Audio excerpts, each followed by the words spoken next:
Been so long.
Hey guys, what's up? And welcome back to the channel. Welcome back, QualityShot Tennis. Today we are doing the semifinal between Coco Gauff and Maria Sakkari. It is 4-3 in the head-to-head for Gauff, I believe. Gauff has won their last two meetings, both times on hard courts. No, sorry, 4-3 for Sakkari. Gauff is behind in the head-to-head, 4-3 for Sakkari. But Gauff has won their last two meetings on hard courts. Both the last meetings that they've had since 2022. The match is going to get underway soon. What's up, everybody who's joined in so far? Hey, thank you, Mayra, for becoming a member. You can always become a member by clicking the join button. Becoming a member, see all the perks. Appreciate that. And yeah, guys, don't forget to like, don't forget to share, don't forget to subscribe. All that stuff helps out the channel. We're going to be here for this one. Gauff came through an incredible comeback against Clara Burrell, who took out Pegula at the Australian Open. That was in her first match. Since then, she's been cruising. Gauff hasn't lost a match since Miami last year in the United States, playing in front of the home crowd. She's beaten Yuan this week. She's beaten Merton. She's beating Bronzetti. And she's beaten Clara Burrell, who she was down a double break in the third set against earlier in the tournament. But she hasn't dropped a set since then, although she's had a pretty good draw. Like I said, Yuan unseeded in the last round, although Yuan's taken out some giants in this tournament. Gauff is about to serve to get us started. Let me get that working here. Here we go. All right, 0-0, love. About to get started. Coco to serve. Hello, Menor. What's up, Boo? Screw Iga. Indian Wells scripted. I love it. Welcome in. You know, you gotta come in with some energy. That's your energy, Maynor. That's fine. No hate to Iga though. No hate to Iga. I quite enjoy watching Iga, but everybody's got their favorites. Forehand of Gauff to the forehand of Sakkari. Forehand of Gauff. The forehand of Sakkari. Forehand of Gauff. We're going forehand early here. Forehand Gauff down the middle. Forehand of Sakkari. The forehand of Gauff. Forehand of Sakkari again. We're going forehand to forehand. Gauff unwilling to give up, and Sakkari misses the forehand down the line. So 15 love for Gauff early on here.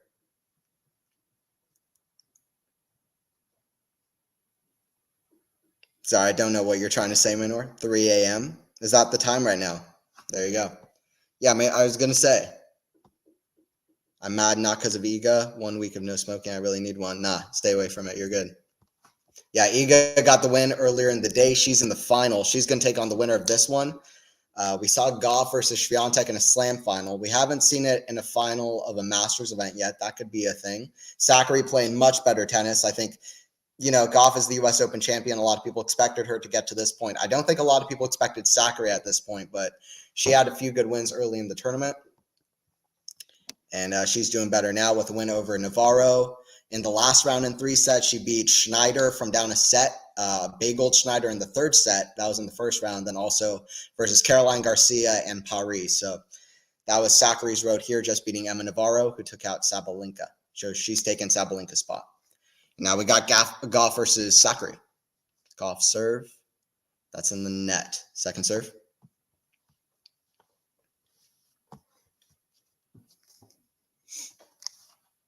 Second serve from Coco. Kicked into the net, 40-15. Yeah, what's up, everybody joining in? We got the Indian Wells semis. Faison had the call with the Swiatek match. Great job, like always, with the call. I'm doing the Gauff. First serve goes long from Coco. Second serve.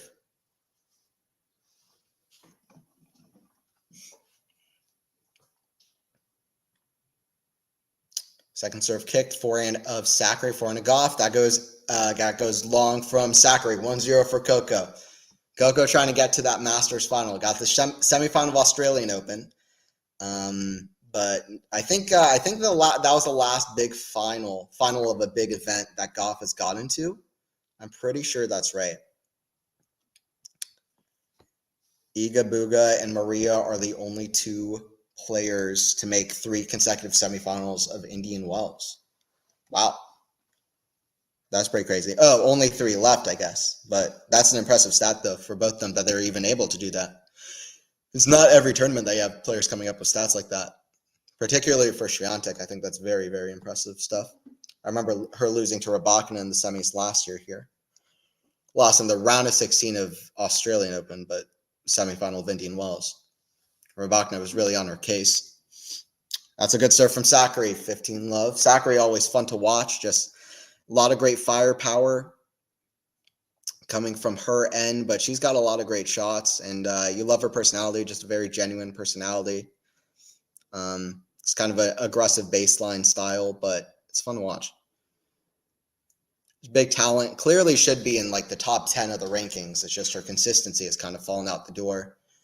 Also struggles against some of the top players winning titles, but she won Guadalajara last year with a bit of a depleted draw, but that was a good win for her. Now she's trying to get it back on track again. That's a great back and cross court from Maria, so 30 love. Just split coaches. Now she's with David Witt. That's working out so far.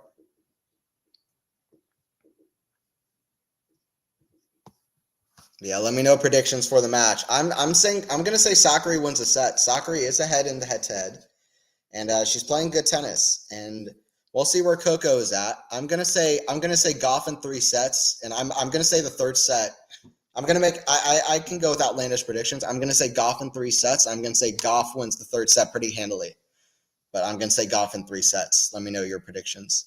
Gauff's so good in deciding sets, and I'm not as confident in Maria, but she has won 2 this week. Forehand of Gauff, that goes well wide. 40 love for Sakkari. What I love, by the way, about predictions on a live stream where I'm calling matches live, what I love about it is that it's a perfect moment to rewind and see how wrong I was early on in the stream, which is awesome.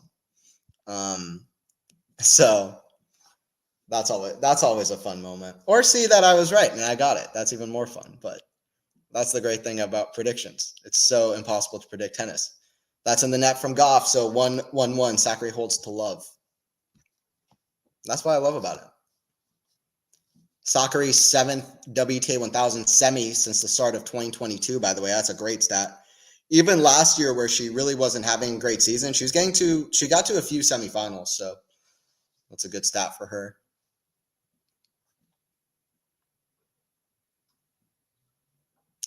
One.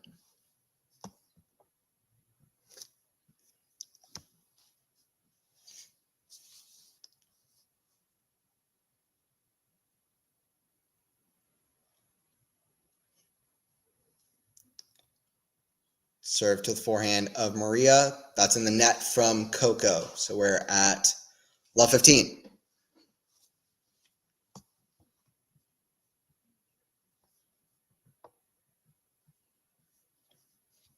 Sakkari definitely needs a strong start more than Coco does. We'll see if she gets it. Love 5. Serve from Coco. It's down the middle. Forehand of Coco. The forehand of Sakkari. Down the middle. Forehand of Coco. The backhand of Sakkari. Backhand of Coco. Cross court. That goes wide. Love 30. Love 30 for Sakkari.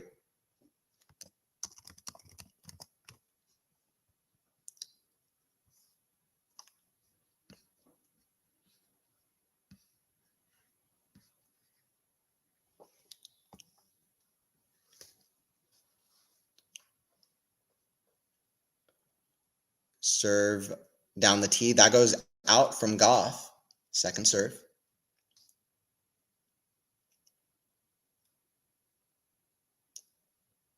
Serve backhand Maria. That's in the net. 15-30. Gauff, by the way, the world number 3. Sakkari is the world number 9, getting back into the top 10, which is great for Maria Sakkari.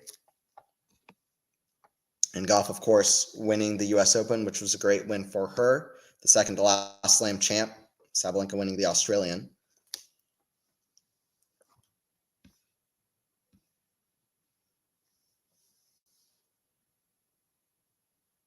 $15.30. She's in a hole here, though.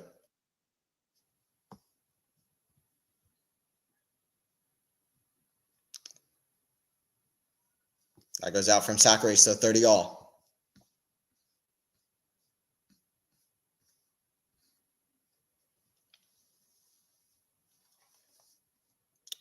$30 all.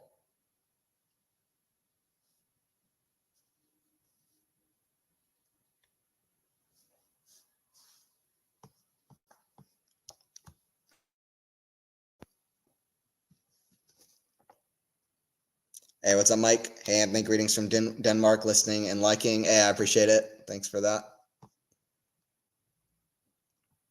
Appreciate you joining in. Serve from Coco out wide. That's a great serve from Coco.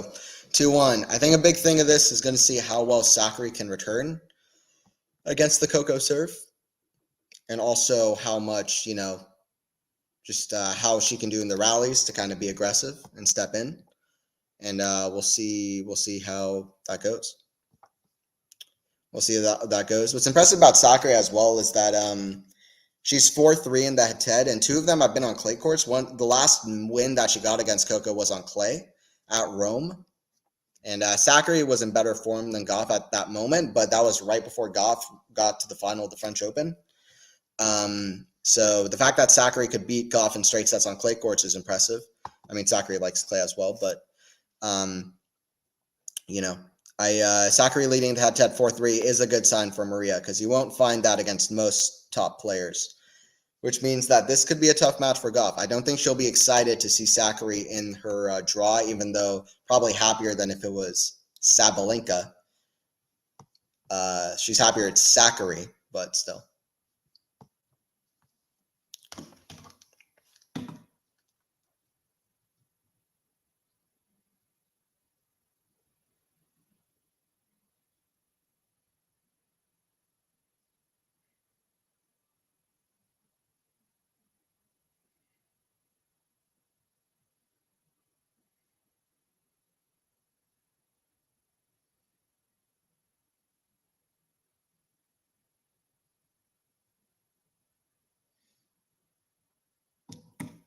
Still early on serve.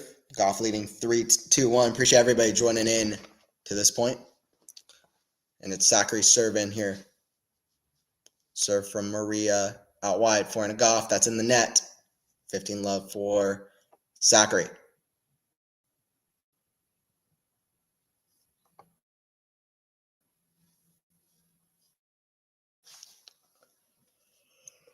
Excited to do a few women's matches towards the end of this week as well. I was doing a lot of ATP stuff. Part of that was to do that I didn't really have access to the WTA matches, or not as easy access as I did to the men's.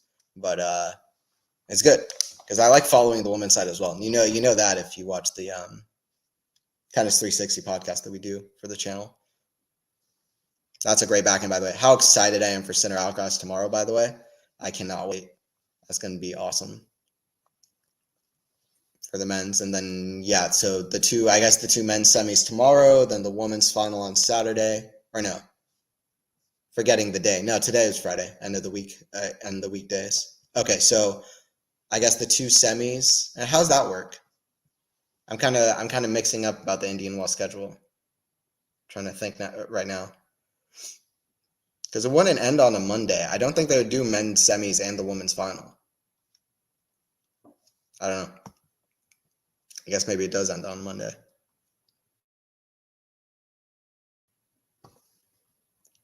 Hey, what's up, Sean?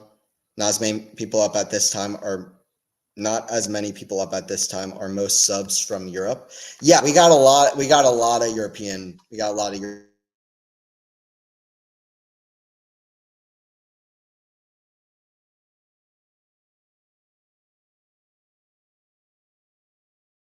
European fans. Shot, I think a lot in the UK. We got some people joining in, and I think we got some people joining in who are maybe not subscribed as well. So definitely do subscribe for more streams and all that stuff.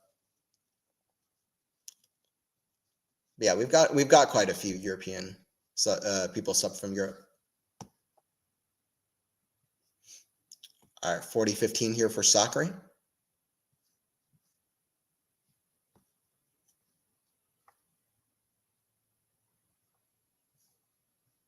Sinner v Alcaraz is a dream. I couldn't agree more. I couldn't agree more. Orchid Panda 22. It's going to be freaking awesome. I love their rivalry. I've literally been watching both guys since Challenger events. I mean, I've definitely ramped up how much I watch both guys since Challengers, but I remember hearing about Alcaraz, and he was this crazy kid when he was 15 or 16. And then, and watching clips of him, I was like, yeah, he was probably going to be the real deal at some point. Then I really didn't watch him for a long time, but I'd heard of him. I watched a few matches of him in Challengers. Sinner, I really knew about, and I think a lot of people watch this channel know that, for a long time. And I definitely, as he kept going, I watched more and more of him, though. But I knew about him for a while. And yeah, it's so good because they bring out the absolute best of each other. Every match is so intense. It's crazy. Part of that back in the day, I think, was the fact that neither guy had a top 10 level serve, but they had a top 5 level return of serve. So every game was, both players had to be on their toes because they weren't going to get an easy service hold. But their rivalry, even now, is just so crazy. And I think Alcaraz can be so determined. Indian Wells Alcaraz versus 2024 Sinner. That's really the branding of the match. It's going to be awesome. I'm excited. Backhand to the backhand of Sakkari, forehand of Gauff, the forehand of Sakkari, forehand of Gauff. Side out to the backhand of Sakkari, cross court. That's in the net. And yeah, if you got questions about Sinner Alcaraz or anything, like, just let me know, or questions about the match. Always fun to talk. People in the chat.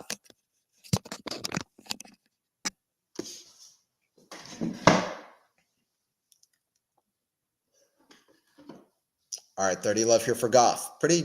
Nothing crazy happening yet. We're still early stages. Few easy service holds, to be honest. 40 love. 40 love. I'm excited to stream, though. Let me know how you guys are. Let me know how you guys are doing.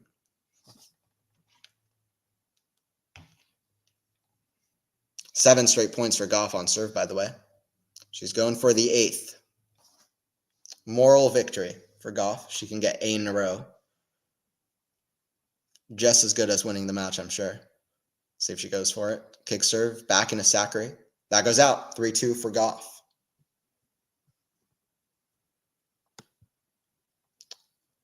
3-2. Jesus, did you see Coco's terrible drop shot? Yeah, it wasn't very good. It was not very good. It's harder to drop shot here, I think, in these conditions, but yeah, not very good. Alcaraz was hitting amazing drop shots against Zverev, though, like he's used to. Hi again from my tablet. Okay. Hello, tablet Maynor. What's up? I thought Alcaraz was just going to dominate, but so excited Sinner stepped up to make it a rivalry. Yeah, I always thought that Sinner was the rival for Alcaraz. I was excited that he did step up the way he has, and now I expect Alcaraz to step up as well. It's going to continue to be tough for Yannick, but I also think that I think both guys don't like playing each other. Let's not get it twisted. I don't think it's just Alcaraz that doesn't like playing Sinner. When Alcaraz is at his best and he has so many shots in his disposal and is playing such a complete game, I mean, listen, the guy is just so talented, right? I mean, I don't think Sinner likes playing him. Yeah, I mean, Sinner's so improved in just about every way, but I still think his net game and transition game, among some other things, drop shots, they could still use some work. And when Alcaraz is throwing the absolute kitchen sink at him and hitting sabers and tweeners and backhand slices and coming to net and drop volleying down set point, and you don't really know what's coming at you, and he's yelling vamos, and this guy's getting stung by bees and getting invaded by a bee invasion on the other side. No, I'm kidding. But when he's hitting all these crazy shots and has so much variety in his disposal, you don't know exactly what you're going to get. And I think that could scare Sinner. Just thinking about the bee invasion against Zverev. But why Loverk withdrew? Who's that, Maynor? Loverk? How come you're way out ahead of me? I'm still at 2-2. Ghost, I think you're just behind the match, to be honest. Novak. Oh, Novak. Okay. Novak withdrew from Miami.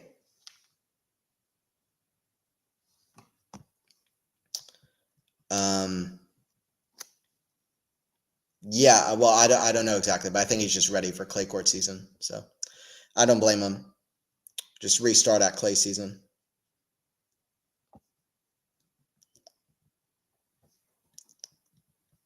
Need Runa to step up now. Yeah, exactly.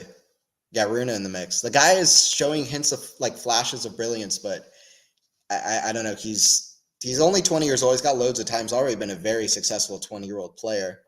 So yeah, I'm hoping that Runa steps up as well. He's a different personality out there. That moment with Medvedev yesterday was crazy. I love Medvedev, man. He makes things entertaining. And I don't know. I think you need a little bit of that in tennis. I'm not necessarily encouraging bad sportsmanship, but I don't think it's bad for the sport for there to be a hint of drama now and again. 15 love here for Sakkari. Serve, kick serve into the forehand of Gauff. That goes wide. 30 love. Yeah, what's up, Orgid? Good to have you. Good to have you as well, Ghosts, like always. Appreciate you.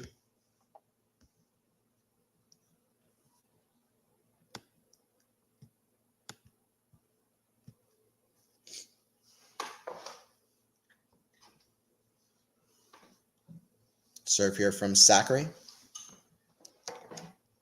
First serve goes long. Second serve.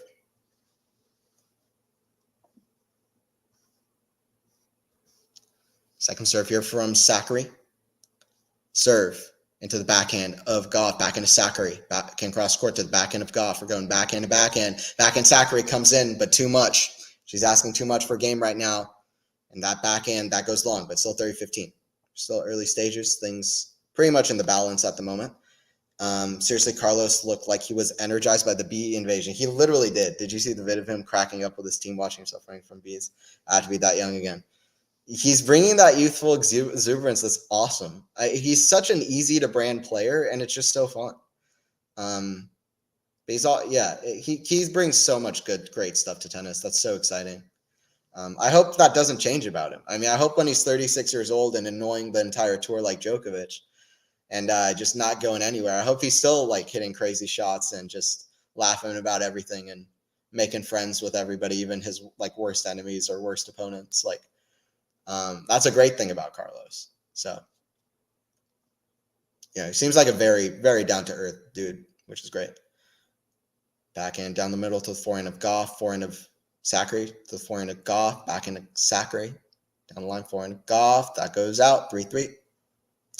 But yeah, post B Alcaraz, not to play around with. I saw the Ruud Paul results. Man, I'm trying to love Ruud, but he keeps disappointing. Yeah, he didn't play a great match. Paul came out so aggressive in that match, and Ruud had his chances, but listen, he played the absolute worst game of his life at 4-3 in the third set. The game was over in a minute and a half. He had 4 forehand errors, and it was over just like that. Ruud can be disappointing for sure, but I think he's not that confident. Let's get him on clay courts. He's had a good season so far, even on the hard courts, to be honest, even though he's come out with no titles. He's been very good. So disappointing, but also like, let's get him on clay courts. You know what I mean? Because I don't think anybody will be surprised if he does well on clay courts now. At least they shouldn't be, because if he can play this well on hard courts outside of that match, which there were definitely low points against Paul. Backhand of Sakkari, big to the backhand of Gauff, defending. Backhand of Sakkari comes in down the line. What a strike from Sakkari. There you go. So love Paul. Yeah, Paul's awesome. He's under the radar. He's awesome. I said right when I saw the draw, like, he's my biggest sleeper. I don't know if I predicted him. I think I predicted Fritz to make the final, which was totally wrong. Shout out to Runa, who played incredible in that match against Fritz. And his forehand was looking as good as ever, really. But Paul was like my biggest sleeper from that part, because he takes advantage of good draws. Novak wants that Olympic medal. He said that is his number one priority for the year. So there you go. We'll see. We'll see how Novak does. I hope that that's a big story. I hope he doesn't go out early or has to withdraw. I hope he really just is in his absolute best form at the Olympics. I hope Rafa can play as well. Let's get them all here. All right. Talk about the Gauff Sakkari. It's 15:30 here. Chance for Sakkari to break. She's hitting very big forehands, and that was a forehand down the line strike. She's at 15:30. It's going to be a close game. They both choke. Yeah, I mean, I don't know. That's sometimes for sure. Gauff in general, I rate her mentality quite highly. And Sakkari's done pretty well in this tournament. But yeah, anyway, we'll see what happens. They both have mental ups and downs. There's no doubt. Serve here from Coco. See if Sakkari can break early here for 4-3. 23 minutes in. Serve from Gauff. Kick serve to forehand to Sakkari. Back into Gauff. Side out forehand Sakkari. That's a pass. Back in Sakkari. Down the line. Oh no, she missed it. She had it wide open. She missed it. Remember that if Sakkari doesn't go on to break here. That's 30 all. That was wide open. It was wide open. Open as day. Missed it wide. Rain again? There's no rain. Not right now. At least I haven't seen any on the court. 30 all here at 3-3. Big moment. Serve out wide. That goes wide. Second serve.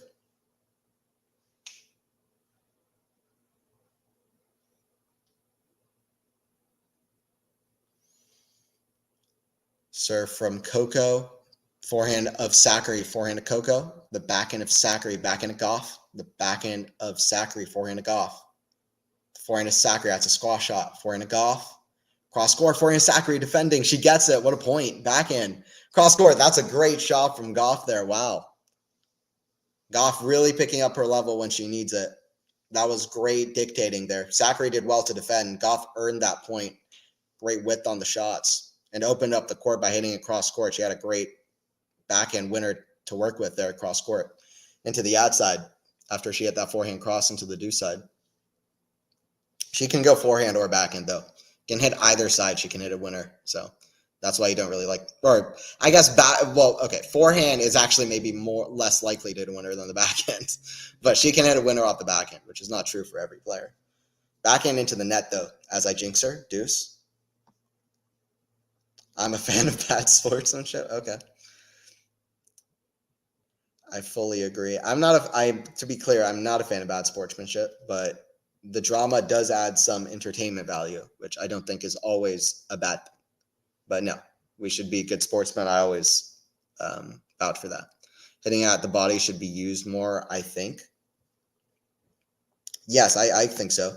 Body serves and that, yeah, sometimes it's just the right shot. I like body serves. I think hitting it down the middle is underrated as kind of a switch up too, especially hitting at the body. I agree. B interruption. Yeah, that was yesterday. All right, advantage here for Coco. No B interruptions now, which is good. It's kind of a worry for the tournament. Serve, forehand chip of Sakkari surely put away from Coco. That was a tough shot though. Slice, and she puts it away at 4-3. She can do a lot of things, Gauff. Very skillful out there. 4-3 for Gauff. She gets ahead. That was a chance for Sakkari. Remember that backhand down the line that would have put Sakkari at 15-40. Wide open. She missed it. Could be a different story at the moment. Could be 4-3 Sakkari if she made it. I got stick on X for saying that IW needs a roof. Cue rain on multiple days. Yeah, I totally agree. Put a roof wherever you can get a roof. I don't know why that's even controversial. I guess people will say like they like Indian Wells how it is now and like the iconic, conditions and to keep it outdoors and, sunny and whatever. But yeah, I agree with you. Carlos was shook of the V's. Yeah. You see that image, that photo of him just like running for his life from there. And just, I feel bad for the guy. I used to be scared of bees too. It's no fun. I got stung by wasps. I'll tell you what, I've got stung by bees like 3 times. It's whatever. Like it's bad. It's painful, but it's like, it's a bee sting.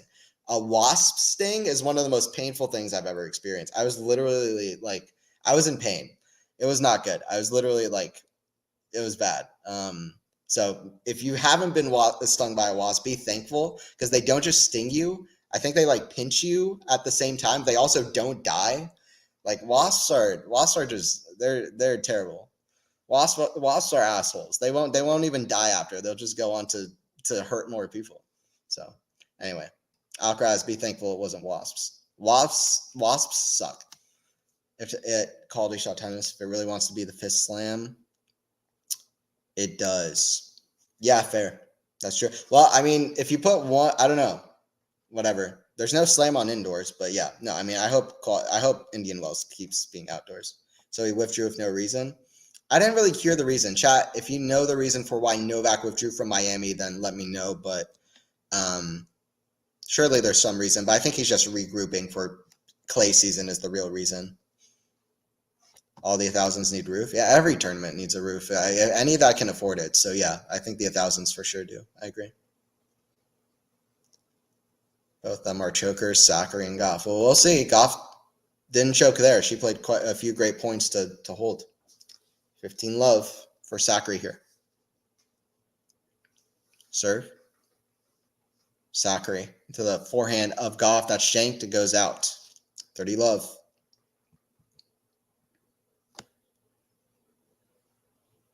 Isn't Miami a mandatory tournament? Yeah, no, I mean, yeah, the Masters are mandatory, so I don't know. He must have given a reason, but I didn't really hear what it was, to be honest. Coco, yeah. This is Gauff's first match as a non-teenager. Is that right, though? I think Gauff already played a match on her 20th birthday. So she, against, was it against Mertens? Or against Yuan, I think. No, against Mertens. She's already played a match as a non-teenager against Yuan and against Mertens. Mertens was on her 20th birthday. But yeah, no, it's one of her first. Not her first, though. Coco has slam title, yeah. 30-15 for Sakkari here. We're still just 29 minutes of play. Serve from Sakkari. Down the tee, forehand of Gauff to the back into Sakkari, back into Gauff. That goes long. 40-15.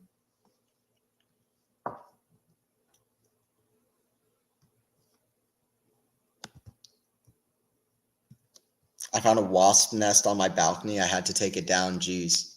That's tough. Yeah, wasps are just they're much scarier too than bees. I mean, bees are whatever. They're just like small and circular and like whatever. Wasps look like freaking monsters, dude. If you look at a wasp in real life, although ants do too, and some people know what I'm talking about. Backhand down the line, Coco, forehand to Coco, cross court to the forehand to Sakkari. Backhand to Gauff, the backhand to Sakkari, backhand Gauff again, cross court to the backhand to Sakkari. Backhand of Gauff again, just pummeling that backhand. How do you get such consistent speed off that from a backhand? Coco Gauff that's insane from Gauff.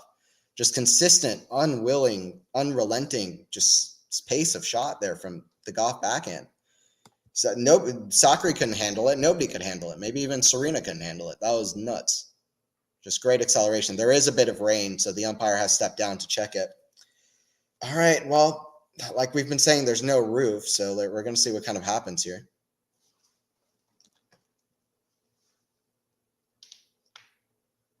We're going to see what happens. It looks like the players are stepping off for at least momentarily. There is a bit of rain.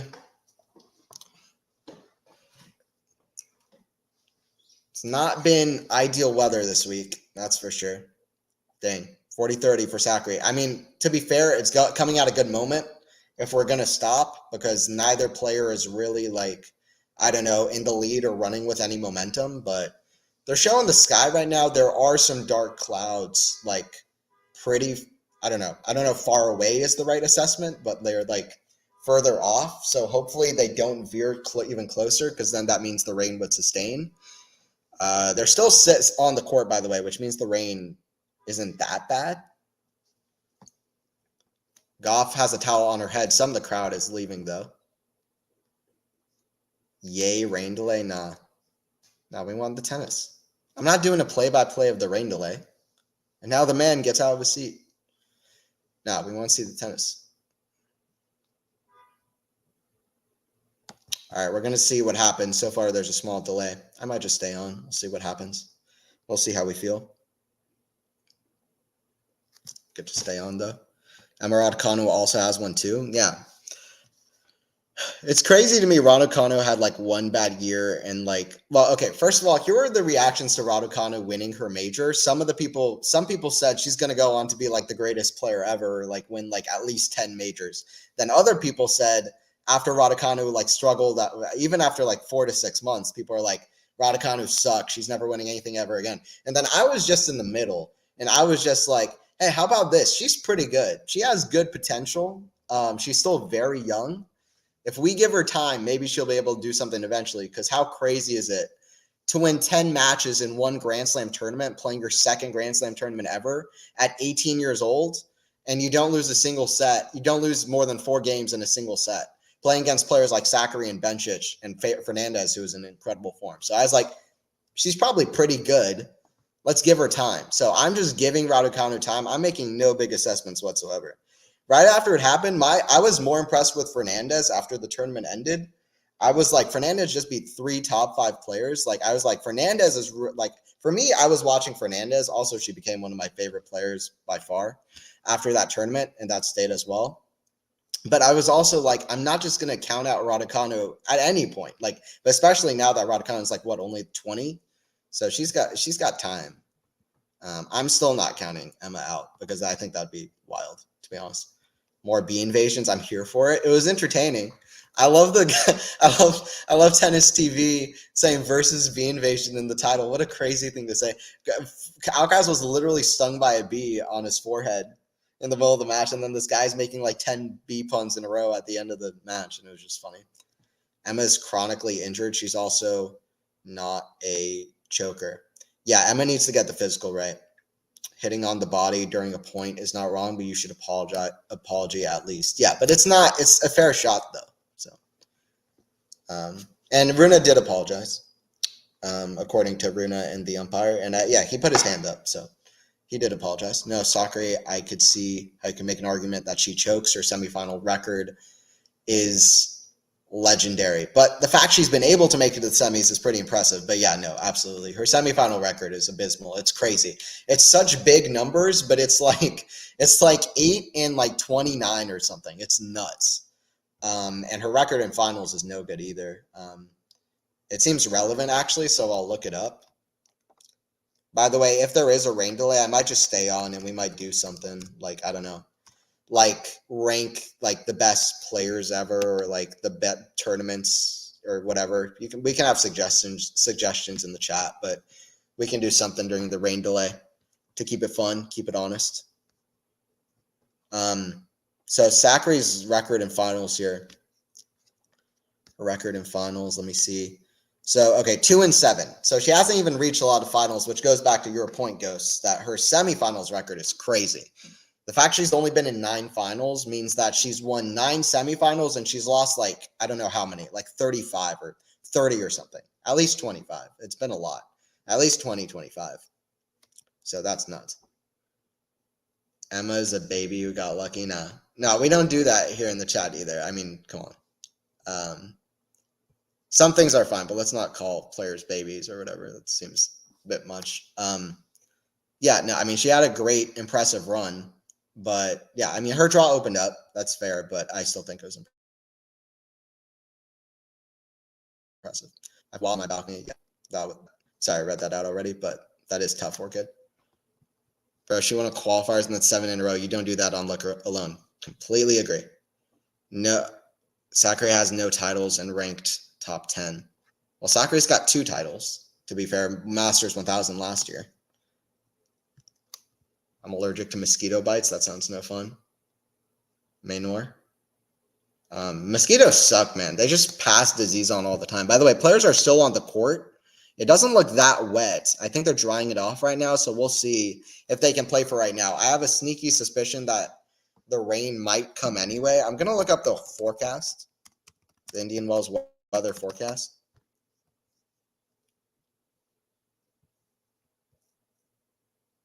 Yeah, okay, so Indian Wells, California, the precipitation. So, okay, this is kind of crazy, actually. Well, hold up. Well, this is stupid. It's not going hour by hour. It's showing me every 3 hours, but showing me around 10 o'clock, which is what it is right now, 60% chance of rain, which is not, doesn't really tell me a whole lot. Like, I know it's raining. That's not a great weather prediction. I want to find it hour by hour here, if I could. It's like it's raining right now. Like, that's not a prediction. It's like if you got like a fortune, like in your fortune cookie, you got a fortune. It said something like I don't know, like you're currently like working as a businessman. Like what? I know that's my job. Like, that'd be crazy. Like, they told me, you're currently commentating for QualityShot tennis. Like, that's not a good fortune.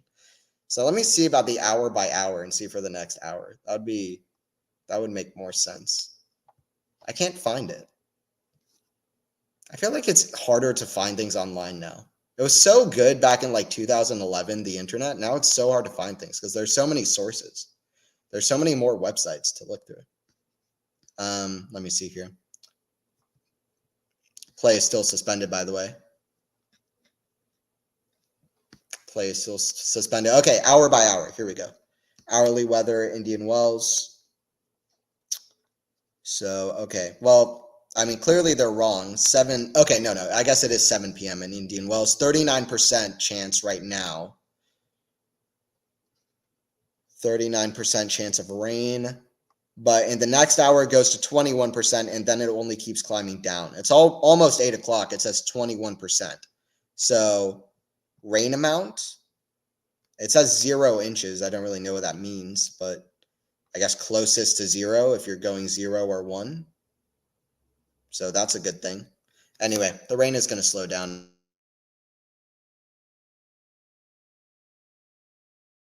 I think.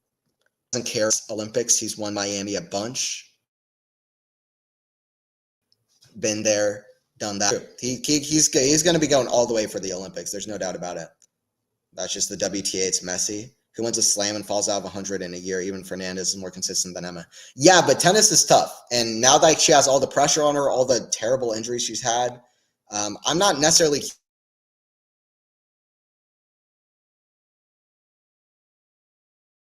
hugely point. There's no doubt. I don't think.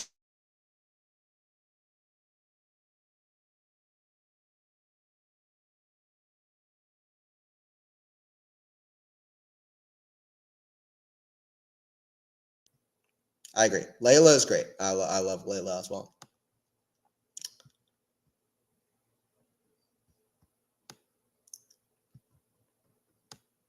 How can you blame Emma's team for that? She fired the old team, but the old team wasn't working. She needed something new. So I don't really see much point. I think we need to give all the young players time, honestly.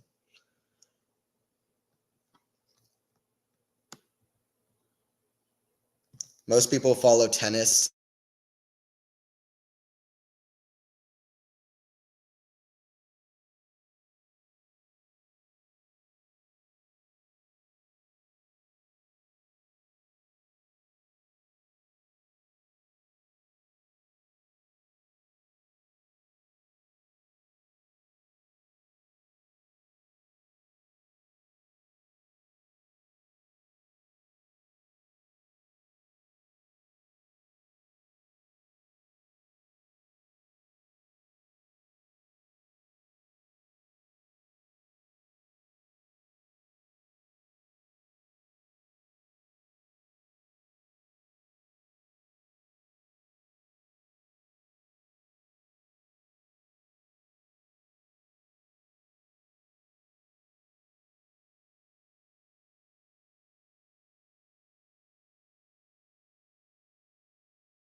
Hey, sorry guys for that. Back for the clock here. Crashed out briefly. All right, what's up, guys? Back for this. Let me see. I'm trying to remember, what was I talking about? Sorry, my computer crashed there for a second. Play is still suspended. Let me get the scoreboard back on. Here we go. But yeah, I mean, it's been disappointing for Emma, but I think for the most part, it takes everybody 2-3 years. She wasn't just going to win all the Grand Slams right out the gate. So, yeah. Rain delay, yes. And they appreciate you keeping this a non-toxic zone. Yeah, no problem. I want to keep things toxic. I am a champion for love and kindness and for fun and for drama, because you need that in a mix too. Drama is good. What else is good? Bit of chaos, you know. Bit of chaos is good sometimes. I think I started well and then I went off the right track. But we can start. Okay, how about this? We start with chaos and a little bit of drama, and then we go love and kindness. We start bad and then we get better. That's how we do things. It doesn't look that wet. No, it doesn't. When they showed it, it didn't look wet at all. I don't know why it's like that. I think they should get on with it, honestly. I predicted the sun will shine again in SoCal. I'm a genius that way. Nice. Why the suspension? Rain delay. Courts are too slick to play. Yeah, slippery. No, it's good. I mean, rain delays are bad for the fans, but I'm glad that they're like, they don't want to risk anything for the players. So good. Because the lines are slippery. The last thing we want is a player to get injured or anything like that, or for the match to, for a player to not be able to play the match, because that really is the last thing that we want at the moment.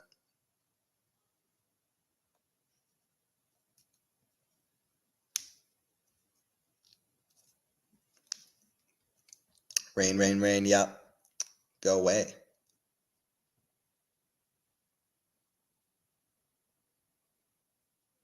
By the way, it is so bad that Tennis Channel is showing a different match at the moment, so hopefully that it resolves. So there's just an update for you. There might be a little bit more time before we get back here. It's suspended for right now, yes. But listen, it's like what? It's like 9:53 Eastern for me, for example, but it's 6:53 there. So we'll see how it all goes.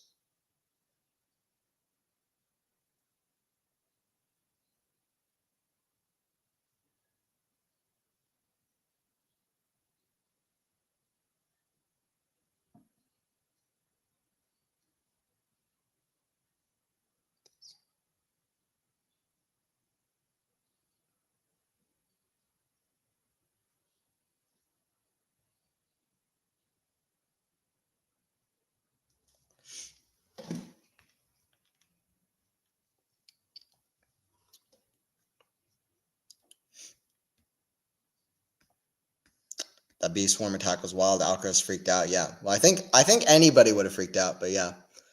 Almost 4 a.m. Time to sleep. That's Manor. You should go to sleep. I don't usually tell people to stop watching the stream, but you should go to sleep. For a first time ever today, I wanted Kostyuk to win today. She didn't get particularly close though, did she? Iga is just too good. She loves these conditions. These are some of the. She loves the slow hardcore. These are some of the conditions she loves the most. So, QualityShot Tennis needs to put up a banner or something. Rain delay. Oh yeah, that's true.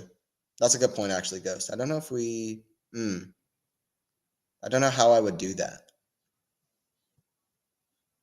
Oh, you know what? Actually, I have an idea. That's actually not that bad of an idea. I don't know if this will help at all, but. I can't put up a big banner. I'm thinking about replacing the banner at the bottom, but no, I don't think that would help that much. That's okay. We will keep people informed through word of mouth. We'll keep people informed through word of mouth. Anthony dropping out. We lost you. Yeah, I'm glad to be back, though. Sorry for that. Hopefully that's the only time that happens.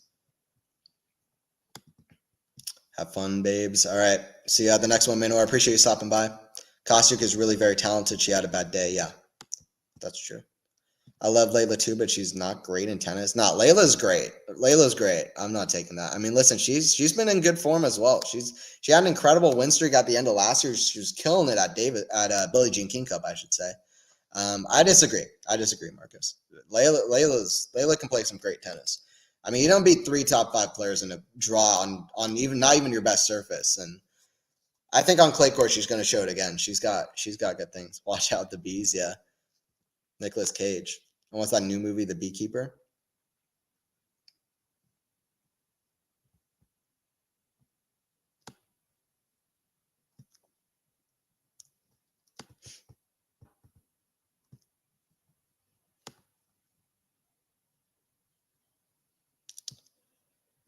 I'm all for that, but I prefer honesty and truth almost no matter what. Yeah, true. Those are the best traits. I agree. Well, I don't know. Honesty and kindness. But yeah, you have to have honesty. Honesty and truth always has to be a baseline for everything. And I guess you can't have it all the time, but the closest we can get to it, the better. A lot of the time. So yeah. Hey, what's up, Max? We're currently at a rain delay. Here's the honest truth, Marcus. Danielle Collins has the best backhand in WTA. We're about to lose it forever. Yeah, Ghost, I know you like Collins. Collins is great. I hope she doesn't get a set away from beating Rybakina and come out empty-handed on her farewell season. That would be sad. Dang, I love Danielle's. I wish she would have won a major or a Masters. Yeah. She's got a little bit of time, but it's running out. We'll see in the North American hardcourt swing if she can do anything. I mean, Georgie won, what was it, Canada a few years ago? We'll see if maybe Collins can repeat that. Or maybe have an Ostapinko-like run at the French Open or something. That'd be crazy. Yeah, no problem, Max. Yeah, it is a rain delay. All right, let me know, guys. What do you guys feel like doing while it's rain delay? Let's see what we can kind of do here. Let me hear some ideas in the chat, and I might just hop off for a little bit, but let me know in the chat. Do y'all have ideas of what we could do? Is there a good I don't know, tennis tier list that we could do while we're waiting or something like that? Like, let me look up like tennis tier lists.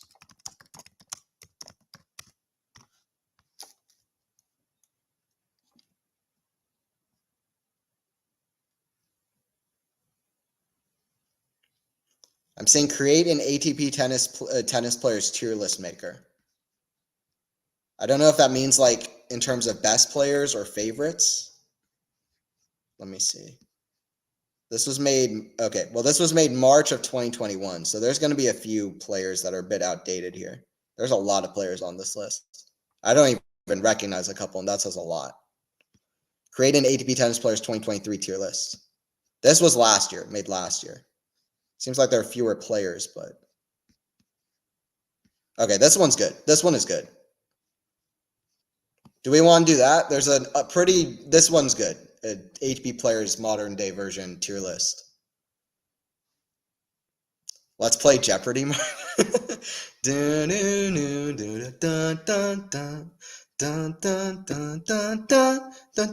tennis Jeopardy.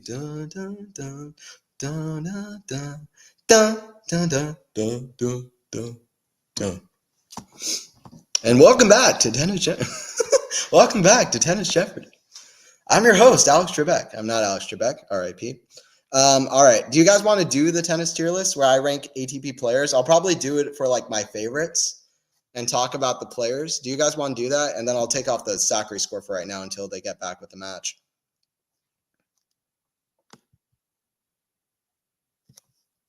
I want to hear Anthony Rock as Taylor Swift jam. Nah, not going to do that. I do not like Taylor Swift very much, although I'm not hating, but I also don't like her music at all whatsoever, to be honest. David did a guess of all of the ATP or WTA number ones. I've been doing like Sporkle quiz. We could do that. But I kind of think a tier list is more fun. All right, vote in the chat. Would you rather do a tier list or a tier list or like a Sporkle quiz? I want to do one or the other. Let me know in the chat. Just say tier list or quiz.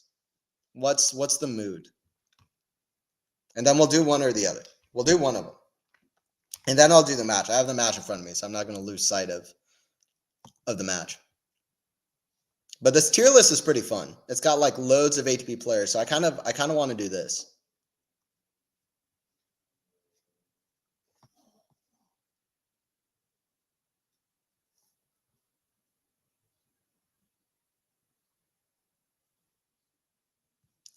I love that answer. I don't know what the heck people find good about her music. Yeah, well, I don't, yeah.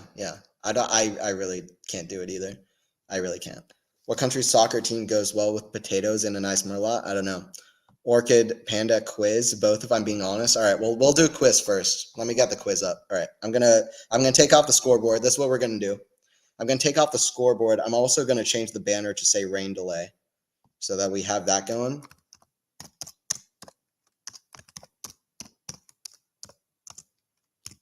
Let me get this all working.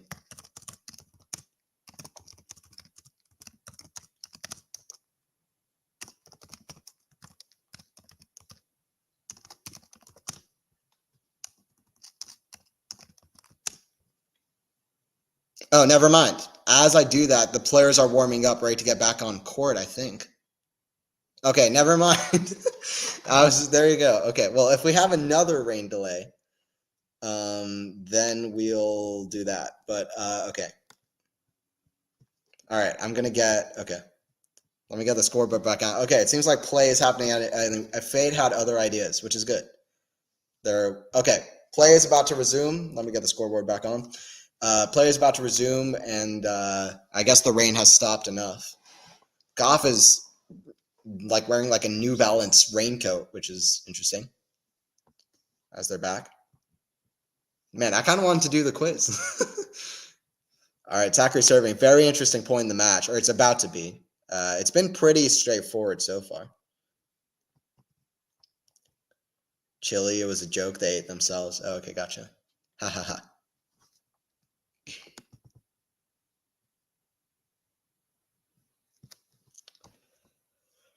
What Western country was known for eating horse meat? What Western country? The only other country I can think of that has a food name is Turkey.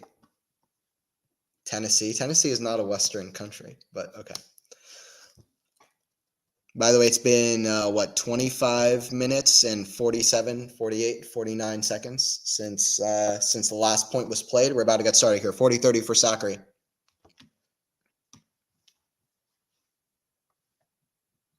Friggin' Iga, she's going to say number one forever. Not forever, but she is the number one at the moment.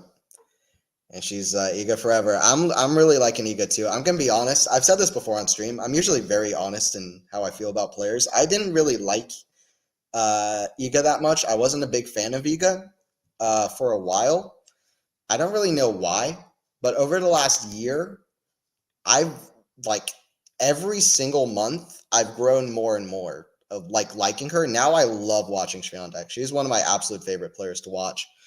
Now, I love watching her whenever I can. So I don't know why that was. Huge switch from me with Swiatek because I really didn't like her watching her very much. As a player. So it's changed a lot. Interesting, yeah, because Iga is a class act. That's true. She is absolutely. She's a great ambassador at the front of women's tennis. It's true. France. Oh, okay, fair enough.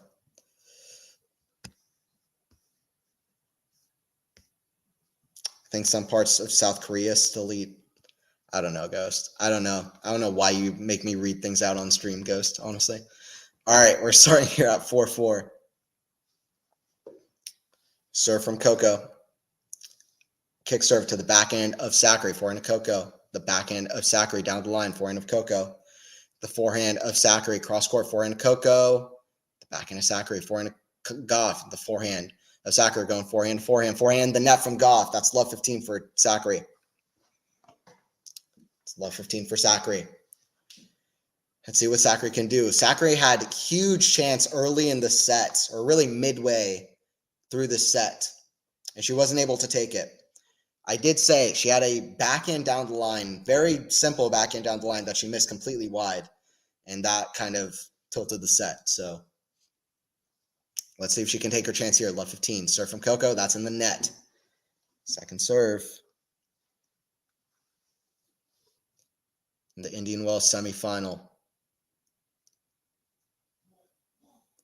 Kick serve to the forehand of Sakkari, forehand of Gauff. The forehand of Sakkari, forehand of Gauff. Going cross court, forehand, forehand Gauff. That's in the net. So love 30. That forehand's losing her is Coco. The Gauff forehand is losing it, and Sakkari is playing really, really well. Sakkari's back. I mean, she's playing so well. Love to see it. Sakkari had such a unique and kind of almost, I don't know if personal, but such a unique kind of connection and relation to her coach that when she was on the court, she was always just very emotional with her coach. I was kind of scared that losing that would kind of hinder her for a while, but also I was happy she did a new coaching change and it's worked right away, which is just so good to see for Maria. That's what she needed. Backhand to the forehand of Coco, the backhand of Sakkari, forehand of Coco. That goes long. That forehand is completely losing it from Coco. That forehand is already in Miami. Coco needs to get it back to California. Love 40. I had favorites before Iga's climb, so I was bothered seeing my favorites lose to her. Yes, I have my favorites still. That always happens with the number ones, though. So I feel that. I definitely feel that.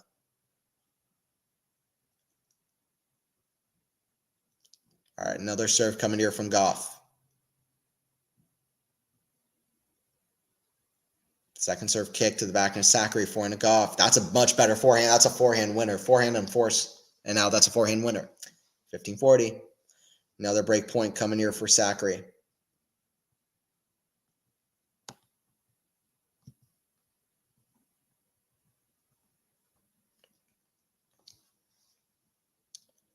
Serve big down the tee. That's too good. That's a big serve from Coco.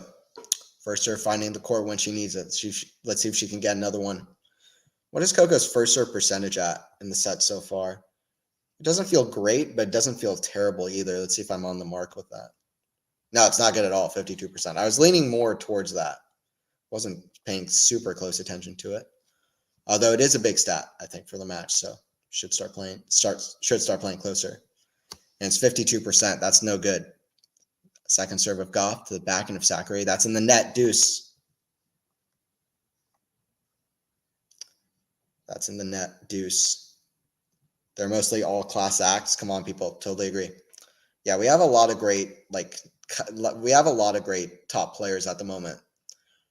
Mostly all good people, which is good. Had a feeling beforehand Sakkari would be a tricky opponent to Coco. Yeah, I feel that. I agree. Coco had a tough first match, then she was cruising, but Sakkari playing so well in this tournament and has a 4-3 head-to-head advantage. That's a double fault from Coco. Now the serve losing itself. I mean, these serve stats aren't pretty for Gauff, really. I mean, this first serve points one is great, but she needs to make that first serve in. She's only winning 8 for 14 on second serve. As opposed to Sakkari, who's won 7 out of 9. Serve down the tee. Forehand to Coco. Forehand to Sakkari, back and volley. Coco, that's a tough one, but she gets out of trouble. The American, 20-year-old American, no longer a teenager. And she's a Grand Slam champion, trying to get to that Masters final in Indian Wells. The great backhand volley. Guarding the net well there. Sakkari did well to get another ball in play. And a tough one. Forehand to Sakkari. Just long behind the baseline. Advantage to Coco.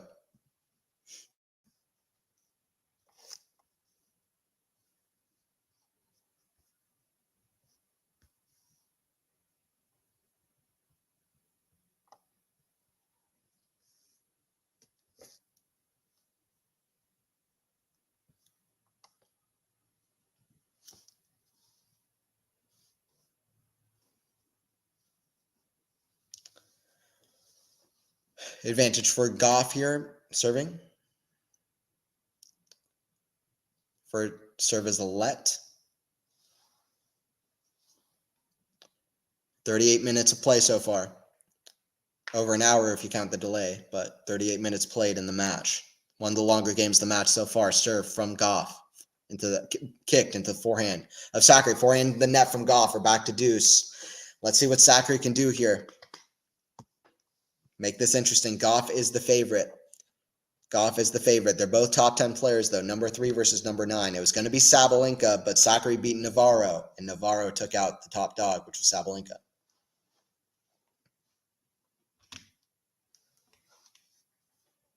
Serve out wide forehand of Coco. That's wild. That forehand is still just, it can break down. And Sakkari's, Gauff is having to withstand a lot of pressure on her forehand wing. Sakkari just playing really, really well, to be honest.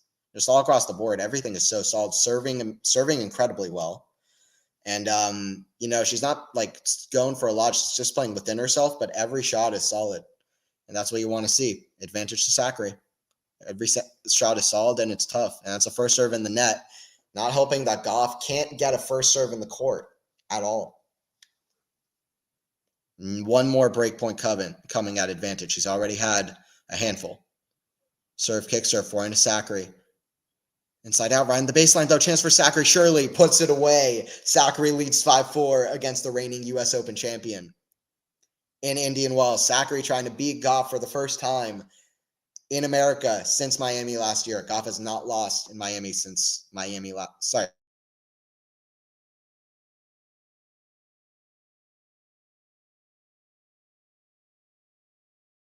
Has not lost America since 4%.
All right, hopefully I'm looking better and coming across better. Here I am for the 5-4.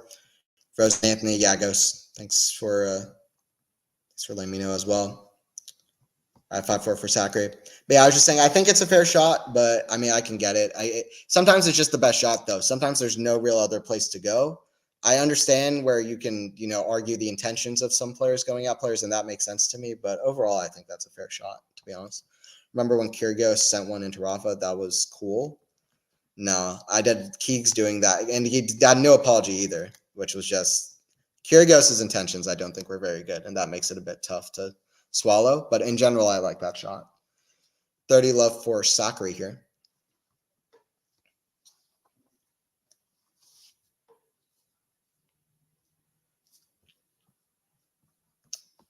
$30 love here at 5-4.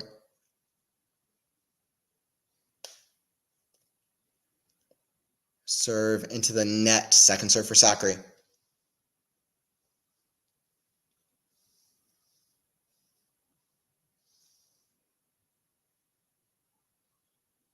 Kick serve forehand. Gauff into forehand to Sakkari into the net. So 40 love. Or sorry, 30-15 for Sakkari. If you had if you had a handful of frozen Anthony's, you could put them in a glass and pour a nice whiskey over them. Okay. I think he's streaming from northern Siberia. I am actually. Now, apologies for the difficulty there, technical difficulty. I'm actually not streaming from where I usually stream at. I've actually improved hopefully the connection at the regular location where I stream at. But yeah, hopefully that's the last time I kind of go out like that. 30-15 here, 5-4. Sakkari 2 points away to close this out. This first set. She does lead head-to-head. She's trying to go 5-3 over Coco. And I told you about the semifinal stat for Sakkari and the final stat for Sakkari, where she doesn't do so well against the top players. So the fact she's done so well against Gauff, like I said earlier, is a good sign. Forehand to Gauff, the forehand to Sakkari, into the net, chipped. That's not a great shot choice. And we're at 30 all here.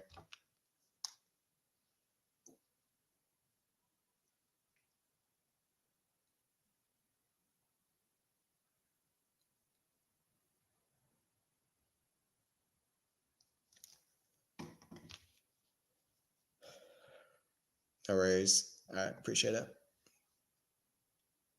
Serve goes out, second serve.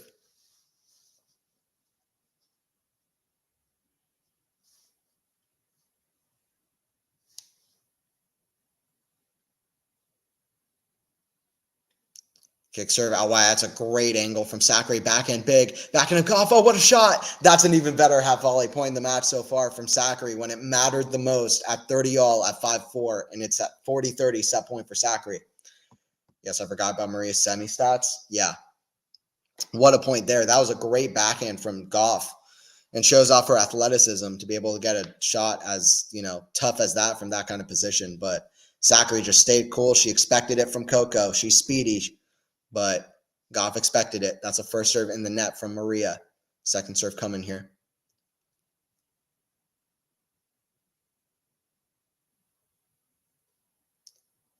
Second serve kick to the backhand of Gauff. Backhand of Sakkari. The forehand of Gauff. That goes out. Sakkari gets the game. It's 6-4. Sakkari takes the first set. We'll see how Gauff responds. But listen, if Gauff wins it, it's going to have to be in 3. There you go.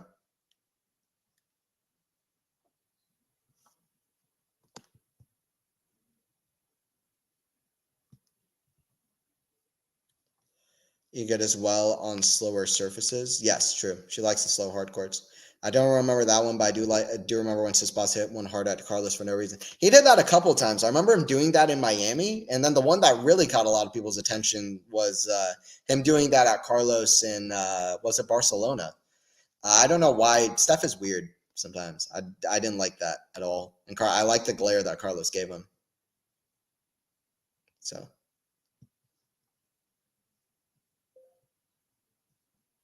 Ghost, I don't appreciate your racially charged comment. Oh, sorry about that. Good night, everyone. Yeah, we don't. I don't know if it was charged, but if it was, then that's no good. And sorry that you felt that way. But yeah, we don't. I don't like to see stuff like that in the chat. So hopefully we drift away from that and keep on the tennis, which matters the most. First set for Sakkari here. We'll see how Gauff responds. She's serving first in the second set. I appreciate you being in here, Orchid.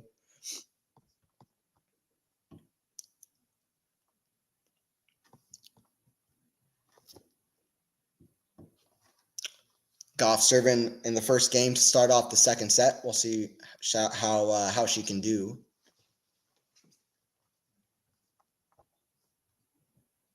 And just look at the stats real quick because I'm curious. For Gauff, the first serve percentage, I think she made less than half of her first serves in, Coco. 51% first serves in. Not great for Sakkari either, but I mean, listen, even on second serve, she only lost 6 points on serve the whole set. Didn't face a single break point. She didn't put away her first 4 chances to break, but she got on the 5th, Sakkari. And doesn't have winners to errors, which is always unfortunate, but I don't know why that is as well. Because they have winners to errors stats for the men's matches at Indian Wells, but for some reason for the women's they don't. I don't know. Anyway, whatever. Medical timeout for Coco here.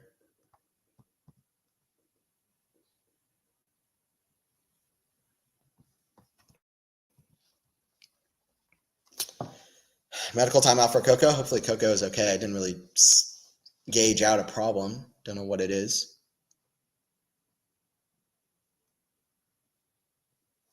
Trying to see if I can listen in here.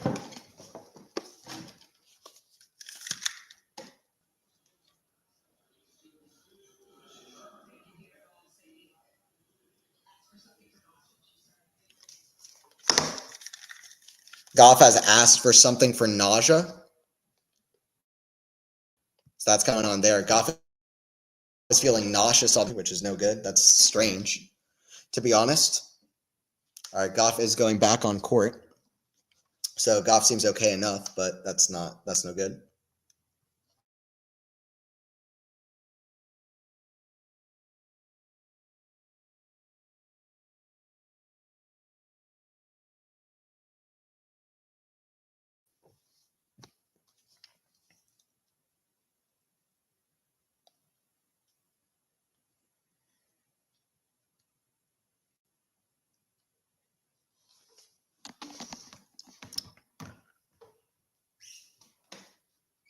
All right, love 15 here for Sakkari in the second set. Start off. Coco to serve. 49 minutes in. Serve from Coco. Out wide, that goes wide from Sakkari, 15 all. By the way, let me know your predictions for the second set. I did say Coco in 3 sets. Coco's so good at fighting back in matches, at coming back, even when she's not playing her best. So I expect Coco to absolutely dig in here, absolutely fight. The rain, by the way, has started back. It is pouring. This is no good. Why can't the freaking rain stay away?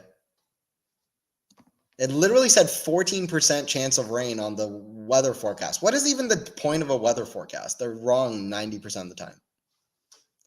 15 all here and start out the second set. Okay, well, here's the news. Good news, I guess, out of this is that we might do the tier list. But that's not good news. 15 all. And it's 0-0, and it's looking like we're going to have a rain delay.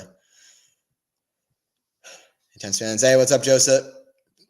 Appreciate you stopping by. Okay, well, they've both gone off court. It seems like this rain is even harder than the last rain was. They have umbrellas over the players now. A lot of people, even towards the front, are stepping away.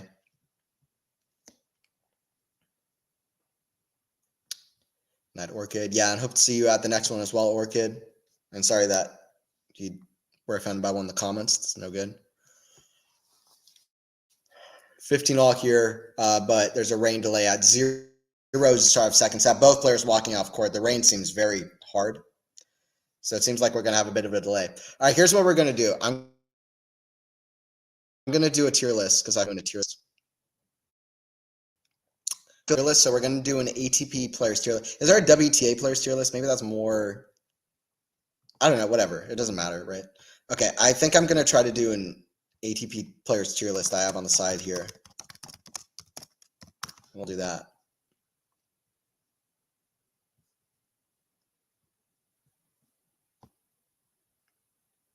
Let me see what they have.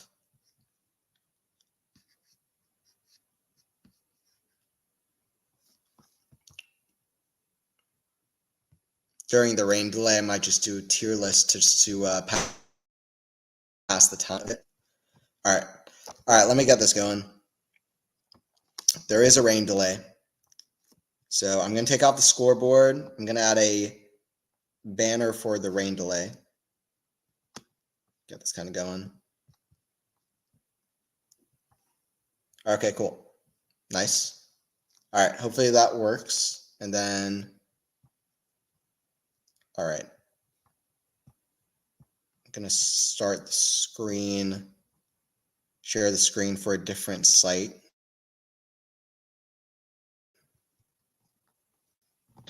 Hopefully that's showing up now.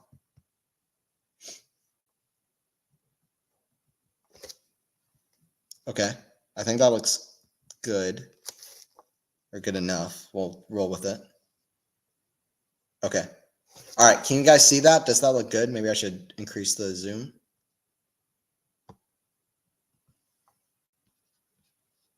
Can do one more.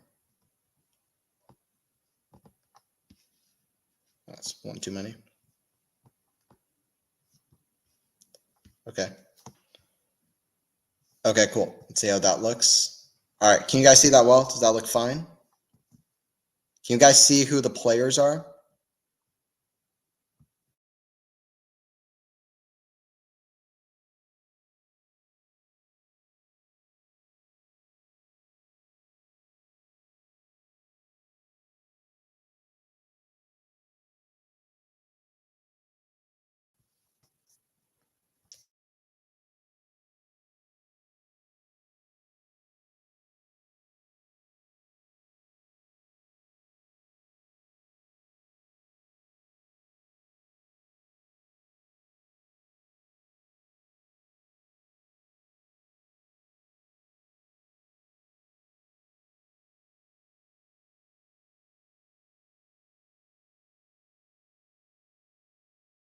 If I could see the visual of the YouTube stream and see if that could help me out for working out the tier list, would be good.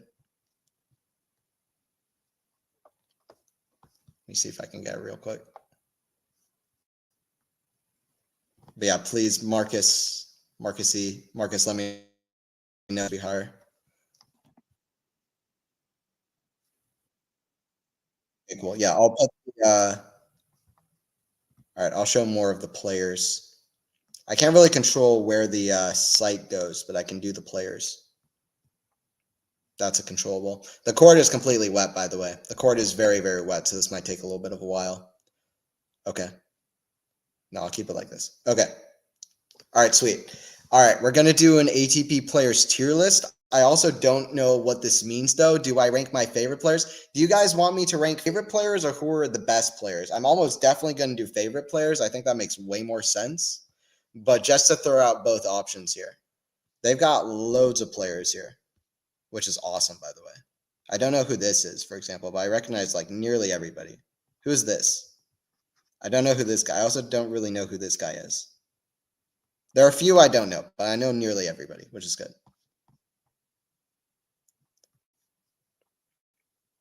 All right, I'm going to do tier list.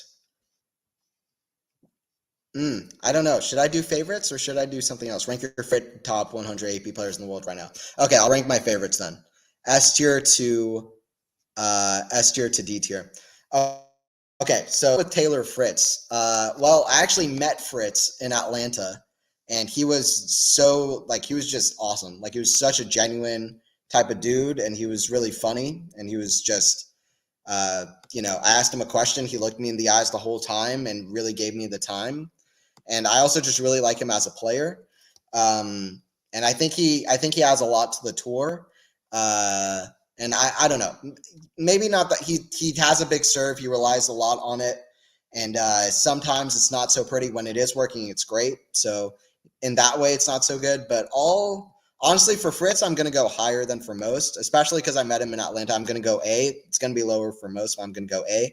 Carlos, for me, is S tier. Love watching Carlos. Such a great guy. He's a great sportsman. I don't care, whatever. He's genuine, right? Like, he doesn't always have, whatever, perfect moments, but that just shows that he's a genuine, down-to-earth guy. He's so nice, and he's so fun to watch. He's got every shot in the book. How do you not like Alcaraz? Medvedev is S tier. Medvedev is one of the funniest guys, ever. Ryan Peniston, dark, longish hair UK guy. Oh, okay, got you. There you go. All right, appreciate that. See, Will. Okay, cool. Coco choked. Yeah, well, first that didn't go our way. I don't know if it was a choke necessarily, but Sakkari played quite well. Forehand did break down for her, though, in that 4-4 game. Okay, Casper is all. We're going to start with a lot of S tiers. I promise not everybody's going to be S tier. Rude is awesome. Everybody who watches me for a long time knows Casper's great, and I constantly say, listen, he might not always be playing super flashy or super low percentage, but what I like about Casper is that this guy is so talented. He's kind of like an Andy Murray type. He's so always thinking on the court, very creative with it. He'll hit loads of shots that other players won't. And I think it takes loads of talent to play as effectively as he does without slamming the ball. Also, I just love his kind of Rafa-esque RPM high RPM forehands, which are fun to watch. Tsitsipas has grown on me, but if we're doing favorites, I'm going to go D tier, to be honest. I'm not a huge fan of Steph. I know Lexi is yelling at me. I don't like Steph isn't my favorite. Let's just put it that way. And part of that is some of those moments with him, but in Alcaraz, slamming the ball at Alcaraz that we were just talking about. There are a few things like that, and Rublev with the few tools comment, and I don't know, just there are a few things like that kind of hold me back. But with all these players, I don't know any of them personally, but if we are doing favorites, he's in D. Rublev, I'm gonna go. With Rublev, I'm going to go, at the moment, he's C tier. He's not D. He would have been in B probably most of the time. Right now, he's gone down a little bit. But it's okay. Runa, he was very funny in the recent video with ATP, though. His personality goes a long way for me. I don't really like watching him very much. His personality off court is very he's just funny. And he's always smiling, so. Runa, I'm gonna go D tier as well. It's the classic Sinner fan moment. Sinner S. Runa D. David would share that sentiment as well. I know who commentates for the channel. Faison, I don't know where you stand exactly if we were doing favorites, but this is like the ultimate me not being, and not right now I'm trying to be as biased as possible choosing favorites, but why not, you know? Yeah, I don't really like Runa very much. I like Sinner, so that's just what it is. But that being said, I respect Runa greatly as a player, but yeah, that's a Sinner fan moment. To be honest, Felix I like quite a lot. Felix I like a lot. I'm gonna go B for Felix. Kachanov, I'm gonna go C. Tiafo, I'm gonna go D as well. I'm not a huge fan of Tiafo. Once again, also a player I have a lot of respect for, but I don't know, something about him is just not for me. There's just a few moments. I know there's the whole thing of him like hitting Roger at Labor Cup. It's not just that. There are a few things, but yeah. Anyway, Nori. For Nori, I'm gonna go with. I like Nori a lot. I don't know, whatever. I'm gonna go B tier. Actually, I'm gonna go high S for Cameron Nori. Whatever. I like Cameron Nori. He's funny. He's like, I want to be world number one. Also, he's like friends with Bon Jovi, which is true. It sounds like I'm making that up, but Bon Jovi literally commented on his Instagram post and said, "Good luck, Nori." He's so random. He's kind of like, he kind of plays like Manarino. He has horrible form on his shots. Just really tough to watch form on his shots, but he's so impressive. He's beaten Alcaraz a few times, even both times Alcaraz played pretty well. So he's just random. I like him because he's random. He's also like in between the Djokovic generation and like he's not really next gen, but he's right in between there, kind of like a Matteo Berrettini. I don't know. It's just funny to me that he's a player on the tour. Rafa, I'm gonna go B. He's not as high as Djokovic for me. I like Djokovic more than Rafa, and Roger is probably not gonna be on the tier list, but he's my favorite. Hurkacz is quite high. I like Hurkacz quite a bit, but I'm also going to go B. B is players that I like. B is already like favorites. C is like players I'm pretty neutral about at the moment. And D is players I don't like very much. Coric, going to go B.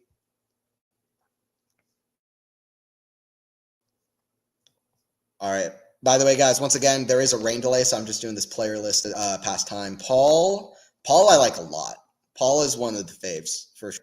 I love his personality as too. He just says the most random things. And he's so under the radar, and I think he likes that too, by the way. He's in the semis. He's one of the great athletes. He's like a Monfils type, but I just think people don't give him the proper time of day. People don't give him the proper time of day, even though he's one of the more skillful shots. He will take advantage of a good draw. He's aggressive. You like to see that. He likes coming to net. He came into net 41 times against whoever he just played. Some player. Who did he play? Rude. So I literally put Rude in S tier. So I'm already betraying my pick. Paul in S or A? That's the question. I didn't meet Paul in Atlanta. I did meet Taylor. So Taylor, I apologize if I do put Paul in S. Do I want to go Paul with S or A? He's like literally I would put him like SA. Whatever. No, I'm going to go A. He's not like a top favorite, but he's good. de Minaur I like a lot. I'm going to go de Minaur for A, for sure. de Minaur's great. He's right around where Paul is. I like both of them. Musetti I like a lot as well, but he's like a B. I feel happy with this so far. Not players I have strong opinions about. S and D are like strong opinions. A to C are like, C is like more neutral, A is positive, but not like strong positive. Berrettini, he's just coming back into it, so I'm excited to see more of him. He's a strong player, but I'm kind of going to go D. Berrettini bores me a little bit, which is, I hate to say that, but that's kind of the truth. I've never really liked watching Berrettini much. He doesn't interest me enough. So I'm going to go D. He's not quite where Khachanov and Rublev are. He's a little bit below that for me. Zverev is a D. Cilic, I'm going to go I don't know. How does one feel about Marin Cilic? Does Cilic have like haters? And does Cilic have like huge fans? I think he would have huge fans. He's a hell of a player. I just don't know if I wouldn't go out of my way to say I'm a huge fan of watching Cilic play, but no, he's fun, and I like his personality enough. passionate player, and just top tier, to be honest. He has a resume that you would think is much lower for how little people talk about him, you know? Hey, what's up, Andy? Appreciate you. Hey, if you don't like Stefanos, you also don't like Paula. Now take that back, Marcus. Fair enough. No, Bedos is great. It's whatever. No, we have some Steph fans. We have some people who don't like Steph as much. I can't really do it. I'll admit he's fun to watch, but it is the personality and some things that he's done in the past that kind of rubbed me the wrong way, but it's okay. He's definitely entertaining to watch. Evans is also entertaining to watch. I got to see him in Atlanta. Was so happy I got to see him in Atlanta. He was fun. Definitely going to try to go to more tennis events as well. Evans, I'm going to go in.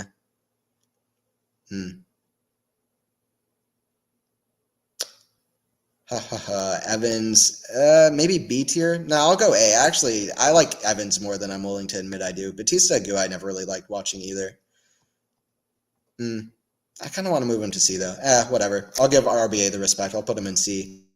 Kyrgios is like, I don't know. I like that Kyrgios exists. He brings ice to tennis. He's so talented. I'm going to give Kyrgios a B, to be honest. I don't know. Whatever. Chapo.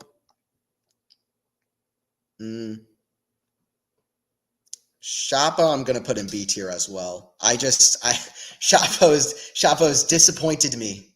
Chapo's disappointed me too much. He's disappointed me a bit too much.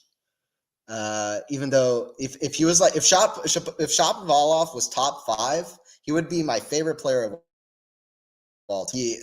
But he's not. So he's losing a lot of matches, and he should be top 5 with his level, kind of like Kyrgios. So these two sit right next to each other. Jan-Lennard Struff I like a lot. I don't watch him a lot, but I'm going to put him in A. I love watching him when I get the chance to. I know Faison likes Struff a bit as well. The Croatian fans call Cilic the cookie thief. Don't know why, though. That's pretty cool, though. Bublik the King Jasna? Okay. We'll see. I'll be honest. I'm not as big of a fan of Bublik as a lot of people are, but I appreciate that Bublik is a fun watch, though. I appreciate that Bublik is a fun watch. I don't know. I remember seeing Newport, like a trophy speech in Newport, where I felt like Bublik wasn't really congratulating Cressy enough, and I don't know. It kind of rubbed me the wrong way. It was one of those moments, but no, I mean, Bublik he's very funny. He seems to be very genuine with all the players. I remember him calling Sinner like a 15-year-old. So no, I should I've started liking Bublik more. Also, his posts of like he after every time, but I'll be honest, he's not my top favorite. So Korda is pretty good. I'll put him in A. He's like a low A. Struff and Korda are low A's. Kind of want to put Felix in low A as well, actually. Yeah, that looks better to me. That looks way better to me. Okay. Novak, I'm going to put Novak in like middle A. I wasn't thinking about even ordering this, but that would make it more interesting, huh? I wasn't really ordering it. Nori's got to say number 1. Move out of the way, Sinner. Nori is number 1. Cam Nori is the GOAT. This isn't just a tier list of favorites. This is a tier list for best players of all time. So Djokovic is below Nori. That's just how it is. By the way, play is still not playing. Play is still what's the word? Stopped. That's a word. Carlos and Yannick, they're probably my top 2 at the moment. I'm not gonna lie. Medvedev is up there. Now I'm gonna go Medvedev then Alcaraz. But I love that these 3 are winning because Medvedev and Sinner have been 2 of my favorites for a long time. So to see them get to that Australian Open final and play a 5-setter was exciting for me, to say the least. This is great. Okay, I'm enjoying this. If you guys don't mind, real quick, I'm going to order this a little bit, or at least the top couple of rows, because I wasn't doing that before. So I'm just going to do this real quick, and then I'll get on to the other ones. I've got Botic Van de Zandschulp next. We're going to try to finish this off. Actually, I don't know if we're going to get to the end, but we'll do a little bit. We're probably not going to do all of them, but we'll do a few. Okay. Order here. I'm going to put Fritz. This looks right. Yeah, Djokovic. I'm going to put Evans up front in a Cilic. I'm actually going to move Cilic down to B. I don't know why he's in A. Korda. I'll put Korda here. Okay, that looks good. Yeah, this looks good as well, to be honest. I'll work with this. I'll put Chapo ahead, though. Okay, cool. All right. Yeah, so now this is ordered. Nah, this looks right.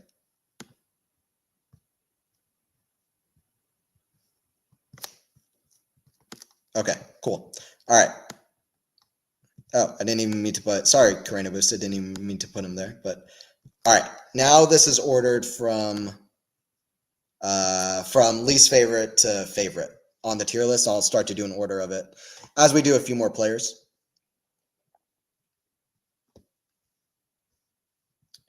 Don't worry, Sakkari will choke back. Yeah, I mean, Coco didn't choke, things simply happen. I totally agree. I totally agree. All right, here we go. Okay, more players. Carreno Busta. I like Pablo a lot. I was happy when he won. I'm gonna go Pablo and B. B tier right behind. I'm actually going to put Pablo top of B. He can't be an A tier, you know what I mean? Carreno Busta is not A tier, but he's a fun watch. He's a great personality out there. He seems like a genuine dude. I love watching his interviews when I've had the chance to. He's actually a pretty talented, like flashy guy. So I think he doesn't get credit for that. I like watching him when I get the chance to. Botic, I can't do it. I'm going to put him like middle of D. Francisco Cerundolo, I don't like watching very much either, to be honest, but I'm going to put him in C. Nishioka, I don't, he complains a lot, Nishioka. I don't know. I like watching him for like, I don't know. He's entertaining though. All right. I'll put Nishioka and Cerundolo like low C. They're not, I don't love watching him, but they're not D tier. Dimitrov, he's got to be S. He's climbed into S recently. It was kind of hard to watch Dimitrov for a while because like Shapo and like Kyrgios, they should be playing above because they're some of the most talented players on the tour. But yeah, Dimitrov's climbed in there. I'll probably put him low S. Yeah, this is good. That's good. Fokina, love his personality. He's just like a cat guy. Just falling all the time for no reason. He's very memeable, is Fokina. I'm gonna put ADF at put him right next to Shapo. That sounds about right. Right behind George. Shelton, not a huge fan of Shelton. I know there are a lot of Shelton fans. I am not a big fan. Gonna put him there. Greek Spore, very talented guy though. He's gonna go on to do some big things in the future. Have a few big runs. Greek Spore, like Greek Spore a lot. He's one of my faves. So I'm gonna put him right behind Fritz. Bublik, love him. Okay. Faison, what would be your like top 3 right now for favorite players? And let me know. I know it seems like everybody really likes Yannick at the channel. I mean, I know I'm quite obvious with that. Okay, Kitsmanovic, Lexi would put him in S automatically. I'm not quite S tier, but I do like him a lot. I always root for him. Yeah, he's like high B. Nah, he's behind Rafa for sure. He's behind Musetti. He's behind Chapo. Chorich, ADF. Kitsmanovic is gonna fall all the way to the low. He's gonna find himself right here, right at the low D tier. No, I'll put him right here. That sounds about right. Yeah. I don't know who this guy is. Is this Sabata Marias? Is this Sabata Marias? Is that who that is? Tiafo, Runa, and Step-Up got destroyed by you, Shelton, too. Although Tsitsipas fans are coming for you. I'll tell you who exactly is coming for me is Lexi's face on. So I got to watch out. Yeah, Tsitsi fans are definitely coming. Let me know, though. Who are your, like, top 3? I don't need you to say your bottom 3 if you don't want to, but I'm kind of putting myself out there. But yeah. I'm gonna say this Zapata Marias. I'm pretty sure that's who that is. I should know how he looks like. I'm pretty sure. I guess I can't memorize everybody's face. I'm pretty sure that's who that is, and it is who that is. So, okay, Zapata Marias. Yeah, I mean he's decent. He's like whatever C tier. I'll put him here. I actually quite like watching him. He's below Hachnov. Just moving this around a little bit. All right, Lahechka. I like Lahechka. I'll put him high B. Baez, yeah, he's around the same, to be honest. No, Hurkacz should be higher, though. Hurkacz is at the height of B if he's not A. Okay. All right, and then, all right, we keep going. Maxime Cressy. Bublik, he is so funny. Okay, Jasna, yeah. No, Bublik's funny for sure. He's one of the funniest dudes on tour. Tiafoe's funny as well. Bublik, Tiafoe, Who else are fun? Dimitrov is hilarious. My favorite ATP video still isn't even the documentary. My favorite is Dimitrov pranking all the players last year. I feel like everybody's brushed over that. That's the funniest tennis video I've ever seen in my life. In terms of ATP content, that one's good. That one got underrated right away. The last few have been amazing too, but that one's so funny. Cressy. Oh, I'm putting Andy right into S tier. I'm just brushing over Cressy. Andy's in S tier. Lucky enough, I got Andy retweeted my tweet on Twitter, which is crazy. And I hope for more moments like that because that was crazy for me. And but yeah, Andy. Yeah, this looks about right for sure. Andy or Medvedev? Murray or Medvedev? Yeah, I'll say Murray for 3. Nori is at the top of my S series, just lurking around. Maxim Cressy I like a lot. Nori is literally just at the top of my S tier, just chilling, whatever. That's fine. Nori, he'll be like... Sorry, Cressy, not Nori. By the way, play is still suspended. Cressy, I'll put... He's behind ADF and Kecmanovic for sure. He's behind Kyrgios as well. Cilic, I'll put him ahead of Cilic. That's fine. They're like the same. Cressy and Cilic are like the same. Not the same at all, but in playstyle they couldn't be more different. But they're like the same, like favorite level. I think the most similar of any two player. Like you could literally switch them. I wouldn't care. Rusevori, I believe that is. It always reminds me of Voldemort. I don't know why. He looks like Voldemort. He plays like Sinner. I'm going to put Rusevori, Emil Rusevori. I like him a lot, actually. He's like high B, whatever. He's so overshadowed by Sinner. I'm going to put him at the height of B. There you go, Rusevori. There's your credit. Rusevori. You asked for it. There's your credit. He always gets overshadowed by Sinner. Gasquet, I like Ricky a lot. Ricky might be low A. I didn't used to like watching Gasquet very much. I've really warmed up to him over the years. If I'm being honest with myself, he's low A. He's low A for sure. Also, Felix has had a Struve. All right. I don't know how much longer we'll keep doing this. We've kind of drowned out a while. What other players do we have on this list? I might switch over to something else. Okay, you know what? From now on, I'm just going to be select about these players. I might not do everybody, but I'll do a few. I'll start speeding through them a little bit more. Manarino, don't really care for Manarino that much. If I'm putting Berrettini on D, I'll put Manarino on D as well. Lajovic, I like Lajovic. Put him in low B. Nakashima, I like Nakashima a lot. He's like high B, probably right ahead of. No, he's behind Rafa, ahead of Baez. Who else? I'm not gonna do Sonego. I'm just gonna kind of brush over. Let's see, Humbert. Let's see. You guys were talking about Bublik. I'm going to put Bublik. Right now, Bublik is probably he's like with Rublev. Bublik is with Rublev right now at the moment. So I'll put him in C. Humbert. I'm going to put Humbert. I like Humbert a lot. He's one of my favorites. So I might put Humbert in S, but he's not really on Dimitrov or Ruud. I like all of these, Sinner, Medvedev, Murray, Alcaraz, Ruud, and Dimitrov. They're on next level for me. I love watching all of them play. Is Monfils on here as well? Did they just skip over Monfils? Gale literally is not on here. They did make this May last year, though. I think Monfils was outside the top 100. So, yeah, it says ranked top 100 ATP players. So I think it's all top 100 ATP players, actually, which only just crossed my mind. But, okay. Gale is not on here. He would also be with these guys in S tier. But yeah, these are, next level. Who was I just looking at? Humbert. Humbert is, right below that. So he's top of A. Maybe Fritz. No, I'll put Humbert at A, right ahead of Fritz. Who else? JJ Wolf. Wolf is going right into S tier. Wolf was the coolest of the. Well, I'm not gonna say the coolest, but he was really cool to meet in Atlanta. So nice, and so good. I've got stories with that. So, yeah, I'll put him right behind Alcaraz. That sounds right.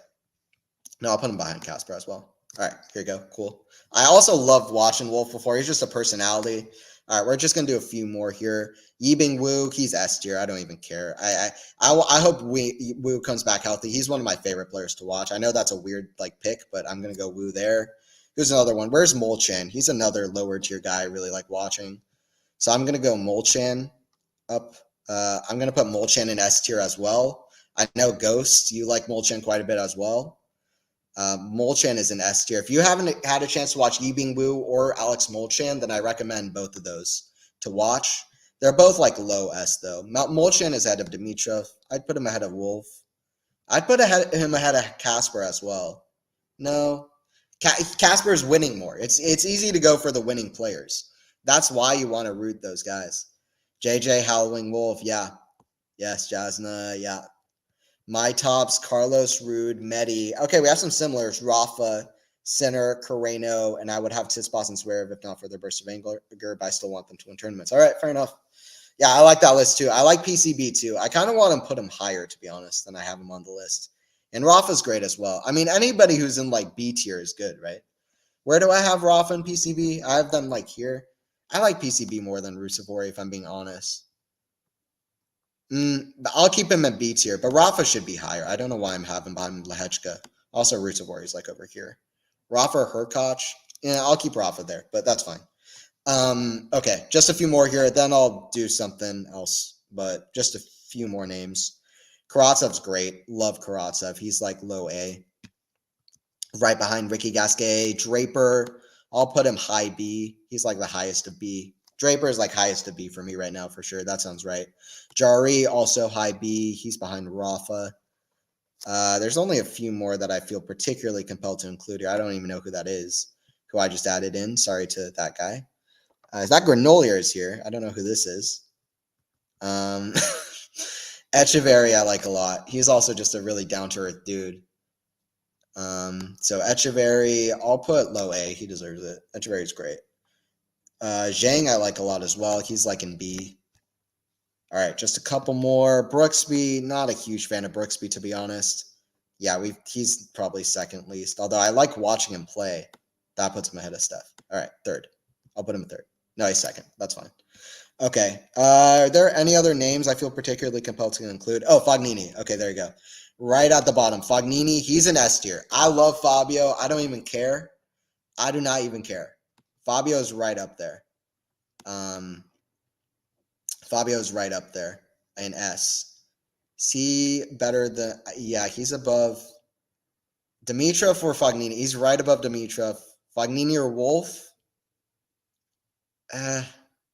This is tough. This is funny. I have three lower tier guys who are probably all outside the top 60 right here in S tier.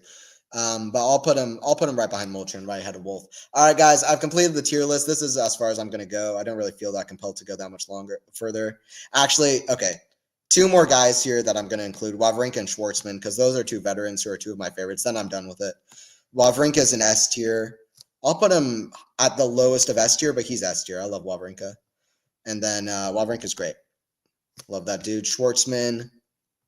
I'm going to go Schwartzman at, he's S tier as well, Schwartzman, for sure.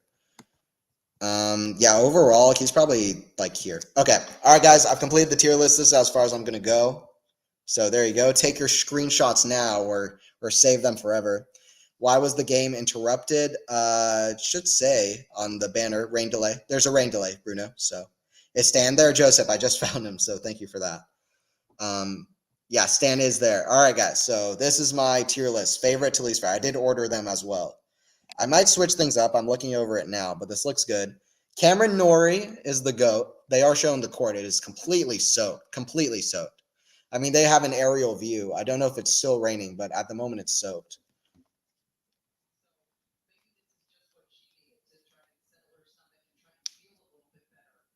Yeah, I don't know if they're going to return anytime soon. But I'm down to do like one more activity as well.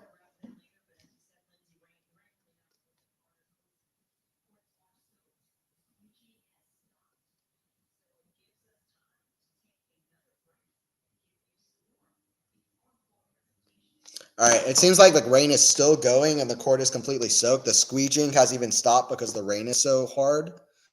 So, yeah. By the way, we have a WTA players tier list as well.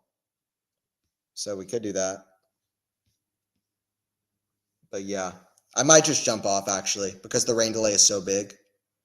But yeah, okay. So, okay, Norrie, Sinner, Medvedev, Murray, Alcaraz.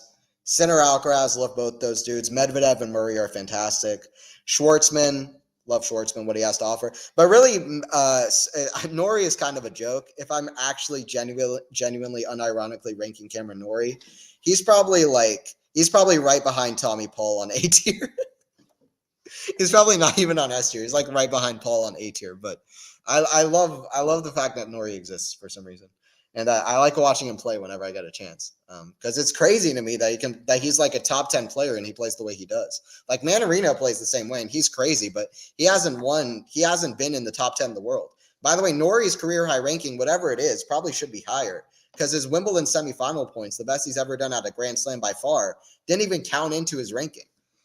So anyway, but Sinner to Alcaraz, Sinner, Medvedev, Murray, and Alcaraz, those are like by far my 4 favorites at the moment. I'm kind of underrating Dimitrov. I think I should move Dimitrov up. I actually kind of want to give him a big jump up. I kind of want to put him all the way up here. I don't know why. I had Dimitrov so low, but I do like Dimitrov probably. Do I? No, he's behind Schwartzman. He's also behind Casper, but he's over here. Dimitrov's over there. So I have Sinner, Medvedev, Murray, Alcaraz, Schwartzman, Casper, Dimitrov, Molchan, Fognini, Wolf, Wu, then Wawrinka. Then I have Humbert, Fritz, Greek Spore, Paul. Those are some of my favorites. Then Demon Djokovic, Korda. Korda should be higher, though, for sure. Why is Korda all the way down here? Korda should be way higher. I don't know why Korda dropped all the way down there. Korda might be S tier. Did I put him A tier? No, he's not quite S, is he? He's like top of A tier, though. All right. And this is the completed tier list. I'm not going to do any more. All right. Well, hopefully you guys enjoyed that a little bit. Hey, what's up, Fedric? Bro, match will start or not? Not for a while, to be honest, to Panker. There's a rain delay. Match is not going to be stopped for a bit. Rain stopped or not? Well, the court is completely soaked. And by the way they were talking, it seems like it is still raining a little bit. They even stopped squeegeeing because the rain just keeps popping up. There's not really a good point right now. Hey, what's up, Nicholas? Good morning from Athens, Greece. Hi, Anthony. Hey, what's up? All right, let me get the tier list off, but hopefully you guys enjoyed that. That was my tier list. Yeah, those are some of my favorite players for sure, which is good for me as well. I'm going to keep this for sure. Let me save this or download this pick. Dominic Thiem is there as well, by the way. I didn't even include Thiem. Thiem is like a little bit depressing at the moment, but Thiem is depressing at the moment, but he would be high up there. I don't know exactly where he would be at the moment, just because he's not winning a whole lot and he's kind of playing below where his level should be. Honestly, he was like top of S tier, probably even above like Ruud, for example, for myself. Probably near Sinner Alcaraz level for me, like right at the top. But the fact that he's not winning a lot, he'd probably be like top of A. But yeah.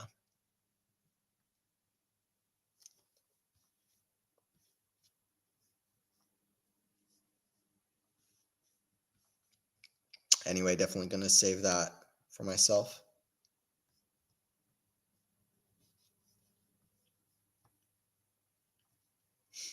And yeah, there is a delay. So I'm trying to figure out exactly on here. I could do a WTA players real quickly and then kind of jump off while the delays happen.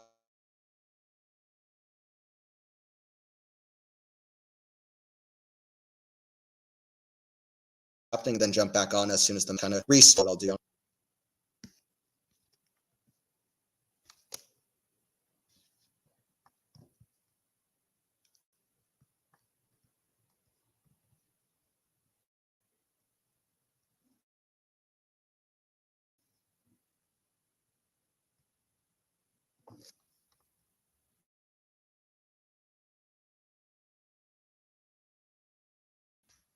All right, cool.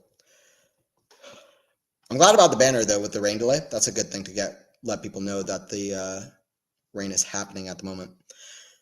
What do you think of the bees yesterday? Yeah, it was strange. I was scared for Alcaraz. I didn't want to be in that situation. What's happening about the game with the game? Is it going to continue? Yeah, the match is going to continue. It seems like, hopefully, if the rain stops being annoying.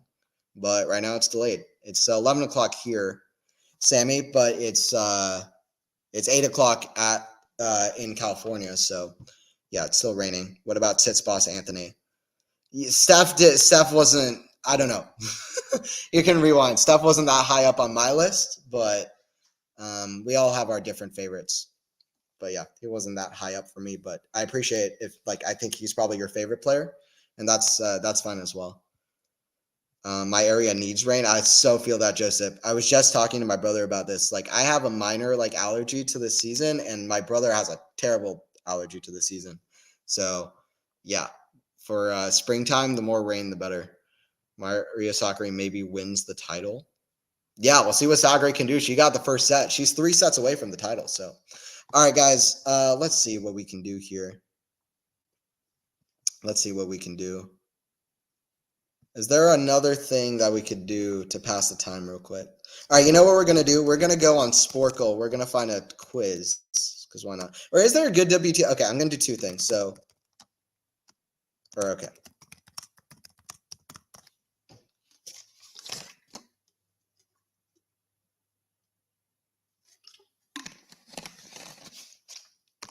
All right, first I'm going to look for WTA player tier list. Create a WTA Tennis Players 2023 tier list. I hope I don't embarrass myself I hope I know enough players. I really can't differentiate enough of these players. I'm going to be by fame. I would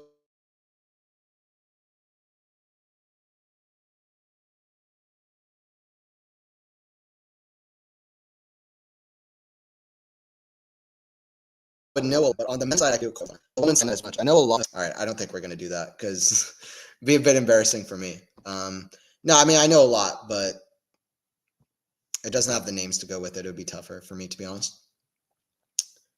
When do we see Hala play? Joseph, she's come back in Miami, so. Okay, yeah. I just pray that Coco should win this match. Yeah, I'll see what Coco can do. Okay, then there's one other thing I was thinking about doing. Tennis tournament tier list. Is that a thing? And if not, then I'll probably just do a quick Sporkle quiz, then jump off until the rain kind of calms. So that'd be good for me as well. Create a tennis big tournaments tier list. Oh, that's kind of fire. It only has like a few though.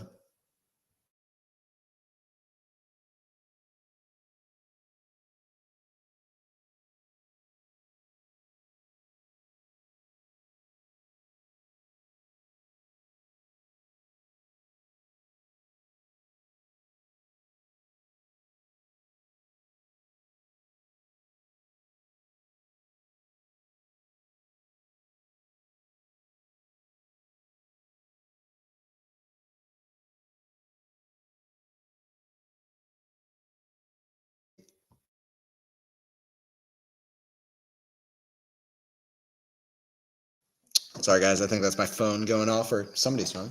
Oh, there you go. But yeah, Halep is playing in Miami. All right. I want to do one more thing. I honestly want to do one more thing. There's I have 3 tier lists for 4 tournaments. That sounds cool. Okay, create a big tournaments tier list. All right, fine. This is a good enough activity. I don't really feel like doing a Sporkle quiz. Like, whatever. It's not the mood right now, right?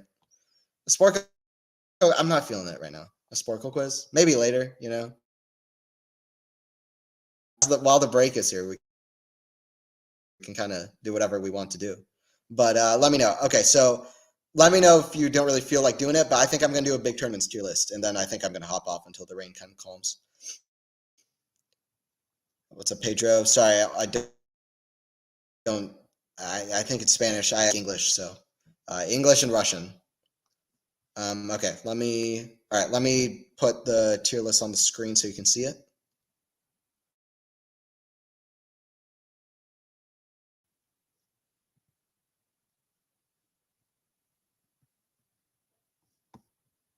Okay, cool. Hopefully that should be showing up.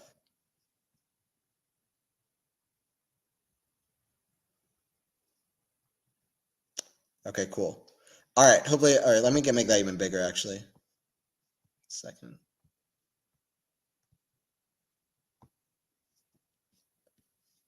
Okay, cool. All right, let's do this. So here's what we're going to do. We're going to rank big tournaments. And let me know in the chat as well. I wish I said it on the last year list as well, but always welcome to let me know what your predictions are as well. Sorry again, Pedro. I do not speak. I think it's Spanish. I don't speak Spanish, so sorry about that. But I appreciate having you on here. There's currently a rain delay So there's not going to be the match for a little bit longer. The rain is complete. The court is completely wet. So the match is going to be for a while. But once it's back, I will be back with the call. So definitely join in. I hope to be anyway. As long as it's like today, then I should be. All right. Okay. So Australian Open. So what do we think in chat? What are we thinking for the Australian Open? What are you guys thinking? Let me know. Australian Open. I don't know exactly how I'm thinking about S tier because I love all these tournaments, right? What tournament do I not like very much? Like, you know what I mean?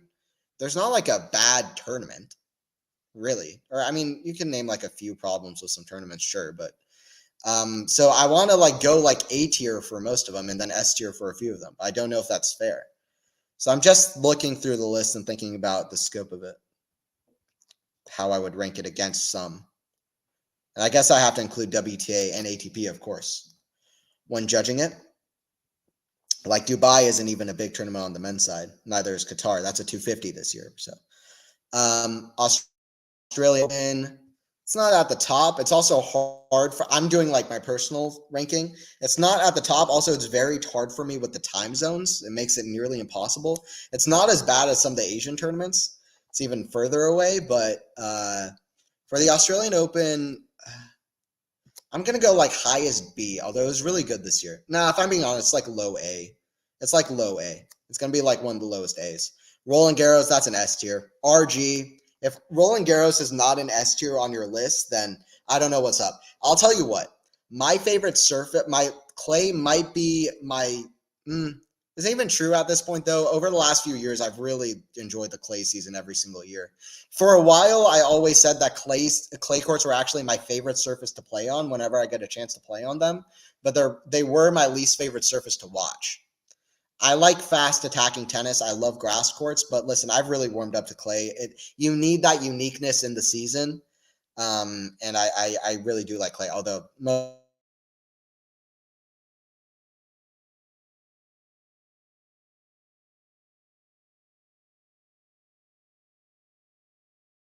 hard courts are S tier. It's not going to be number one, though. It is Monte Carlo. Let me think. Monte Carlo. Monte Carlo is quite good, but it's also not my favorite of the Masters. Monte Carlo is like B tier. I do like Monte Carlo a lot, though, so it's B. Let's see. Rome is one of the best. Rome is one of the best. Rome is one of the very, very best. Rome is low S. Rome is good. Like the clay is amazing. It's very slow and very just so aesthetically pleasing to the eye. It always looks very like, I don't know, used. Like you can see all the slid marks even after the point is done. And there's something about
all right, back with this one. Sorry about that. I'm going to get the tier list back on. Then I'll finish this tier list, and then I'll be back when the play resumes to call it the rest of it.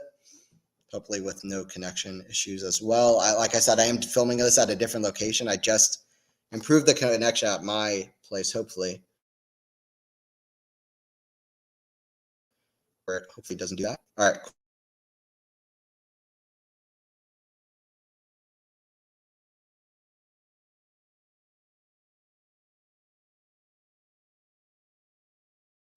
Yeah, I like Madrid as well. Not all of these are going to be so high. Miami is D tier. Miami was so good when it was in Crandon Park. I don't really know what they're doing at this point. They're adding pickleball in. I don't like how the courts look. It's like all blue, light blue on the outside and another shade of blue on the inside. I don't like it very much. Miami has gone down a whole level to me. Also, the court speed has changed. Like why did it play so fast last year? I don't get it. Miami is D tier. Miami used to be like Miami and Indian Wells used to be considered like the fifth slam. I guess IW still is, but Miami was right up there too. So they need to figure something out because it's not where it needs to be. Indian Wells probably isn't like my favorite Masters like it is for some people, but I really enjoy Indian Wells a lot. Indian Wells, it's either high B or it's low A, but to be honest, I'm probably going to put low B. There's a lot of great tennis tournaments.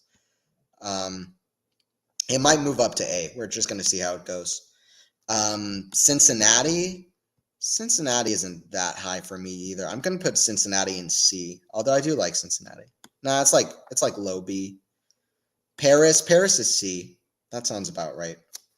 Paris is C. Right at the end of the year, some players are really exhausted. Doesn't help either. What is this? Is that Canada? I guess it has to be Canada, right? Yeah, that's the Canada signal. Why do they not have the words? Okay, so Canada, I'm going to put Canada. Canada is probably below Cincy, right? So Canada, I don't know. Canada is pretty low. It's like C as well. Shanghai is one of my favorites. Shanghai is underrated. The crowds in China are fantastic. They always bring a great atmosphere. And the play is awesome. They play pretty quickly. Always makes for great shot making. There are always so many great shots that come out of Shanghai. It makes for some of the best, most entertaining matches as well. I love the way the courts look.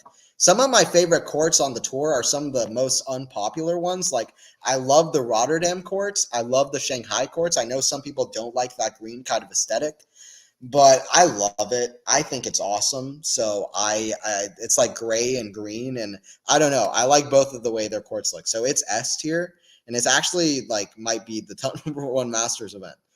And it's unpopular, but that's just my opinion about it. I don't know. There's something about it.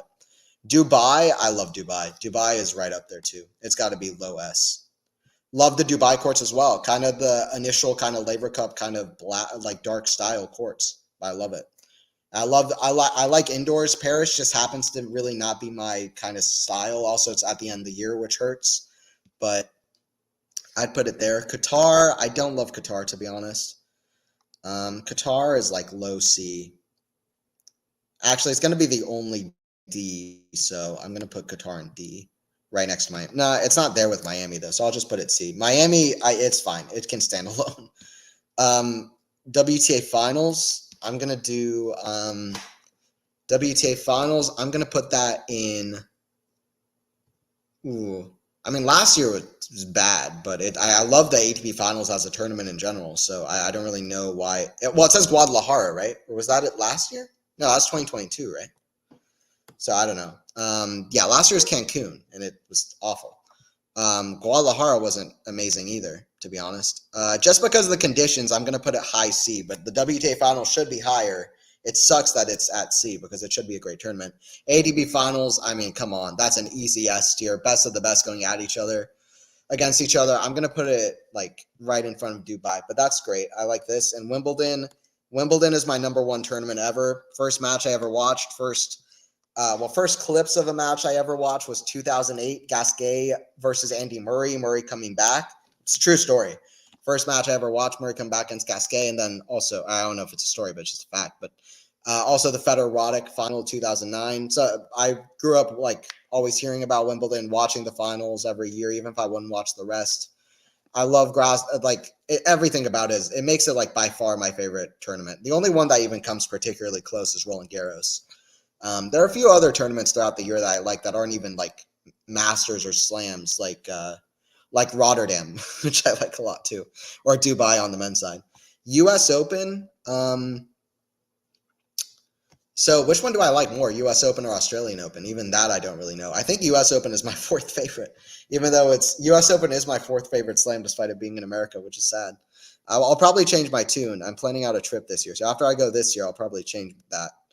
It still probably won't pass Wimbledon, but it might be number 2 if I go there. U.S. Open. Yeah, that sounds about right. I'm going to put, I feel good about this. I'm going to put U.S. Open right behind Australian Open at A. All right, there you go. Big tournament. I'm not even going to look at it. That's what it is. Big tournaments tier list. There's the list. All right, guys, I'm going to head out for the time being. I'll be back when the match resumes. Oh, what's up, Lexi in the chat? Anthony, hello, fans. What's up, Lexi? Sorry. You came in a little bit too late. I'm going to head out. We were having a good time, though. But I'm going to head out. While the play is not here. Australian Open is my favorite tournament. Nice. That makes perfect sense. That's fine. I like that pick too. That if it was in my time zone, it might be like my number 2 tournament, only behind Wimbledon. What if they can't finish today? What will happen? They'll probably take the earliest slot tomorrow. That's the only thing I imagine will happen. So we'll see. I hope that they can finish tomorrow, though. Zyman. Sorry if I said your name wrong. I'm sure I butchered that. So sorry for that. But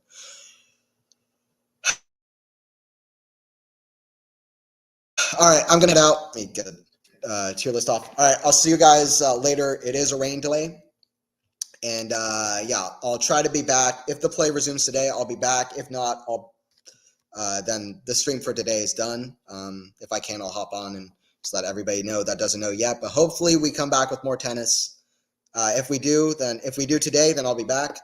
But if not, then I don't know. Actually, right now they're showing Gauff versus Sakkari. So what's going on? Okay. It looks like the play is going to be resumed. It says 9 p.m. today. Or wait, what? Are they showing the replay of the match? Oh, okay, I guess they're showing a replay of what's already happened. Okay, never mind. Sorry. Never mind. They're showing a replay of what already happened. All right, never mind. That was no news. Tennis Channel is being very misleading. Okay. I'm going to head off. If the match comes back, I'll be back. But, I'm heading off. So I'll see you guys. By the way, tomorrow I'll be commentating Sinner Alcaraz. Join in for that. I've been waiting for that for a while. First time I commentate a Sinner Alcaraz match. So that's a lot of fun for me. And, anyway, but I'll see you guys hopefully later. If not, then I'm sure we're going to try to finish this tomorrow. But, rain delay for now. I'll be back when the match resumes, if it resumes.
All I want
Hey guys, back for the call with this one. The players are on court. They are currently warming up. Welcome back, everybody. We'll have the resumption of this match of Gauff taking on Sakkari. Score is 6-4, 15-all in the second set. Maria Sakkari took the first set.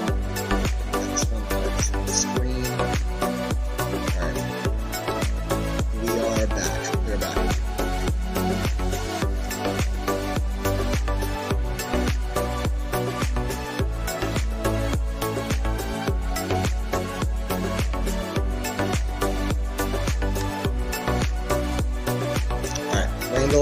over, at least for right now. Hopefully the weather holds up. Hello, everybody. Anthony Hersher for Quality Shot Tennis.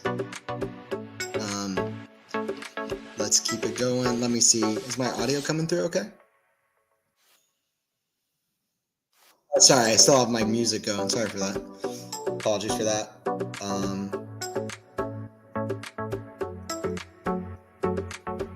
Danny, I cannot hear you. Yeah, sorry for that. That's my music going. I didn't realize it was going. There's some things that are easy to hear on. Okay, here we go. Okay, cool. All right, sorry for that. All right, let me get the scoreboard working. Okay, cool. So we're back for the call with this one. Hopefully the weather stays away. 6-4, 15-all in the second set. Sakkari took the first set. Tennis Channel just showed a stat that said that Gauff has hit 6 winners to 16 unforced errors. And I don't know that that's accurate, but I thought the first part of the match was really high level from both. I feel like they're being a little bit, a little bit whatever. I don't know I can't think the right word right now, but it seems like they're saying some things were unforced errors that maybe weren't. But anyway, hey, what's up, Sam? Zam ZK. Hey, it's been a while. Good to have you in here. Depanker, bro, match will start or not. Rain has stopped. Rain has stopped for now. The players are on court warming up. So yes, the match will continue on a little bit. It's only 9:30 or so in Indian Wells where they're playing. So they're currently warming up their serves. The match is about to start again. Excited for that. Do you support Coco? Yeah, hell yeah. Yeah, I love Coco. Coco is one of my favorites. Okay, bro. Thanks. Yeah, no problem. Yeah, Coco's great. I like both of these players. Like if I just did an HV players ranking. If I did a WTA players ranking, these would both be like S tier, A tier players. Coco would be S tier. She'd probably be S tier, and then Sakkari would be like A tier. But they're both two of my favorites.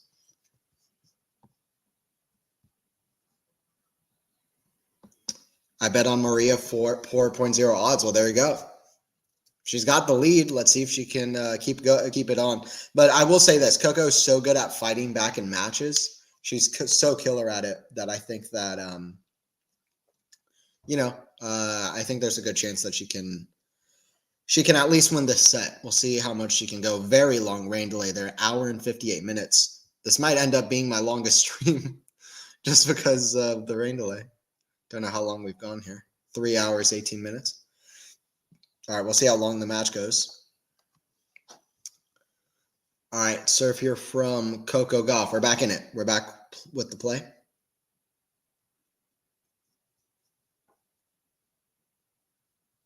Serve Coco into the net. Second serve. Yeah, she is a fighter for the second and third set, dude. All right, let's see. Sakkari forehand. Forehand of Coco, back into Sakkari, down the line to the forehand of Coco.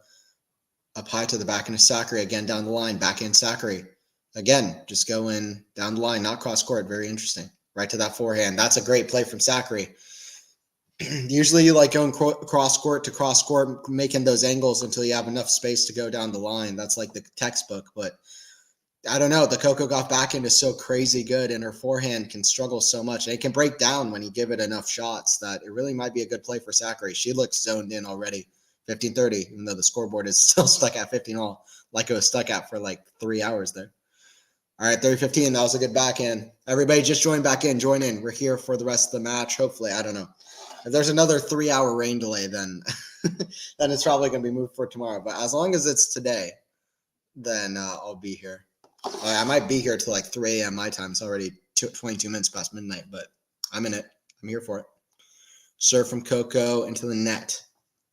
Go Sakkari. Okay, Tommy. Let's go Sakkari. Let's go Maria. Good to see, genuinely good to see Maria back playing well and having good results. That was a cool thing for me to see this week. Forehand, the backhand of Sakkari. That's in the net, though. 40-30 for Coco.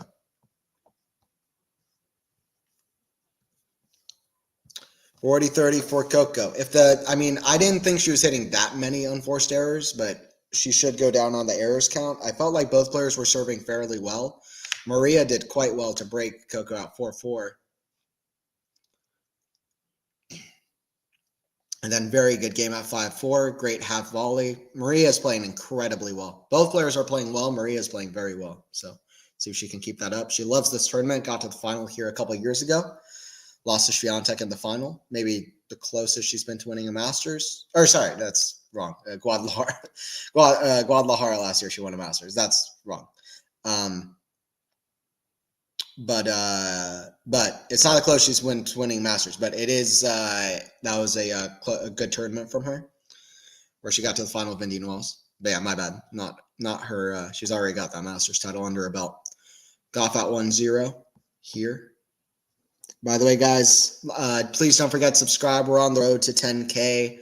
For more streams, we'll be doing the Sinner Alcaraz and Paul Medvedev match tomorrow. I will have the Sinner Alcaraz call. David will have the Paul Medvedev call. So please join in for those matches. We will also have the women's final and the men's final, of course, as well. And then we'll do so many more tournaments for the rest of the year and so much more content. So tune in, please, for that.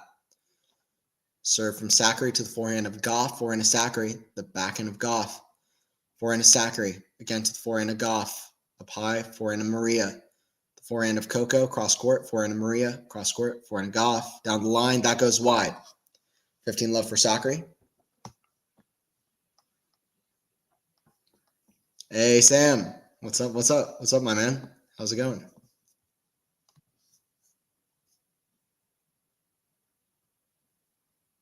$15 love for Sakkari. How you doing? How you doing? Serve. Down the tee. Forehand of Coco. Forehand of Sakkari. That goes out. So 15 all.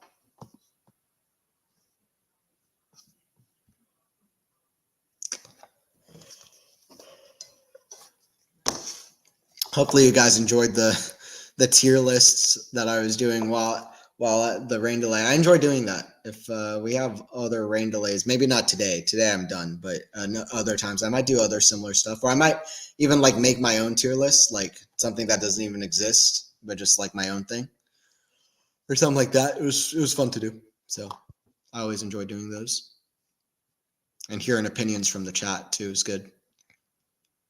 By the way, we haven't even played an hour yet. We've already had 2 pretty lengthy rain delays. The second one was almost 2 hours. The other one happened at 4:03, which I forgot about until that one even happened until Tennis Channel reminded me. Hopefully we have no more rain delays or bee invasions or whatever else, lights flashing. Medvedev. I mean, we've had so many different things. Surely with how crazy this tournament has been, because I mean, rain in California is not that common. Surely we're gonna have some crazy thing happen in the big final that stops play. I don't know what it's gonna be, but we're gonna have something. Absolutely. 30 all. Sakkari, Gauff with half a chance here. Serve the forehand of Coco. That goes long. Sakkari is serving incredibly well, by the way, this match so far. She is serving amazingly well, which is good stuff. I'll show you the serve stats later. Serve from Sakkari. Forehand of Coco. That goes long again. The Sakkari serve really coming to her aid here. Sakkari.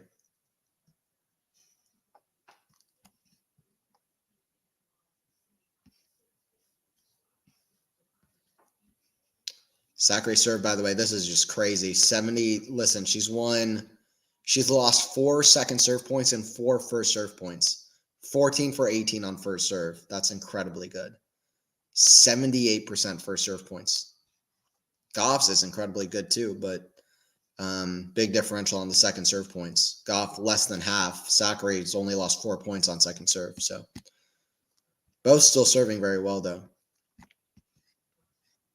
It's high quality so far. It really is. It's high level.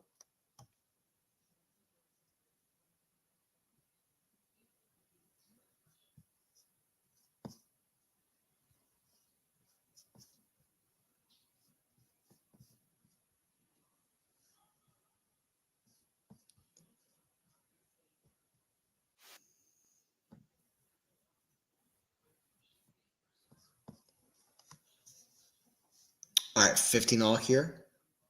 At 1-1, Gauff serve into the net. Second serve here from Coco, from her home crowd. Born in Atlanta, Georgia. Kick serve, forehand to Coco.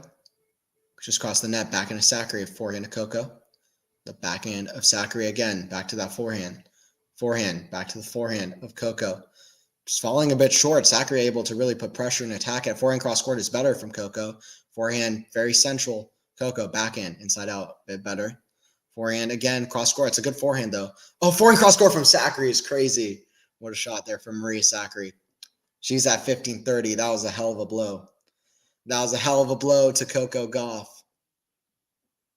Those are some great forehand cross courts from Coco. Finally hitting some better forehands, and Sakkari just finishes it and says, listen, your forehand cross courts, they might be good, but listen, my forehand's crazy. And she hits an even better forehand cross court. That's what happens though. When you're playing a player good enough, if you create a good enough angle, they can use it. You have to sometimes you have to really make sure you either hit a winner cross court or you go down the line quick enough, you know. Backhand to the backhand of Sakkari, forehand to Gauff, down the line, the backhand of Sakkari, forehand to Gauff, forehand to Sakkari, back cross court, forehand, forehand Sakkari again. That's in the net, so 30 all. 30 all. This is getting really interesting now. This is really interesting. It's really good too. This is really good. This is a really compelling match right now. Sakkari ahead. She's not the favorite to get to the semis. She's really testing everybody in Indian Wells. She's playing incredibly good tennis. Sakkari shot placement, by the way, 44% of her shots to the forehand of Gauff. Serve, that's a let. That is a let. Let me know predictions in the chat for how this match is going to go. I'm keeping my guess. I'm going to say Gauff in 3 sets. I'm keeping my guess. Are you kidding me? I'm not backing down from what I said, but right now, Sakkari is the favorite for sure. I don't go back on my guesses very often. Serve Coco. That's a double fault. 30-40. 30-40. Let's see, Denny. Coco's got to pick it up right here, right now. 4th double fault. Let's see how Coco picks up. Might be just a bit shocked at the level Sakkari's producing. Forehand cross court, forehand to Sakkari. That's really good. Deep down the middle. Forehand to Gauff. Another forehand of Coco. Backhand of Sakkari. Gauff probably could run around a few of these, but she's opting for the forehand. Forehand again. That time she missed it long in a big roar from Maria. So we're at 2-1, a set and a break for Maria Sakkari, who doesn't want to even chance another rain delay here. She wants to finish this tonight. She wants to finish this tonight. She wants to finish this on March 15th. She doesn't want to go to tomorrow. She does not want to go to tomorrow. 2-1. And she's serving incredibly well. Coco doesn't want to be down a break right now. Let's see how Coco responds. She's going to respond something. Like I said earlier on stream, she has not lost a match in the United States since Miami. Well, what does that mean? After Miami, you go to like Europe. You go to Europe for the clay season, right? Well, okay. So, but okay. In America, you have Washington. She won. Cincinnati, she won. U.S. Open, she won. Now she's at Indian Wells semifinal. That's pretty good. That includes a Grand Slam. That includes a Masters and includes a very tough 500 tournament to win. Now she's in the semifinals of IW. It wasn't easy either. She was down a double break to Clara Burrell, who beat Bagula in the Australian Open. She's down 4-3 in the head-to-head to Sakkari. Let's see what she can do. This is a danger moment for her streak in America.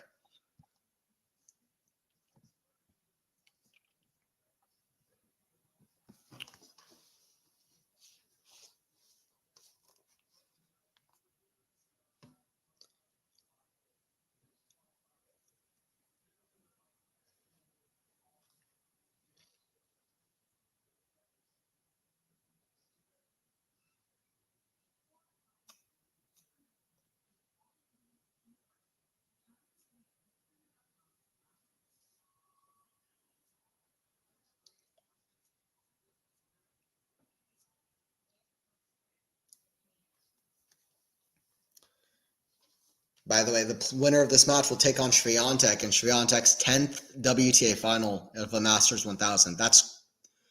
mind-blowing. It's literally mind-blowing that Swiatek has been in 10 finals at 22 years old. That's like alien stuff. By the way, a big forehand return. Let's go Coco. Love 15. Let's go Coco. Pick it up. Pick it up. See what Coco can do here. Let's go Coco. Hour and 3 minutes in. Coco's absolutely going to fight back here hard.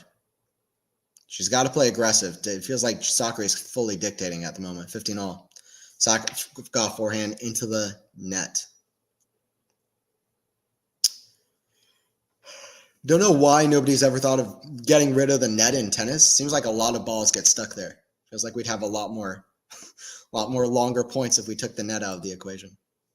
15-all. Nobody's ever thought of that. Backhand, forehand of Sakkari, cross court, forehand of Gauff. Backhand of Sakkari, cross court, the backhand of Gauff. Forehand of Sakkari, inside in, forehand of Gauff, squash shot. Forehand of Sakkari down the line. She missed it wide though. If Sakkari is really, really pushed, she can hit a shot or two like that. It's already happened a few times this match. It's definitely seen that a lot in the past. So let's see if Gauff can keep doing that. It's 15:30. It's 15:30. Hour and 4 minutes in.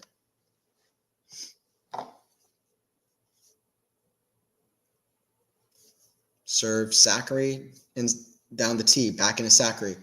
Inside out to the forehand of Gauff. Forehand Sakkari squash shot. Backhand Gauff. The backhand Sakkari, that's in the ground. Gauff's getting excited here. She's at 15:40. Coco. She's killing it in IW at the moment. The forehands are way better. The forehand cross court, yeah, it's killer at the moment. It was the backhand with the final blow. That backhand with the final blow there from Coco. All right, let's see how Coco does. It's a break point for Gauff here. Forehand return into the net. Good serve from Sakkari. You've seen that all day. 30-40, one more. What will Coco do on the second break point? Gauff looking, I don't know what, but not happy at the moment. Maybe worried, stressed. Not good. Let's see what Coco can do here. Just hope she's not she needed time to reset. It came at a great time right after a medical timeout between sets. Came at a good time for Coco. Let's see if she can regroup. It hasn't been ideal since the restart for Coco, like some thought it would be. Forehand cross court, forehand to Sakkari. Hits from, she gets under the ball very well for a toss and forehand to Sakkari, but that goes out from Gauff. Deuce. Forehand to forehand is so in favor of Sakkari at the moment. It's crazy. It's crazy. By the way, guys, Anthony Hirsch here on commentary. Like always, please do not forget to like. If you haven't already, don't forget to subscribe for more streams down the road. We will be doing the men's semis tomorrow as well. Serve the backhand of Gauff. That's in the net. That's a great shot from Sakkari there off the backhand. So it's advantage to Maria Sakkari. Wow, Sakkari is playing a hell of a match. Let's go, Maria. Gauff would be disappointed to lose in the semis of a big tournament once again, but I mean, listen, there's not much you can do against a Sakkari like this. She should be in the top 10, Sakkari. She's playing her best. That gets a wild back in from Gauff, and that's going to get Sakkari excited. Gauff had a break point to get back into this match, and Sakkari is at 3-1. Let's go, Sakkari. 6-4, 3-1. Let's go, Maria. When's the last time Maria Sakkari, before Guadalajara, where it's a great win for Sakkari, but the draw was so depleted there, to be fair. I don't know. When's the last time that she reached the final of a Masters? She's never been to the final of a Slam. Never been to the final of WTA finals. Got to the semis there twice. Okay. Okay, so Guadalajara the year before that in 2022. Yeah, that's okay. I remember that. That was her last time. Pagula beat her in the final, straight sets. That was the last time before Guadalajara that she got to the final of a Masters. Let's go, Maria. Yeah, let's go, Maria. Love it.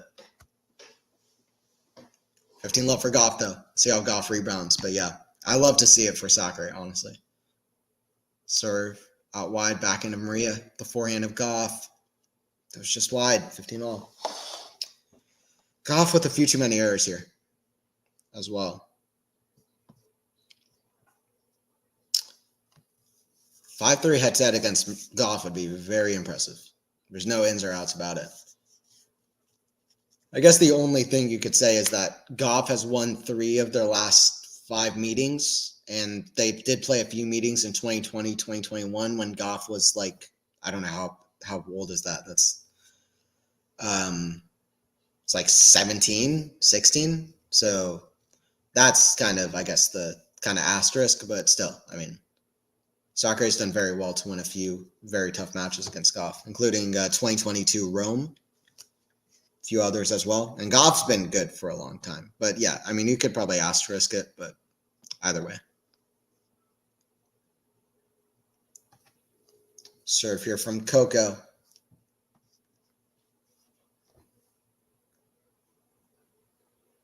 Down the tee, goes wide.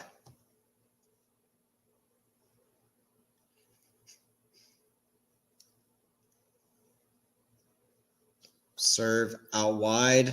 Oh, that's an ace. Second serve ace from Coco. So 3-2 for Sakkari, but Coco's on the board.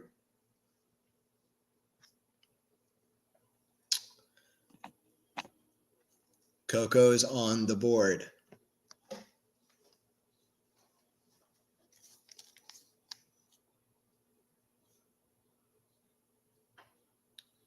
By the way, I've got a question. Let me know in the chat, yes or no. Just a simple yes or no in the chat. It's kind of a double question. Do you think Sakkari or Pegula, one or the other, will ever reach the final of a Grand Slam? Simple as that. Do you think Sakkari or Pegula will ever reach the final of a Grand Slam? I'm gonna start off and be a bit of a negative. I'm going to say no, although Pegula especially really should with her results over the last couple of years, since Sakkari got to world number 3 in 2022, was it? Early 2022, and she's been fantastic a lot of the time. Hopefully she regains her form, but I'm going to say no, but let me know what you think, if either of those two players will ever reach the final of a Grand Slam. What is Pegula's career high ranking? Is it number 3? I guess the last few years, it'd be hard for her to get to number 2 with Sabalenka and Swiatek. Yeah, number 3 in the world, 2022 October, she reached it. Okay. Yeah, she was number 3 a few months ago as well, I think. She's currently number 5, I believe.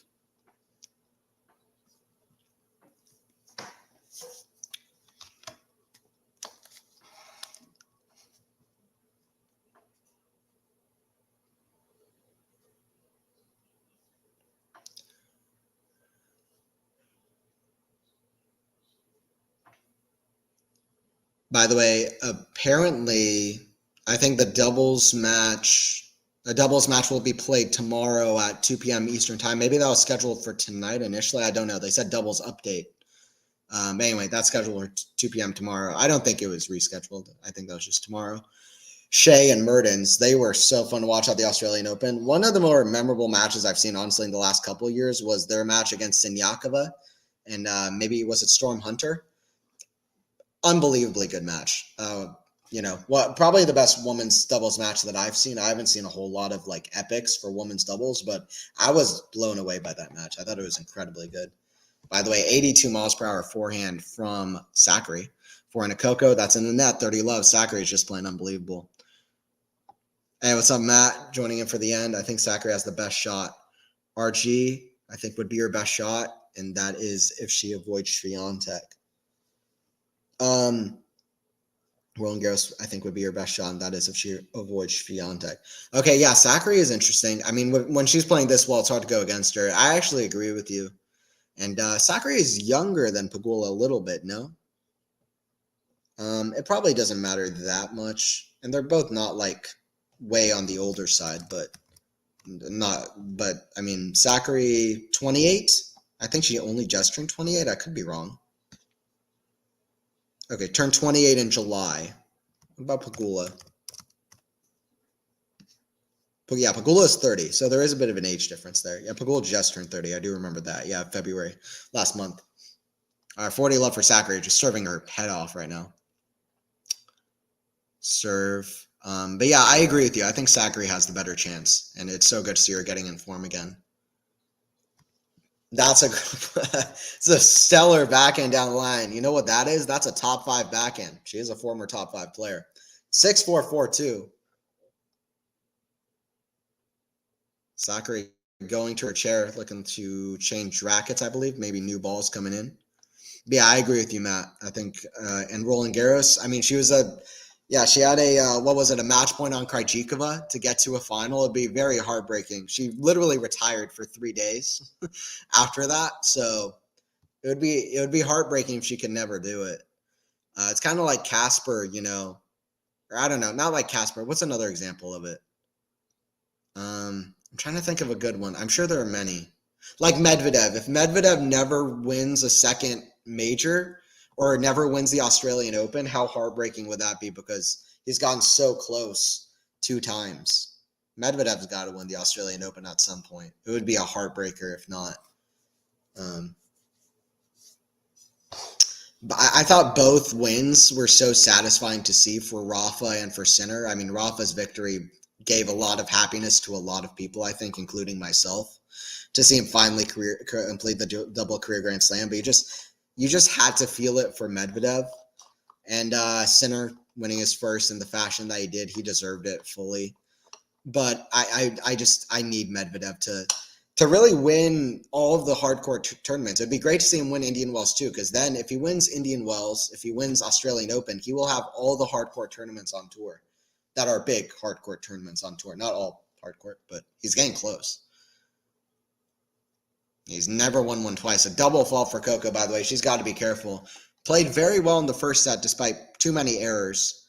But this set, it's kind of fallen apart from her confidence, I think. I don't know how much she said she was having a problem of nausea. I don't know if that's continued, but if she called the trainer for it, it must have been serious. And it's left 30 now at 2-4.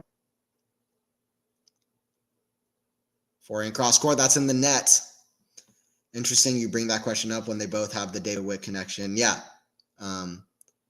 Yeah, they kind of remind me of each other in some ways. And not really by the way that they play, but not really the way they play, but they both remind me of each other. Okay, to triple break point for Gauff. This is a key moment. It's looking like Sakkari is going to get into her 4th WTA 1000 final. Serve from Coco here. That's a double fault. 2 double faults. Gauff just basically hands that game to Sakkari. 6-4, 5-2 for Sakkari. It's looking like Sakkari is going to be against Swiatek for a rematch of their 2022 Indian Wells final. I'm so happy to see that. I always remember that final. Sakkari, I mean, they showed it on Breakpoint as well, but Sakkari went away in the second set. First set was pretty close. I'm happy that Sakkari at least gets a chance at revenge, even if Swiatek is too good under these conditions. But so good to see Sakkari back as well. But yeah, Matt, it's interesting. I think Sakkari and Pegula are both players that are top tier players. That Pegula is right now down. It seems like Sakkari is back up, at least for this tournament. And Pegula lost David Witt. Sakkari is now with David Witt. And it'll be interesting. Who are some other top tier players like right outside there? I mean, right outside of the Gauff, Rybakina, Sabalenka, Swiatek camp. I guess you could say, like, I don't know, really recent years. I don't think you can. Osaka should be there. We'll see. I hope that she can reach up to that point in the next few years. But who are some other players like that? Krejcikova, although she's lower now.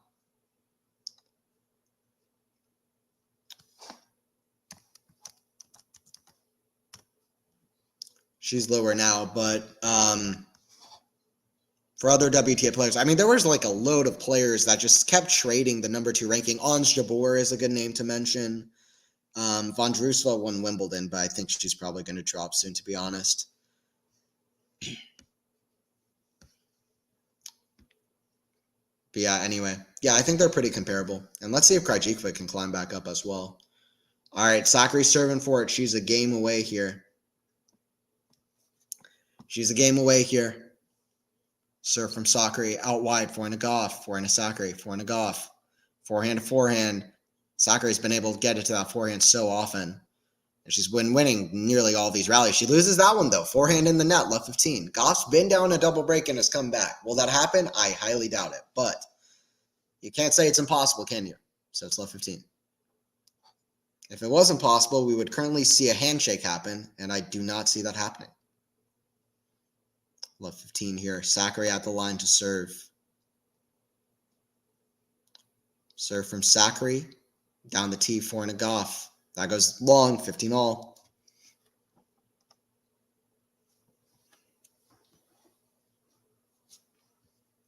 Three points away is the Greek. Tsitsipas is still figuring stuff out. Sakkari seems like she's back in fine form. We'll see if Tsitsipas can follow suit. It wasn't going to happen at Indian Wells. Tsitsipas does not like Indian Wells, but Sakkari loves Indian Wells, so here we go. Second serve from Sakkari here. Serve Sakkari, the forehand of Gauff. Oh, what a forehand strike of a return. I think that goes just in.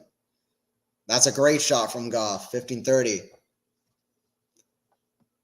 Two kind of disappointing semifinals. It won't be that way at 4:30 p.m. tomorrow. No, it will not. No matter what happens, right, Matt? Like, I'm just excited for another Sinner Alcaraz Part 8. I can't wait for that. I mean, that is I'm excited. And I'm excited to like watch it with all y'all. I'm hoping that should be a lot of fun. Man, I can't wait for that. 15-40, by the way, for Gauff. Sakkari misses another backhand. Yeah, hopefully that should be good. But right now we're watching the Sakkari versus Gauff. 15-40, 2 break points for Gauff.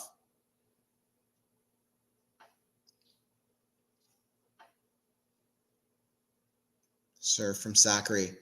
Down the tee, back in a Gauff. Back at forehand to Sakkari. Hits the tape, goes over though. Forehand to Gauff, the forehand to Sakkari. Inside out, back in a Gauff. Hits over to the forehand to Sakkari. It's very good. Forehand squash shot is incredible. Forehand drop shot. Gauff still running because she can't get to it. Great play from a Maria Sakkari there. 30-40. 30-40. What's going to happen next? That was a great squash shot. Fist bump from Sakkari there.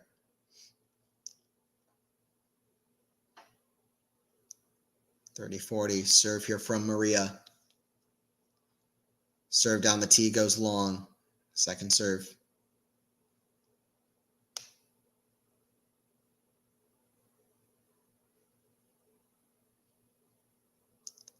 It's a kick serve. The forehand of Gauff attacks it.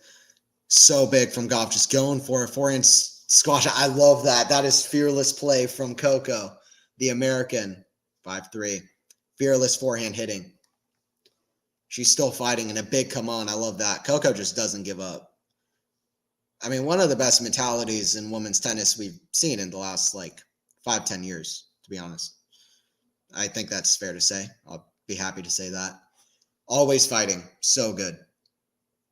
3-5. She's at the line to serve.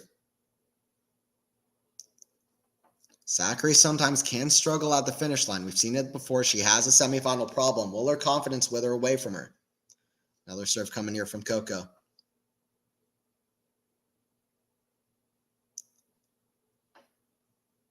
Serve down the tee, forehand of Gauff. The forehand of Sakkari. That goes wide again. Coco fighting back here. She's at 15 love.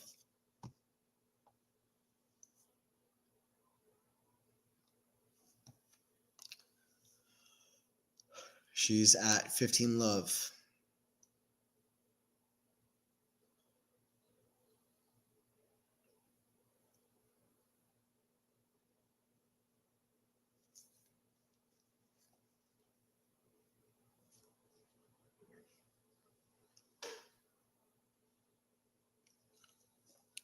Forehand, cross court for a pass. Sakkari backhand.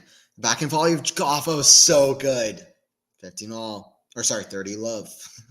30 love. 30 love for Gauff. We're going 3, Bradley. Love it. Are we? It'd be nuts. Not yet. Sakkari's still going to surf for it another time, but we'll see. Maybe. I said on Twitter, Coco does not quit. No.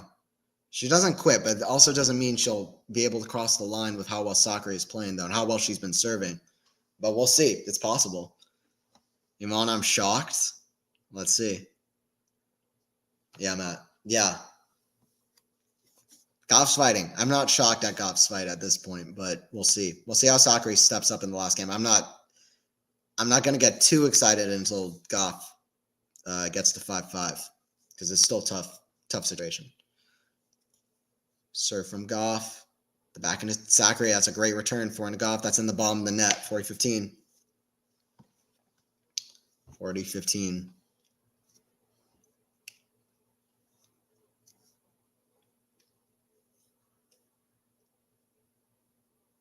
I think this has been a great match, by the way. I've enjoyed this a lot. It's been very compelling, I think. Even though it's been 2 sets. The rain delay was annoying. Everything else was good. Serve here from Gauff. We still got at least one more game to go, assuming that Gauff holds here. Backhand, inside out, forehand to Gauff. Forehand of Sakkari in the back into Gauff. Back into Sakkari, just crossed the net. Forehand to Gauff. Forehand to Sakkari. Down the middle is in. Forehand to Sakkari again. The forehand of Gauff. Forehand Sakkari is a drop shot. Gauff is so fast, though. Oh, my God, that is an unbelievable shot. And what a yell from Coco. There you go from Coco Gauff. 5-4. That might be the shot of the tournament, to be honest. The crowd loves it. That drop shot made it so tough. Gauff is so quick. Gauff is so unbelievably fast. Is that the shot of the tournament, at least on the women's side? That was nuts. Was that the shot of the tournament? That was definitely, I don't know. Maybe I'm like hyperbolizing. It was a great shot. That was a great get there from the drop shot because the drop shot was very short in the court. Gauff with an incredible forehand flick across court. All right, at least one more game to go. Gauff kind of has the momentum though, which is crazy.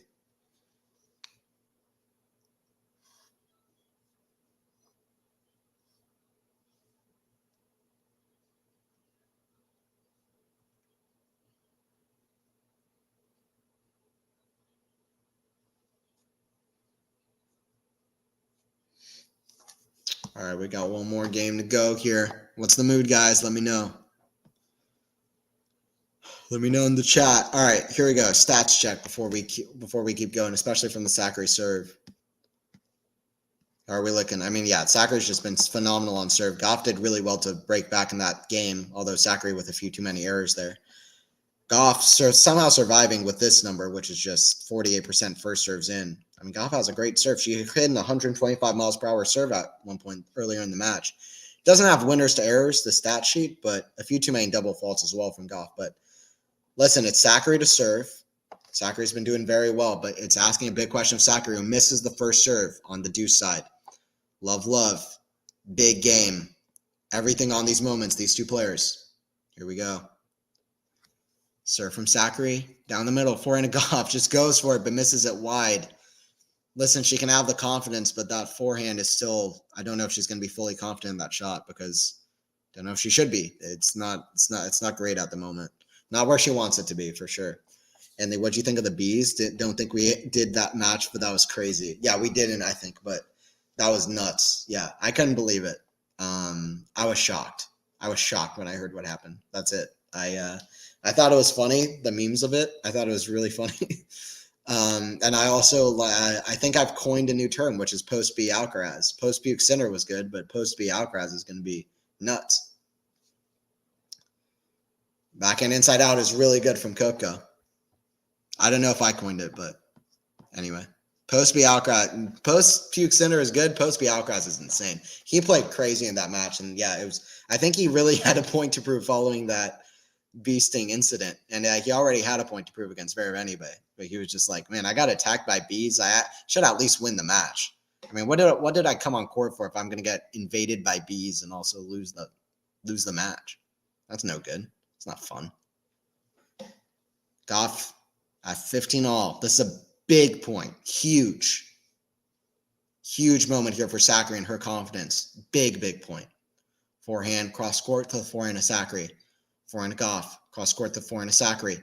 Back cross court forehand. The forehand to Sakkari.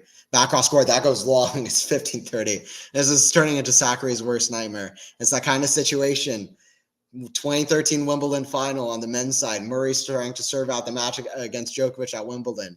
And it's you're so close to ecstasy, but you're also You just start to feel the different possible hypothetical situations breaking down in your head of Djokovic coming back and stealing your Wimbledon title. It's that kind of thing where you just imagine Coco coming back and you're like, Jesus Christ. Serve down the tee. It goes long. Second serve. Second serve here. Serve from Sakkari. The forehand of Gauff, inside out, back into Sakkari. The forehand of Gauff, cross court, forehand of Sakkari. Forehand of Gauff. Again, no, it's in. Forehand of Gauff. Cross court, the forehand of Sakkari. That's in the net. Let's go, Coco. What did I say? What did I say? Match isn't over. If it was over, we would be at the handshake. We're not at the handshake. Guess what? Gauff has the momentum. She's at 1540. We're at 1540. Clip it. Clip it. That's a good clip, to be honest. 5-2. We're not at the handshake yet. We're not. Not yet. Gauff knows it too. Serve into the net. Second serve.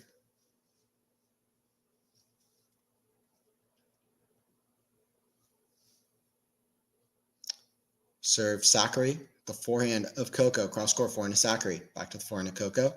Forehand of Sakkari. Inside out to the back end of Coco. Forehand of Sakkari again. The forehand of Coco. Cross the net, forehand of Sakkari, the forehand of Coco, forehand of Sakkari, down the line, back in Coco. For a pass, oh, it's in the net. She had it and she missed it. That's her better wing as well, or a more reliable wing. And she missed it into the top of the net, 30-40. One more. One more. 30-40 here, break point number 2.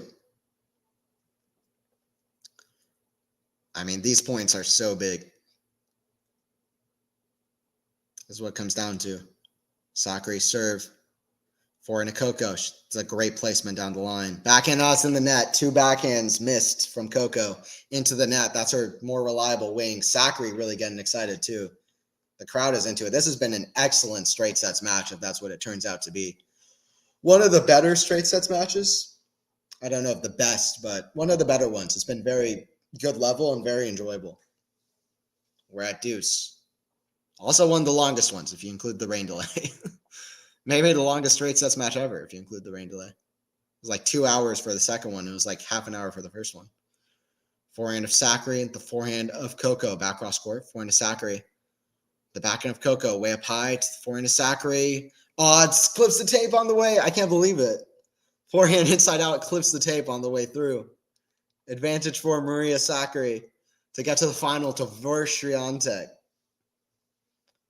Let's see what happens. Once again, guys, please don't forget to subscribe. Quality Shot Tennis. Road to 10K. Road to 10K for Quality Shot Tennis. Please don't forget to subscribe. We're getting there. Don't forget to like the stream as well if you're enjoying it. Advantage here for Sakkari. She's at match point.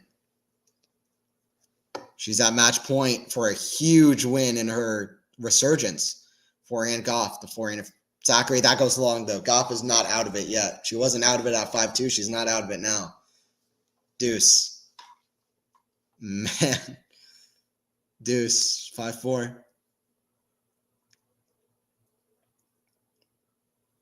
Serve here from Sakkari.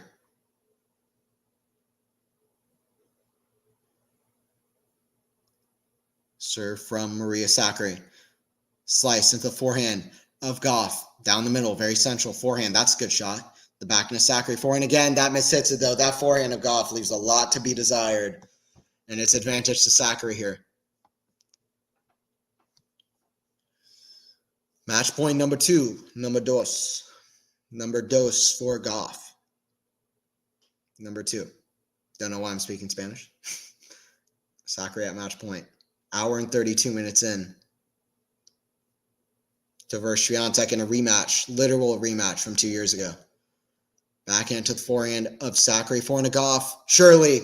Second saved. I've got the sneaky feeling in my chest about Gauff here. But she's got to get that forehand in check. It was better there. I just have this feeling about Gauff right now that she's gonna at least maybe pull the set out. She's just not giving up whatsoever. The Sakkari holds here. This would be very impressive if it's no right. Yeah, absolutely, Matt. Sorry, I don't speak this language, but I appreciate you joining in. And Yeah, let's see what Sakkari can do. Forehand to the forehand to Gauff. Forehand to Sakkari. Big. The forehand to Gauff. Back at Sakkari. Forehand hits over it to the forehand to Gauff. Cross court. Forehand to Sakkari. Oh, that's an unbelievable shot. Backhand Gauff gets it. This is one of these rally slice. Forehand Gauff. That's in the net. That was an unbelievable point. Sakkari so good. That's the kind of shot making it will take to take out Gauff's fight. I mean, Gauff's fighting is something, but Sakkari with the incredible forehand out of nowhere down the line. That is nuts. Can Gauff save one more? I kind of think she might. Third match point coming here. I kind of think she might. Sakkari looks calm, though, which is good. That's a good sign for Sakkari. It's not always the case. Often Sakkari can get a little bit too, upset at herself. Right now, she's just looking calm. She looks confident. Serve down the tee. First serve would help. It's a second serve.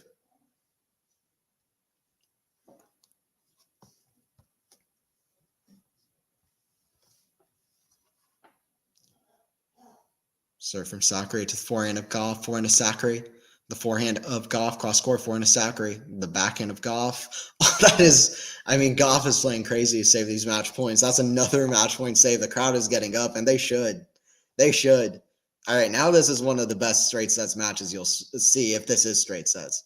If this is straight sets, this is one of the best straight sets matches you'll see. It's been an excellent semifinal. Let's see what Gauff can do to try to come back. Gauff never gives up, huh? This girl never gives up. Coco never gives up. Shout out to Coco. We're at deuce. 5-4. Deuce number 4. Serve from Sakkari. Goes long. Second serve.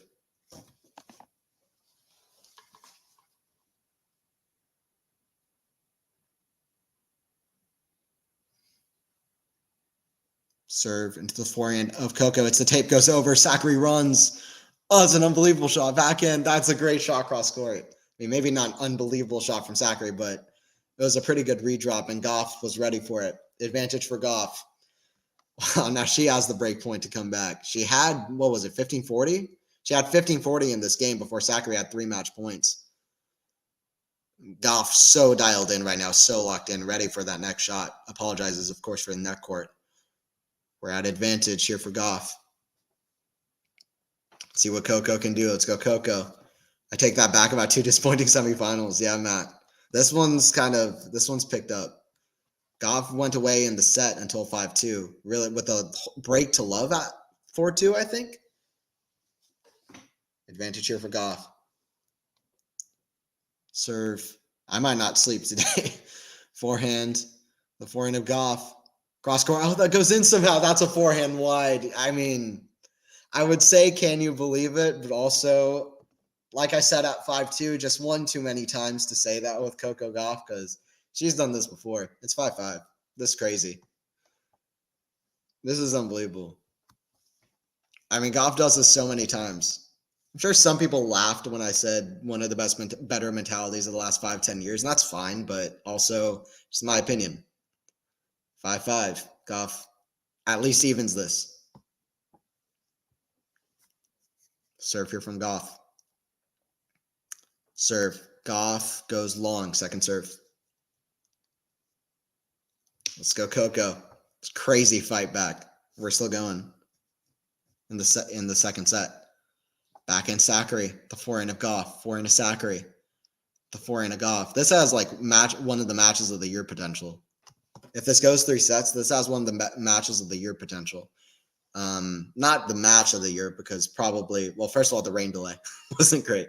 Also, Gauff's level until 5-2 left some things to be desired, especially in the second set, but still, it's been great, and Gauff's fight back has been really enjoyable, and Sakkari's been playing incredible throughout.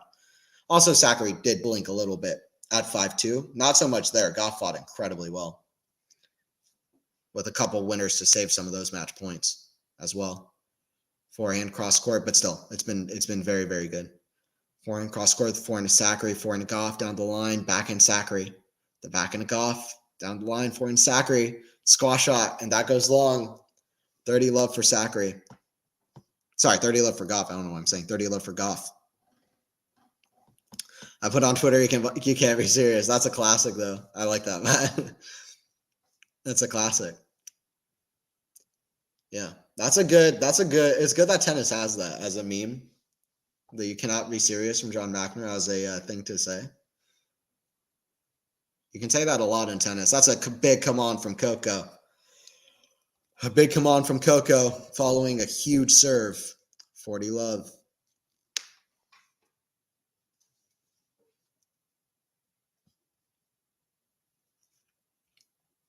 Serve from Gauff. Kick.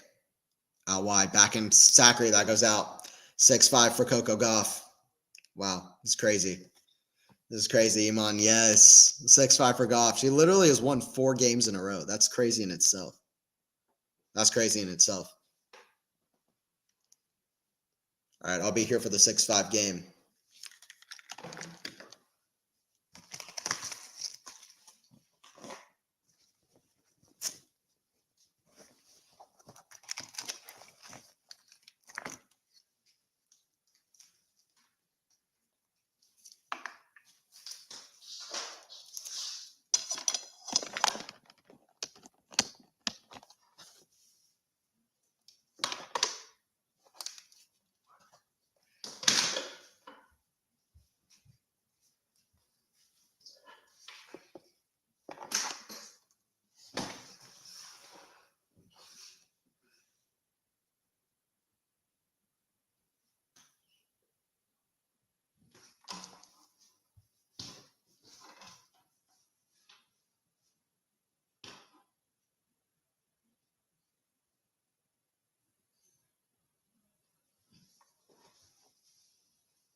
Sorry about that, guys. Had a few troubles here.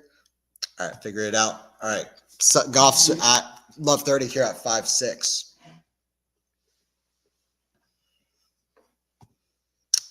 Hey, what's up? XC Scrappy needed Sakkari for $400 bet. Wow. Well, let's see what Sakkari can do. It's Gauff here with the lead. It's at 15-30.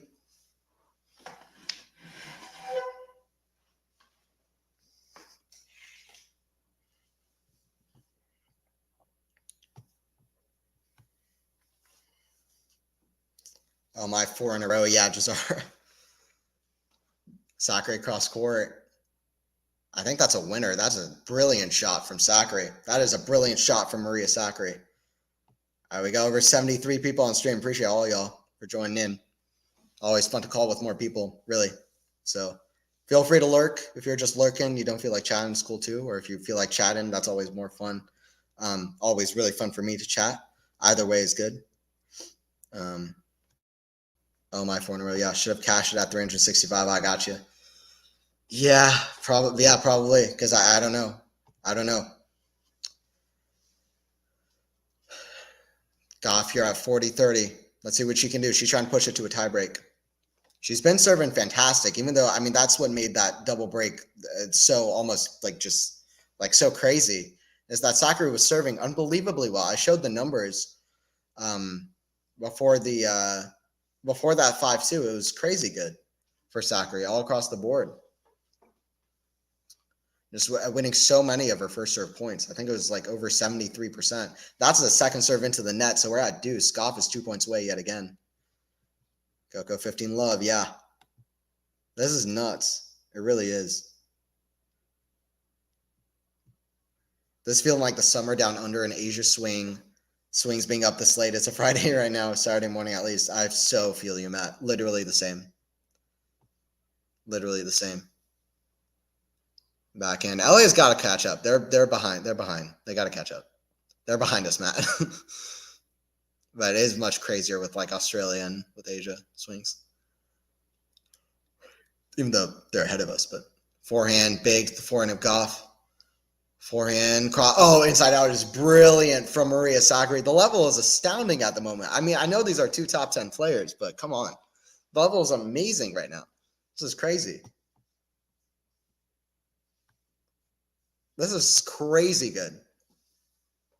This might be one of the sets of the year. One of the more intriguing sets. I don't know. Am I like hyperbolizing? Probably. I tend to hyperbolize on stream. It's very good though. Advantage for Sakkari. Serve down T, forehand to Gauff, forehand to Sakkari. That's in the net. Deuce. BNP Paribas Open has done a real good job scheduling this tournament better than any major tournament. Yeah, I agree. It's been very good. Indian Wells is generally very, very good. Tommy Haas does a great job, and this tournament is so good every year. Tommy Haas is a legend. Former world number 2, now a great tournament manager. That's a great ace down the tee. Great ace down the tee. It's not easy to ace Coco Gauff with just, I don't know, how good of an athlete she is. Just is able to get to so many shots, put her racket on so many balls from back in the court. But advantage for Maria Sakkari.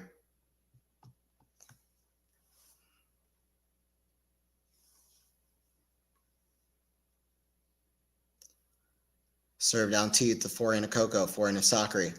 Bake the forehand of Coco, forehand of Sakkari. Down the line, that's brilliant from Maria Sakkari. Brilliant play. She still wants to finish this in 2 sets. This has been an amazing match.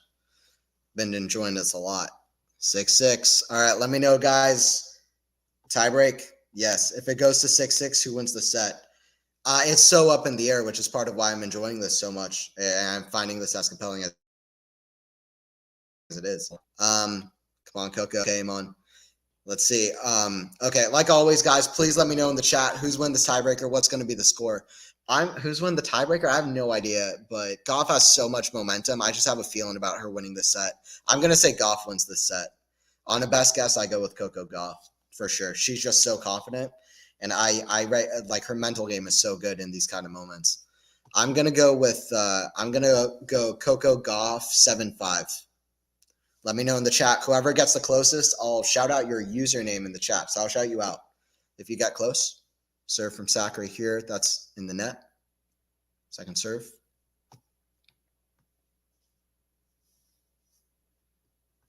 Second serve from Sakkari. The back end of Gauff. Back end of Sakkari. The back end of Gauff. Down the line, forehand of Sakkari. Cross court to the forehand of Gauff. Back cross court, forehand of Sakkari.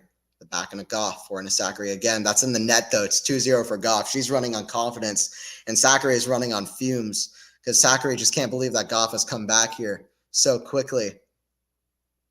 Jeez. I thought the match resumed tomorrow, Annie. Hey, Annie. Hey, Naked Eyes. Appreciate you joining in. Yeah, well, the match has come back. I was patient for it. It's almost 1 a.m. my time. Actually, it's past 1 a.m. my time. I wasn't even looking at the clock. That's a forehand in the net. It's 3-0 for Gauff. This is Coco Gauff is fighting very well. Hey, what's up? I like the name, Google Politics. Coco wins this. Maybe. It's sad for Sakkari. $20 bet to win 400. Had it parlayed with Oregon basketball. Oh, gotcha. That's tough. Yeah, it's a crazy comeback. Gauff takes second set. I think so too. The way she fought to save those 3 match points, this is unbelievable. I mean, not only was Sakkari up 5-2, she was up 3 match points, was at 5-4. So, this is crazy.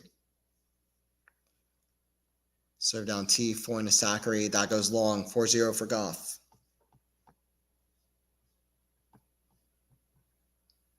4-0, yep. Savage hours for you, Anthony, yeah. Anthony and I are in the same time zone, yep. And it's late for both of us. Savage hours is right. Serve down the tee, that's well long. First serve being that off isn't always a great sign for the second serve. Let's see what Gauff does here. Fairly short, backhand, Sakkari, forehand chip. That's in the net. One back for Sakkari. One back. She's just one mini break away from Gauff now. One mini break away.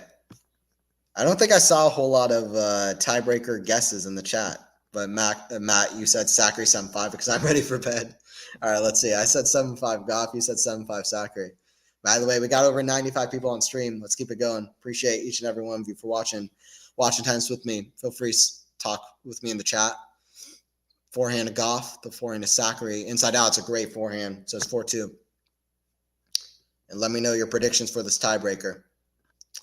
Gauff 7-2. Okay. Gauff 7-2 is crazy. Let's see if she can do it. Yeah, Naked, I've been covering both tennis and basketball all week. I'll sleep in April. Yeah, April you can sleep. It's the start of the clay season, but there's no Roland Garros, so you make your sacrifices. Yeah, March has filled up to the brim, huh? I'm starting to post more on my channel as well. I filmed a podcast earlier today. I'm excited. I'm excited about stuff coming up. Should be good. 4-2 from Sakkari. Big moment. Sakkari does not want this to go 3 sets. That'd be quite an annoyance for Sakkari, I think. 5-7 Sakkari. Okay. So I said Gauff 7-2. Sorry, I said Gauff 7-5. Matt said 7-5 Sakkari. You said 7-5 Sakkari. Naked Eye says 7-2 Gauff. Let's see. See who gets it.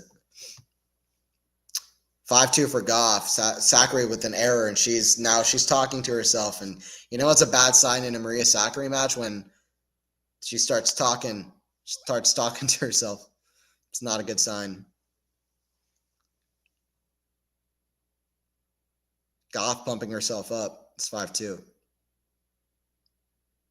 Shown an incredible fight. Serve out wide, backhand, way up high. That goes back on her side. 6-2. Who said 7-2? KZ, yeah, let's see.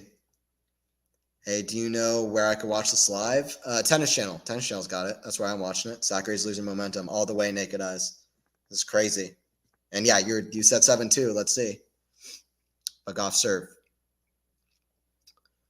First serve in the net. Number 1 American player, world number 3, U.S. Open champion. It's a double fault from Gauff, so it's 6-3. Sakkari 1 mini break away, but 3 points away from Gauff now. Gauff with 3 set points. One crazy comeback this will be. I mean, to say the least. 3 match points. That third match point is living just rent-free in my head. I keep thinking about it. Just that winner that she hit. It kind of reminded me of Alcaraz against Djokovic in Cincinnati. We'll see if she can do better than Alcaraz there, but I mean, just winners to save match points, very impressive stuff. Yep. Coco in control. Coco with the big forehand. Forehand of Sakkari. Forehand. That's a forehand in the net, though. That forehand is still not ideal. I still think Sakkari can win this, even if it goes 3 sets, low-key. I think Gauff will win the set, but Sakkari could win this in 3. I honestly mean that, because Sakkari has been playing incredibly well this set. It's been more of a good comeback from Gauff for sure, more than a bad lapse of play from Sakkari. It's probably dropped ever so slightly, but it's still very high level. It's just mostly Gauff who's come back very well. Back in cross court, back in of Gauff gets to it. Back in down the line is amazing. Forehand, that's in the net again. A couple forehands in the net. It's 6-5. 1 mini break. It comes on the Gauff serve. What will Gauff serve do? Gauff has a great serve, but it's been at 48% first serves in today. That's not good enough. By the way, once again, guys, Quality Shot Tennis on the road to 10K. It's Anthony Hershey commentating. I'll be here for more streams. I'll be here for Sinner Alcaraz tomorrow. That's going to be fun. Join in for that. I love the Sinner Alcaraz rivalry. It'll be the first time I commentate a Sinner Alcaraz match. I hope first time of many. But yeah, join in for that. And It's a Coco does it with a serve, and that's a forehand into the net from Sakkari.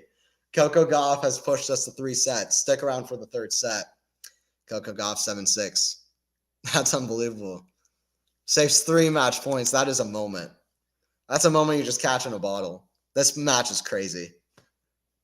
This match is crazy. Maybe the match of the tournament. Well, Stearns versus Sabalenka was quite good, but all right, what was the score there? 7-5 Gauff? Oh, I got it. I said 7-5 Gauff. I was right, I guess. Did anybody else say 7-5 Gauff? No, somebody said 7-2 Gauff. Okay, Naked Eyes, you said 7-2 Gauff, and KZ, you said 7-5 Sakkari. Matt, you said 7-5 Sakkari. So I got it. There you go. Pat myself in the back. I got it. I don't always get it, but I got it. Set. There you go. Great way from that way will be a blast. Sinner Alcaraz. Yeah, I just can't wait for that. Honestly, I can't wait for that. I mean, I said it ever since Beijing last year when Sinner went up 4-3. The next few Alcaraz Sinner matches are going to be especially exciting. And you know how exciting they are so far? I genuinely mean that because the reason is quite obvious. It's the fact that Alcaraz is behind in the rivalry. And guess what happened the last time that Alcaraz was behind the Sinner Alcaraz rivalry? Literally the last time he was behind the Sinner Alcaraz rivalry. US Open 2022 happened. I don't know if we're going to get US Open 2022 again. I've been watching tennis for a long time. I'm a student of the history of the game. I've been obsessed with the Big Three era. But Alcaraz Sinner at the moment at the US Open is my favorite match of all time. At this moment, it's my favorite match of all time. I'll say that. I genuinely mean it completely. So that just makes me excited for the next era. But I literally, genuinely 100% mean it. So anyway. And there are a few like old matches in my like favorites list. Like even like it sounds stupid or like I'm making this up, but like even like Laver versus Rosewall, they played a match at like the World Tennis Champions in like the early 1970s. When they were both pretty much past their prime, played a crazy 5-set match. The highlights are on YouTube. Like even that's like one of my favorites just because of how crazy it is. Also the story behind it. It really popularized tennis, that match, in a big way. So I've like, there are a lot of matches over the years. There's a lot of Big Three matches, but Sinner Alcaraz, that match, it's just like I watched the whole time. I love both those players. So I'm going to be excited for the Sinner Alcaraz match when it comes down. It's going to be incredible. Alcaraz is going to be so determined. Alcaraz version of Indian Wells. Sorry, Alcaraz version of Indian Wells. That's what I say on streams that I'm doing past 1:30 a.m. Indian Wells version of Alcaraz versus 2024 version of Sinner is going to be awesome. Serve down T, forehand of Gauff. The forehand of Sakkari. That's in the net. Gauff has the momentum. This is scary moments for Sakkari. We thought this would be heartbreaking. Love 30.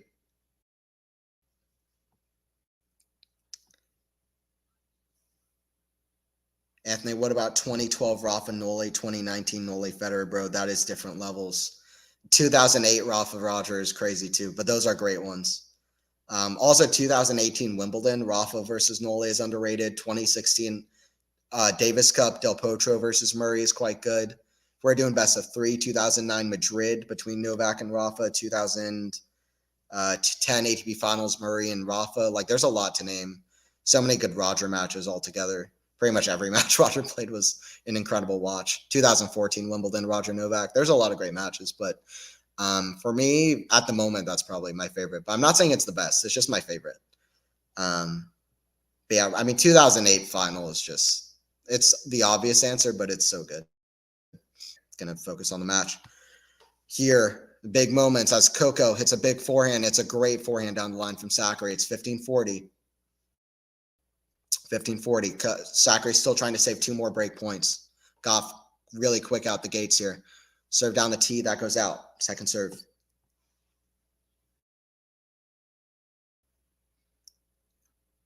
What a comeback from Coco Gauff. Now she's got the lead. I did say the match isn't over till the handshake.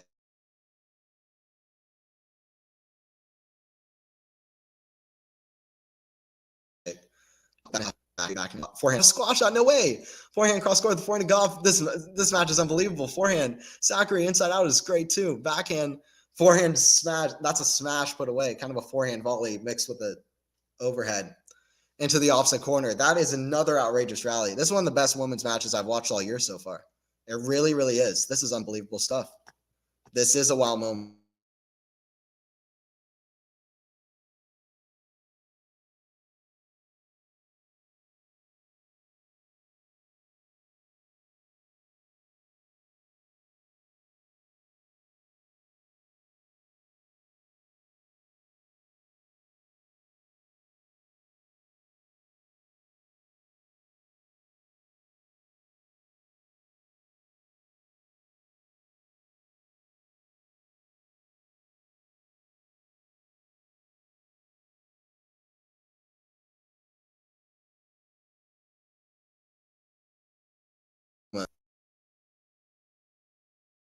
And drop volley. Gauff can't get it. Sakkari saves it in exquisite fashion. Wow. Sakkari finding some outrageous shot making. This is top 5 level from both at the moment. Unbelievable. Top 3 level, maybe. I mean, it's crazy. Deuce. These rallies are outrageous. OMG. Wow. Just wow. I mean, that's the only thing you can say, right? This is nuts. That rally is the most memorable of the match for me so far. This is crazy. That's a big come on from Sakkari as well. Advantage to Sakkari. So good right now. So good right now. Unbelievable is right, Anthony. Yeah, I'm not alone in this, am I? This is crazy. Serve of Sakkari. It's in the middle of the net. Second serve.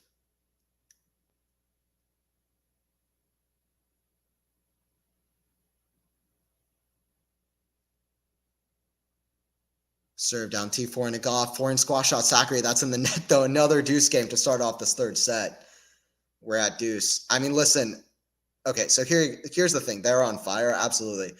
I'm just like, not only is the level high, but they've really, you know, the matchup in itself is really compelling right now. Gauff trying to hold on to her win streak in America. It's incredible form. Sakkari back in her great form, plays so well in Indian Wells, trying to get a rematch of the 2022 final. So the matchup has set us up. Advantage for Coco here. Another one. Breakpoint number 4. Quattro. I fully agree. Maria's my girl. I always root for Sakkari. Serve. That goes wide. Second serve.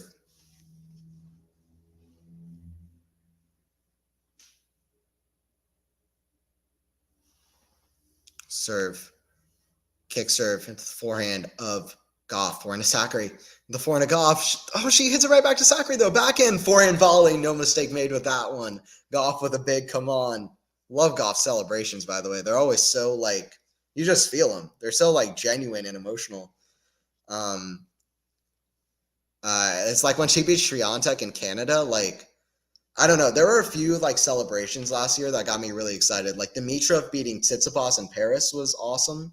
Like, you just felt for Dimitrov, like, such a big emotional celebration. It was so genuine, nothing forced about it. And I also think of Gauff beating Swiatek. Like, there's such a, like, you know, like 2 years of just, like, torturous hard work to be able to beat Swiatek just fully in her celebration. I love what you get out of Gauff celebrations. They must be on fire, but Sakkari should have closed out the match way earlier, honestly. Sasha, yeah, but Gauff played so well, though. I mean, honestly, like, I know at 5-2 she kind of folded a little bit, but at 5-4 I felt like Gauff just played amazing. Her first serve really fell behind, though. To be fair. Another fantastic and dig cross score from Sakkari, outrageous. These are some of the better high-level rallies you'll see. At least of the year. Like, this is great. Hits the tape from Sakkari, a bit of luck. And that dig, though, I mean, how does she even get that angle from there? She apologized, but she couldn't have apologized for the last shot, just for the net cord. The last shot she hit was outrageous. Backhand cross court to the backhand of Coco. So few unforced errors at the moment. They're earning these points. Forehand winner from Coco, cross court, 15 all. This is really high level. Like, it's just palpable. The match feels like it's built up this moment as well. By the way, if you've noticed, I try to have very positive lives. I don't try to. I just have very positive live streams. So I know there's a lot of like places on the internet where you can go for negativity. My streams are not that. So that's what you come for. I mean, I know negativity well. But I'm not trying to have a place for negativity. We enjoy the tennis. Why? Life is too short, you know? So if you want to come for negativity, that's not where you're going to find. I'm enjoying this greatly. Backhand Sakkari, the forehand of Gauff, that's in the net. Poor forehand. The forehand's still not where Gauff wants it to be. 1530. 4.0 odds, sold out 1.03 odds, Sakkari. Okay, got you. Yeah, all the bets must be freaking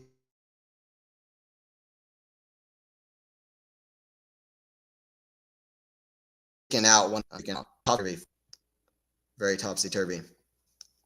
All right, here we go. Gauff, serve. First serve in the net. Second serve. Second serve from Gauff at 1530. Second serve.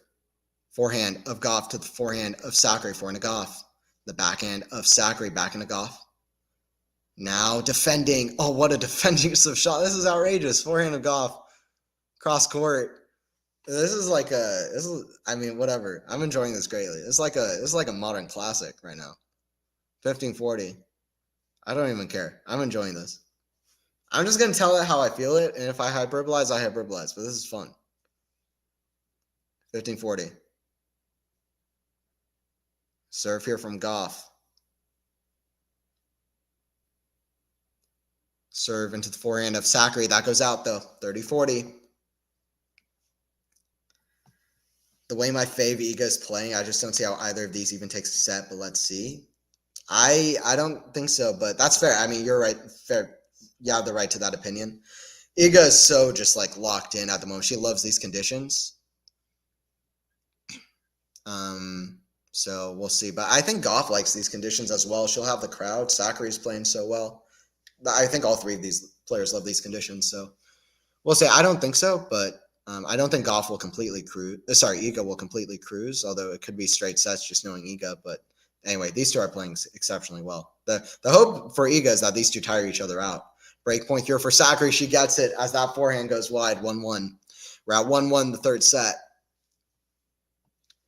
Coco wins. She's righted the ship. Too much emotional scar tissue for Maria, but the Greek will not throw in the towel. Okay, Bradley. Yeah, I said Coco in 3 sets before the match started, so I'm just going to agree with you. Okay, let's go Sakkari. All right, Jazara.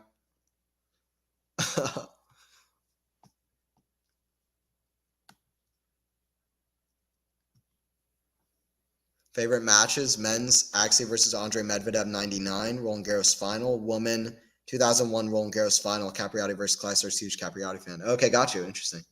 My most favorite win ever in tennis wasn't the Sinner Alcaraz, which, if you know me, makes a lot of sense. My favorite win ever was Federer against Murray at the 2012 Wimbledon.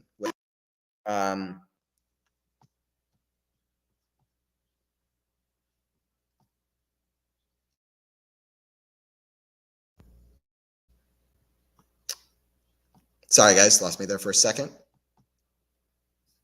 Okay, here you go. Trying to improve the quality of. All right, cool. A lot of like people who really enjoy Federer and him winning matches, tend to go for 2017 Australian Open, very close behind it. But 2012 Wimbledon was the most emotional that I've been as a sports fan, to be honest. I was like 11 years old, just cheering on Roger. But I kind of thought that I wasn't going to see Roger win another Grand Slam. And, to see him win that is just crazy.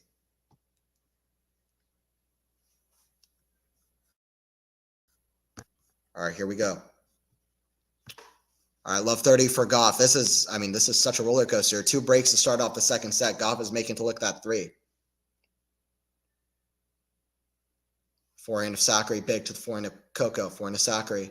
The backhand of Coco. Coco defending with a slice. That stays in too, because of course it is. Everything's going in right now, including that forehand winner from Sakkari.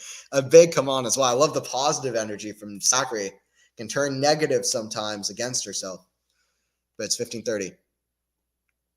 Good stuff. Coco's forehand, I don't know.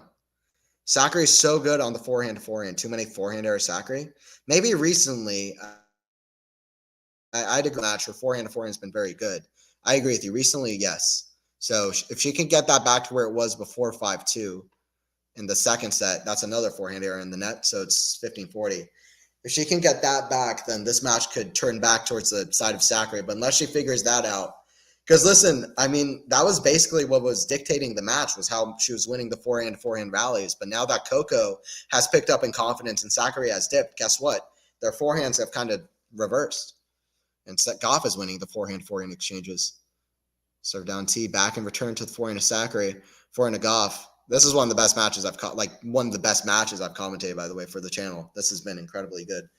Forehand into the net. Slight dip from Sakkari, though, for sure.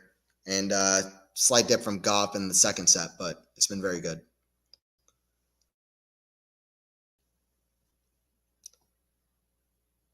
I'm curious to know what you consider the crest of the 70s. I'll get to that in the break. In the next changeover. Deuce here.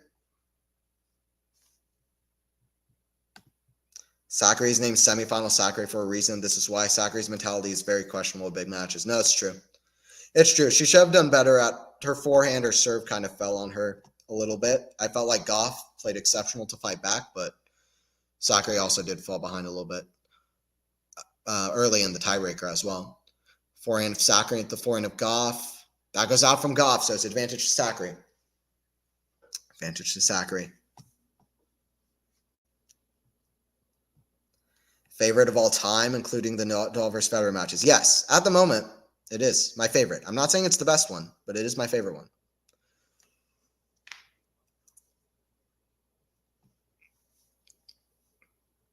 Serve from Sakkari into the net. Second serve from Sakkari. Advantage here for Sakkari. She has a game point to get to 2-1. Serve to the back into Coco. Forehand to Sakkari.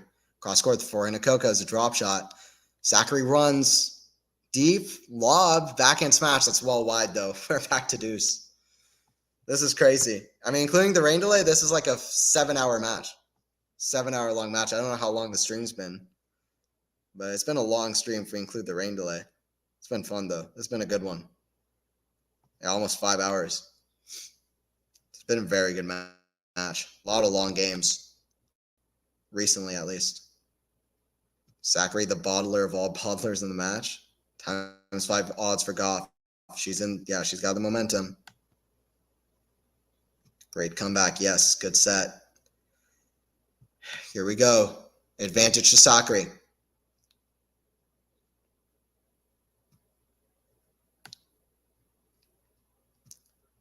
Okay, back on serve. The umpire has a deep voice. Okay, got you.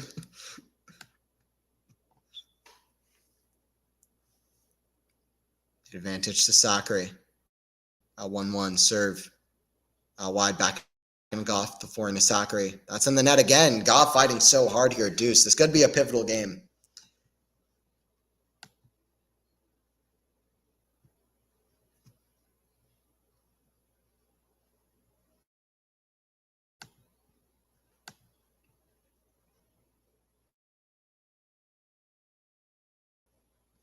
Right, you are. Yeah, I love that match. It set the boom in full motion. Yeah, Laver Rosewall is crazy. And they had a fantastic rivalry. I mean, not just as versus Gonzalez, but they're great. Anyway, I'll talk more about that during the changeover. 1-1, deuce. Most of the focus on the match. Backhand, forehand Gauff, way up high. That goes long. So Gauff, I just feel like I don't know. I don't know who's winning the third set. Honestly, if I didn't make the Gauff, no, I'd still go with Gauff. It's so hard to go against Gauff. My best bet is Gauff, but only like 55%. Like Sakkari, kind of, I have a sneaky feeling like she's going to really give a good fight here. 2 hours and 12 minutes, by the way. It's been extremely good. Forehand to the forehand to Sakkari, forehand to Gauff. That goes long. Sakkari fights well, and she's at 2-1.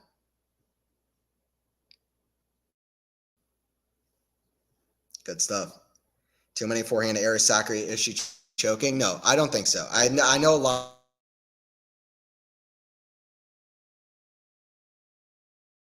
of people will say so. I don't know. I mean, like, yes, in my opinion, she folded, or you could say choked a little bit at the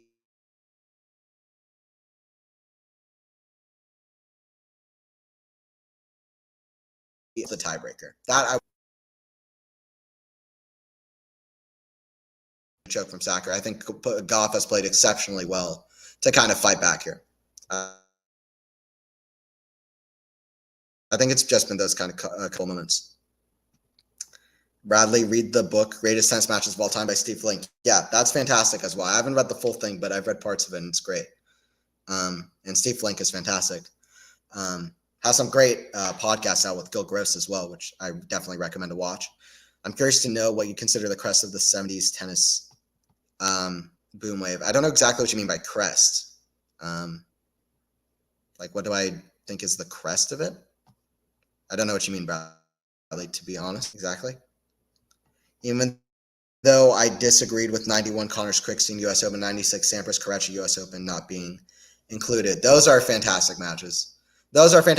Also talk about Connors, not John McEnroe, but Patrick McEnroe at the US Open was great as well.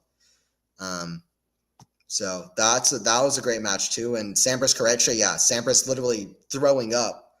Sampras literally vomiting. Post-puke Sampras. Post-puke Sampras is hilarious. Post-puke Sampras, Correccia throwing up against Correccia at the 96 US Open.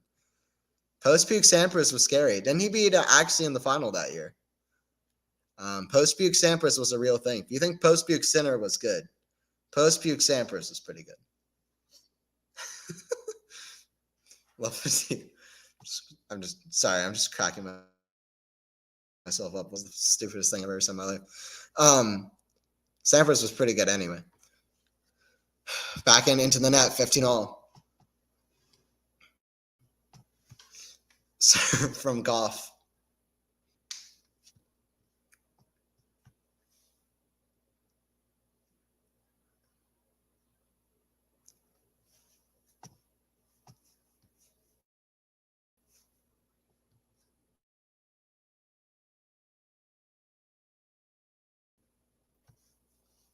By the way, thank you everybody for joining in, watching me talk some tennis, chatting with me.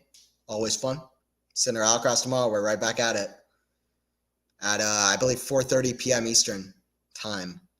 Forehand cross court. I mean, that's gonna be crazy. That's an incredible forehand pass from Coco. It's not gonna reach all the highlight reels because Sakkari kind of got a racket on it, and for whatever reason, people, I don't know. There's something about it where people like it when it's a clean winner and it just skyrockets past you on a passing shot. But that was unbelievable. That was an incredibly good shot from Coco. Huge roar from Coco as well. 30-15. Incredible shot.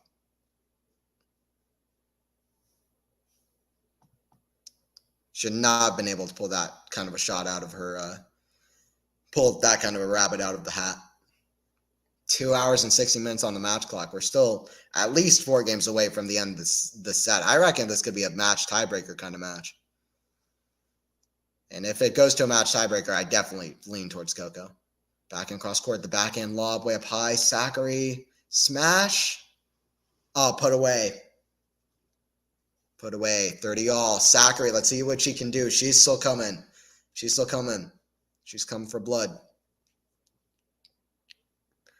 I slept and it's still going, Sean. What's up? Welcome back. Sean, I don't remember where you hear that there's a rain delay, so maybe that helped that out as well. Don't remember if you've joined in. I remember you were here, but I don't remember if you joined in after the rain delay. But yeah, it's still going. Yep. Yes, Jazara, yeah. See how Maria can do. She's at 40-30. Winner will play Iga in that final come Saturday.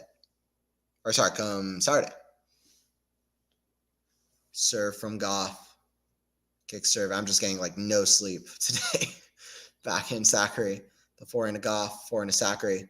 Cross court the forehand to Gauff. Forehand to Sakkari. Cross court. Forehand to forehand. Forehand Sakkari. Back cross court the forehand to Gauff. Backhand Sakkari. Cross court. I mean, this is outrageous level.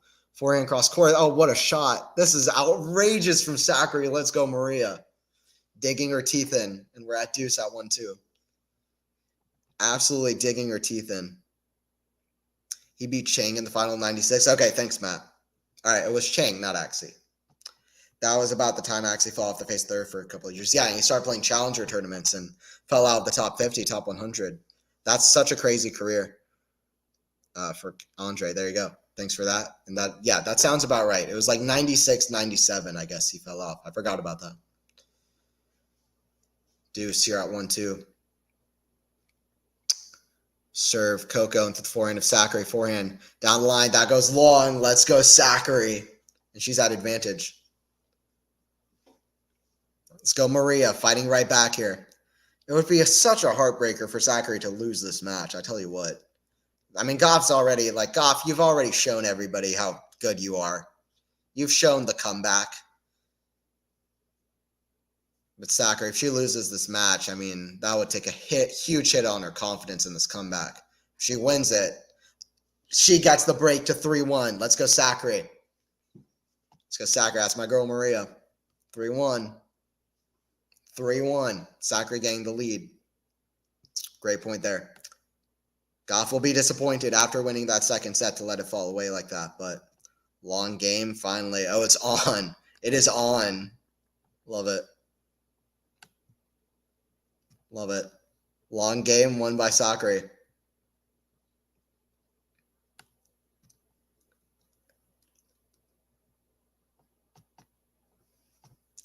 And yeah, Matt, I have a funny thing to say about Axie as well. That's a great point from Sakkari. 15 love. She's at 3-1, 15 love. She's up a break now. Once again, Gauff's going to have to fight back again. This is such an incredible match. And I wouldn't doubt Gauff breaking again, by the way. But Matt, there was no online research thing for best top 50 win streaks in the ATP rankings. By the way, another great serve and a forehand long from Coco, 30 love. There's no online thing for best streaks, longest streaks inside the top 50 of the ATP rankings. It was there's ones for top 10, top 5, top 3, whatever. But I personally did research into the longest streaks inside the top 50 in the world, and Axie had 2 streaks of having weeks inside the top 50 in the ATP rankings, because right down the middle of his career, he had he left the top 50, and then he had incredible 7, 8, 9 year spans straight in the top 50 in the world, obviously being Axie and the top player he was. So, but yeah, Axie had incredible longevity, just incredible longevity up until 35, 36. I'm sure Axie's longevity helped inspire Federer, who then had unprecedented longevity, pretty much. And then following behind by Rafa and Novak, who have great longevity as well. 30 all here. Gauff, okay. All right, Selena, appreciate you joining in as well. Let's go Gauff, see what she can do. 30 all.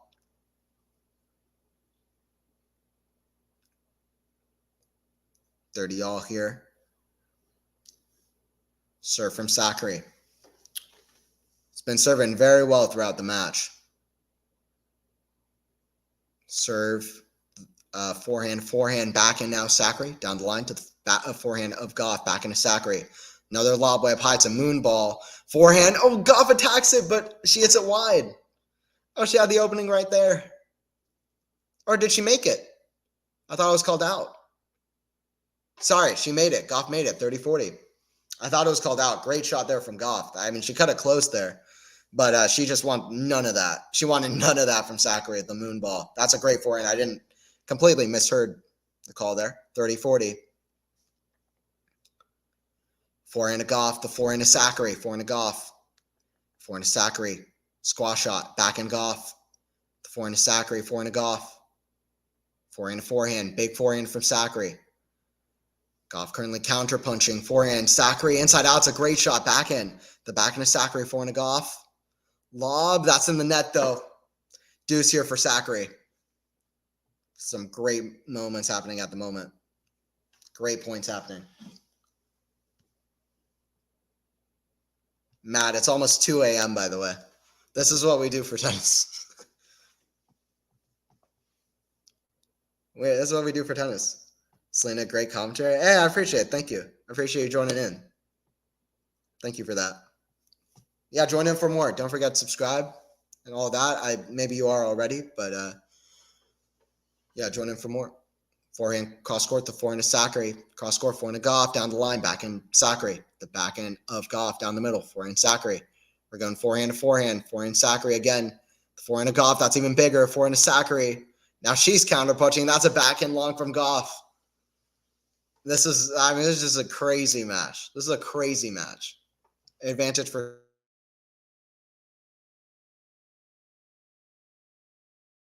Sakkari. Yeah. I love that Axie and Federer had a Grand Slam final. There's some rivalries that are just, you hope they have Slam finals. That was one that I like that they played a Slam final. Good four-set final at US Open. All right, advantage here for Sakkari here. See what she can do. Serve down the tee, forehand to Gauff. That goes long. 4-1 for Maria Sakkari, who's so determined. I mean, she's lost at this stage so many times. But we've learned time and time again, not just in this match. We've learned time and time again. It's not over till the last ball, is it? Not just in a Gauff match and tennis altogether, but especially in a Gauff match. She's going to be fighting, so. But it is 4-1 for Sakkari. Also, let's see if Sakkari can mentally kind of hold it together. I want Axie to pull it out so bad, but I figured that was his last run. Yeah, retired the year after that, didn't he? So that's a crazy moment. Axie retired the next year. Was it against Benjamin Becker that he retired? Am I getting that wrong? I always try to remember the last players that a player played. Yeah, Benjamin Becker. He lost to 112th in the world in 4 sets. Did Axie. It's always interesting to me to think about like last opponents of different players. I don't know why. I like thinking about different stories in the sport and who they go out against. And it all comes to chance at the end of the day, but it's quite interesting. Like Federer's last opponent was Hurkacz. I mean, you could say it was Tiafoe and Sock, but the last singles match he played was against Hurkacz, and he was a singles player. Very, like, a big part of his career was singles. The vast majority of it. Or Tiafoe and Sock. I mean, it's interesting to me to think about who are the last opponents of these players. It'll be interesting to see who Rafa and Novak come up against last as well. That'll be a big match no matter what, because they'll be in the history books, whoever they play. And I always like that Hurkacz is Federer's last opponent. There's something about Hurkacz that, I don't know, the way he carries himself is kind of very confident, very cool, very kind of nice persona. He's also just like kind of underrated, like in his talent levels. He's like a great shot maker. I like that he was the last guy to play Federer. I think about that kind of thing. I like thinking about what will end up in the history books for tennis, and that's something that will for sure. And already has for Federer, for example, and for Axie. Sampras's last opponent was Axie at the US Open final in 2002. Sakkari has a 3-2 head-to-head with Ego, lost the last 2, though. Yeah, similar with Gauff. She has a 4-3 head-to-head, but lost the last 2. She's trying to turn that around. All right, 15 love here for Coco. Serve out wide, forehand to Coco, drop shot. The backhand slice of Sakkari, forehand to Coco, cross court, forehand to Sakkari down the line, backhand of Gauff. The backhand to Sakkari, inside out. That's a great shot. What a shot from Sakkari. She's playing insane. Hey, what's up, Kenan? What's up? Let me know what's up. Who are you rooting for? What's up? What's up? 15 all.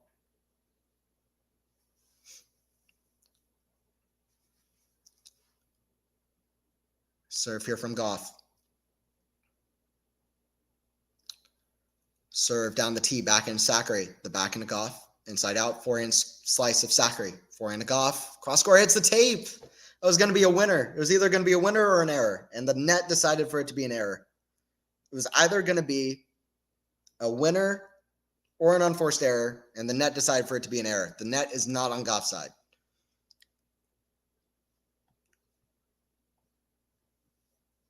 $15.30. Serve from Gauff. Let's see what she can do. Is there another fight in her? This is another screenshot moment, by the way. 2-5 was as well. Now it's 1-4, 15-30. She already had another incredible comeback in this tournament against Burrell, but this would take the cake by about 10 multiples. Back in lob, surely put away from Gauff. Smash. Sakkari somehow gets it, though. That's incredible. Smash, that's put away, though. Sakkari try to get that. 30 all. Sakkari's try to get that. Try to get that. Nope. 30 all. By the way, guys, once again, please don't forget to subscribe. Quality Shot Tennis. If you haven't already, what are you doing? Road to 10K subscribers. We're getting close. Definitely join in for our journey. We do streams all year. Also have a weekly podcast called Tennis 360. I do that podcast, so definitely join that out. Definitely join that out. I don't even know what that means. Definitely make sure to check that out. Backhand. It's an insane back. That might be your best shot of the match so far, and it's coming in the latest stages. That's what you love about tennis. I mean, these athletes, some of the highest level athletes in the world, showing their full athleticism and physicality, throwing their all into the match at the last moment. And when they're in the biggest moments, in the biggest pressure moments, they bring out their best shot making because they're forced to. If they're forced to try to hit incredible shots from tough positions and, really hit their best shot making if they want to stay in the match. And that's what, or finish the match off. And that was Sakkari right there. We got the best shot making in the most pressure-filled, intense stages that sometimes happen at the very end of a match. Deuce here at 1-4. Serve here from Gauff. Sakkari looking to close this off. Gauff is like, nah, the match is still going. Let's see who wins. Sakkari trying to finish or Gauff trying to say, no, we still play. Forehand Gauff and the back into Sakkari. Cross court, back into Gauff. The back into Sakkari for a pass. That's in the net, though. Advantage for Gauff. Advantage for Coco Gauff.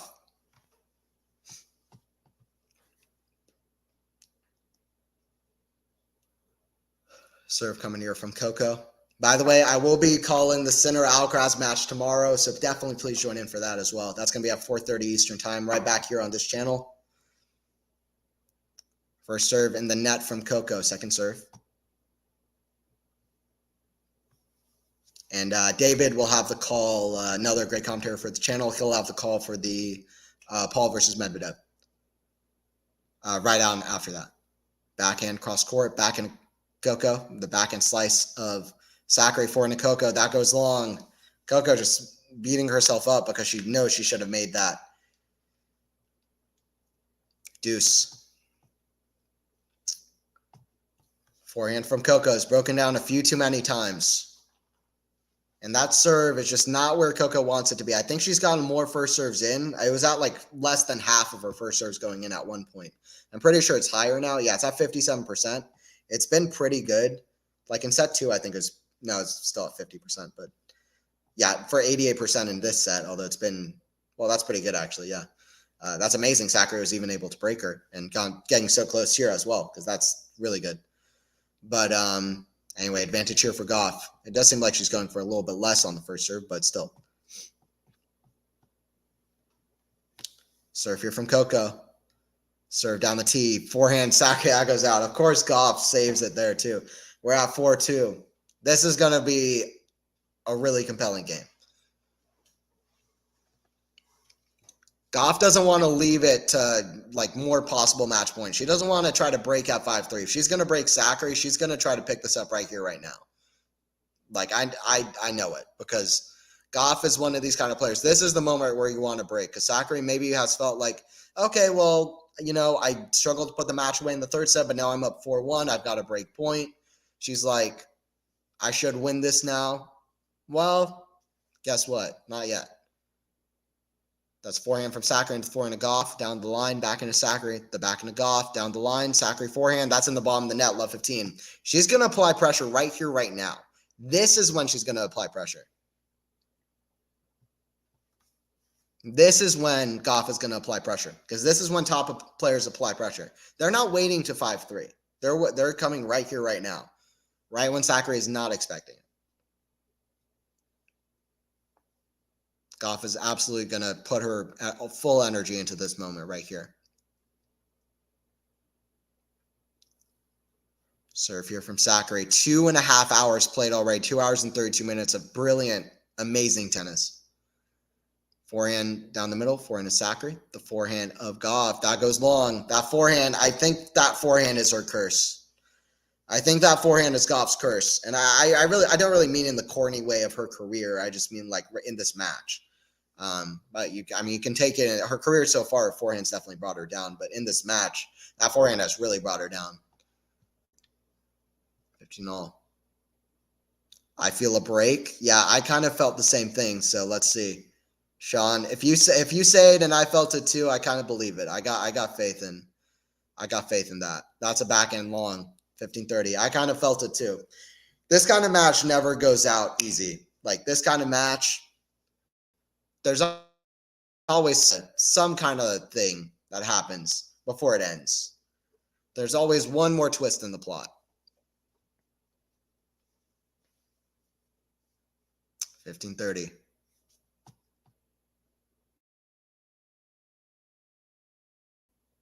Both players fighting hard. Serve from Sakkari. Big test on her. The shot making's been superb. Consistently great depth and width from both, and it's been just some absolutely great rallies and incredible shot making. 30-all, 4-2, 30-all. That goes wide. By the way, just on the side, let me know in the chat, who do you think's winning the Sinner Alcaraz match tomorrow? How many sets? I'm just curious. Just on the side. I'm just curious what you guys are thinking before the match tomorrow, because I'm so excited for that too.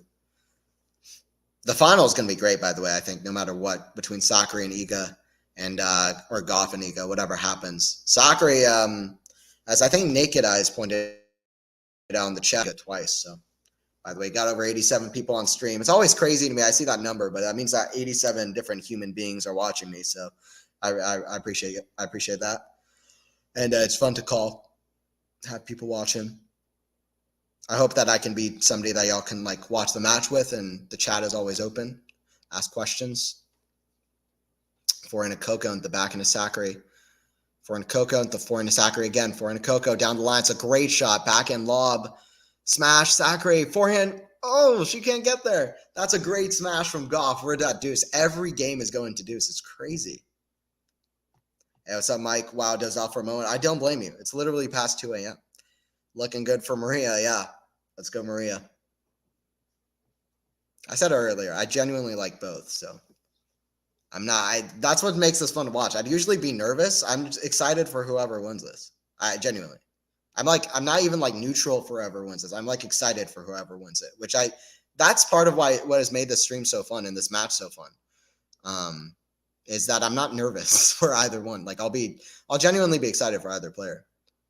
That's a huge come on from Sakkari. Listen, I have the volume on like pretty low for the match. I heard that loud and clear.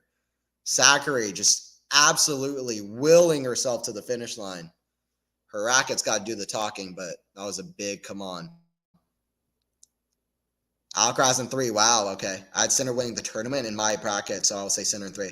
I had Djokovic beating Sinner, so I don't have much to say about that. I'm going to go Sinner in 3 sets, though. But Alcaraz could win it. But I'm going to go Sinner in 3.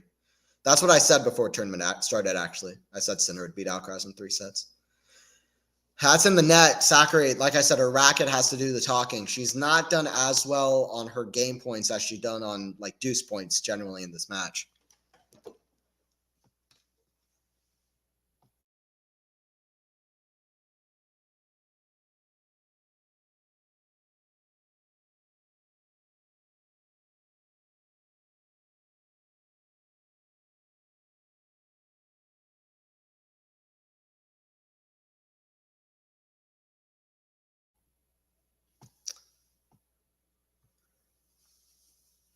All right, advantage here for Sakkari. Got frustrated as she hits another error.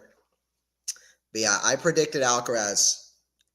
And I predicted Alcaraz getting to the semis, but I did have Sinner winning in 3 sets. So we'll see if that happens.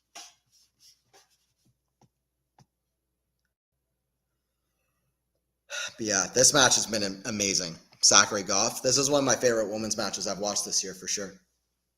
For sure. It's been fun. Stern Sabalenka was so good that it's hard to say, but this is a semifinal of a big tournament, one of the biggest of the year. So that also elevates it. Forehand to the forehand of Sakkari, back into Gauff. Cross court to the back. Sakkari. Cross court for a pass. Oh, that is a big winner. My girl, Maria Sakkari, 5-2. For Sakkari, that's a big blow there. Maria was locked in. Ooh la la. That's cold. 5-2. That's a huge winner and a huge roar as well from Sakkari. That's crazy. They're playing for the number 2 spot, which is cool. Yeah. I mean, everything about that match is going to be crazy. Wow. Nice. Yeah. Sakkari getting it done. Wow. Maria is really locked in. Iman. Yep. Sakkari at 5-2.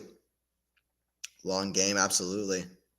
Yeah, we got Sean in here. We got Naked Eyes. What's up?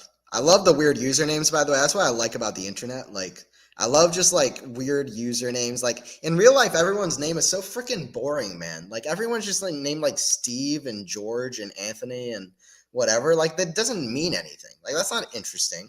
I like the internet because everybody has interesting usernames. Like what is it? Like you hear somebody's name. The only interesting thing about it is that you address it to a certain person. You know what I mean? Like we should have cooler names. Like people and humans should have cooler names. Our names are not interesting. You know what I mean? Like I wish there was like in real life we were called like tennis player 156 or something. That would be interesting. You're like, oh, why are you called that? And they're like, oh, I'm a tennis player. I'm like, that makes sense. But you're just like, my name's Bob. I'm like, I don't care. Like, what's your name is the most common but the least interesting question. There's so many things we could do to make life more interesting for us, but we just don't do it. Like, make names more interesting. All right, 5-2 here for Sakkari. Serve. Down the tee, backhand and Gauff. Inside out to the forehand of Sakkari, forehand of Gauff. The backhand of Sakkari, down the line, forehand of Gauff. Oh, it's a great shot. That's a lob. Oh, that's behind Gauff. She can't get there. Oh, my God. Gauff can't believe it. Sakkari's playing brilliant, though. Love 15. I mean, shout out to Sakkari. She was having a tough time of it for a while, and now she's killing it. She's 3 points away from the win here. Let's go, Maria. Let's get it, Maria. Maria. Right there with you.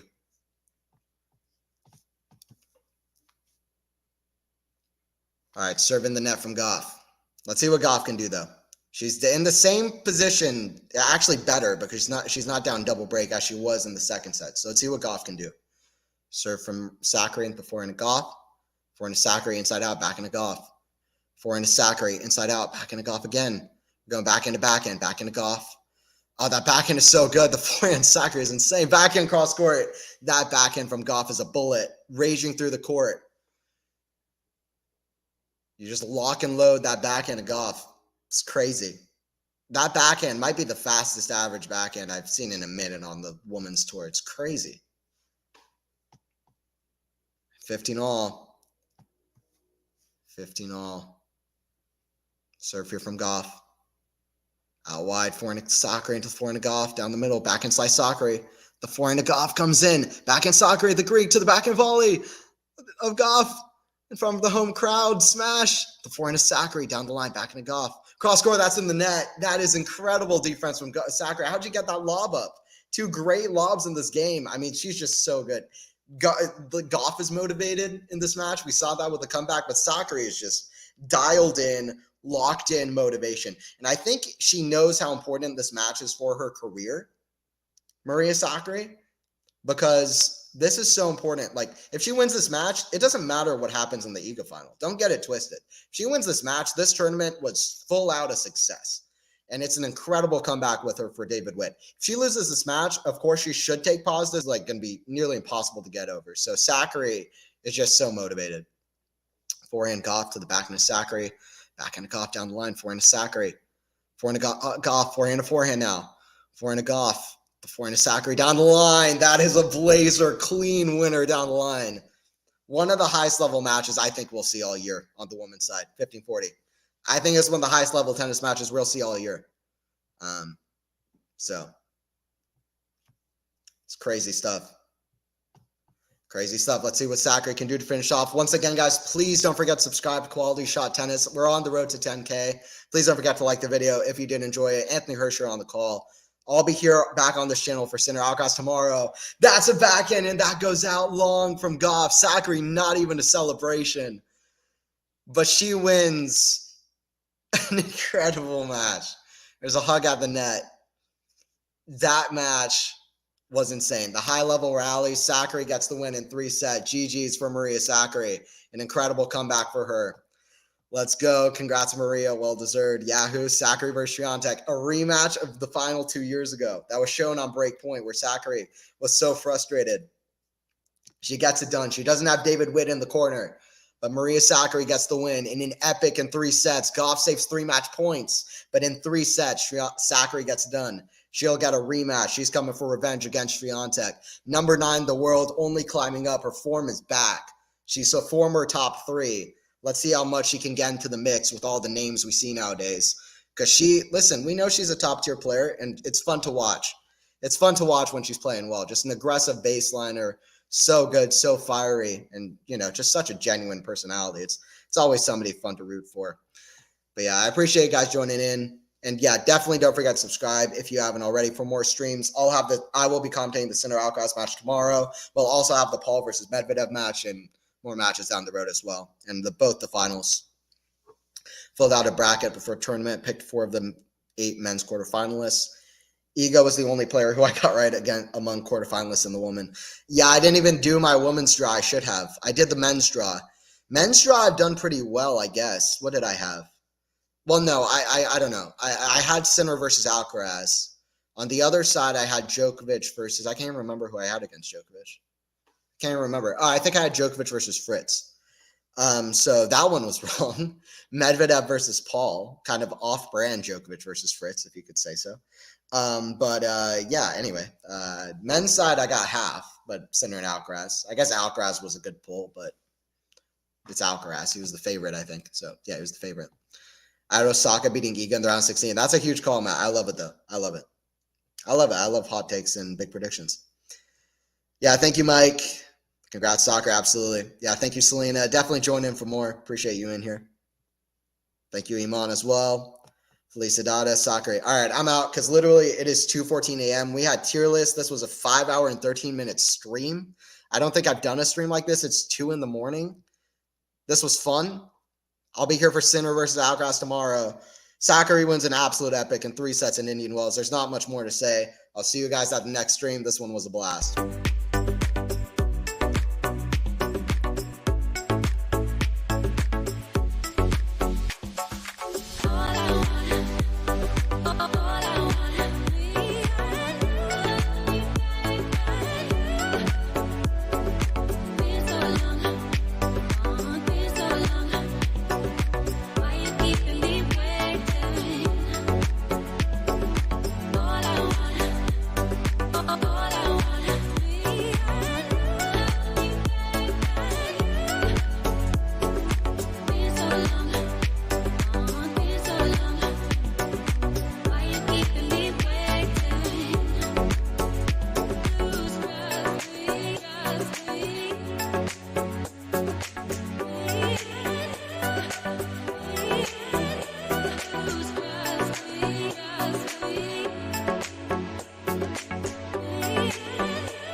love.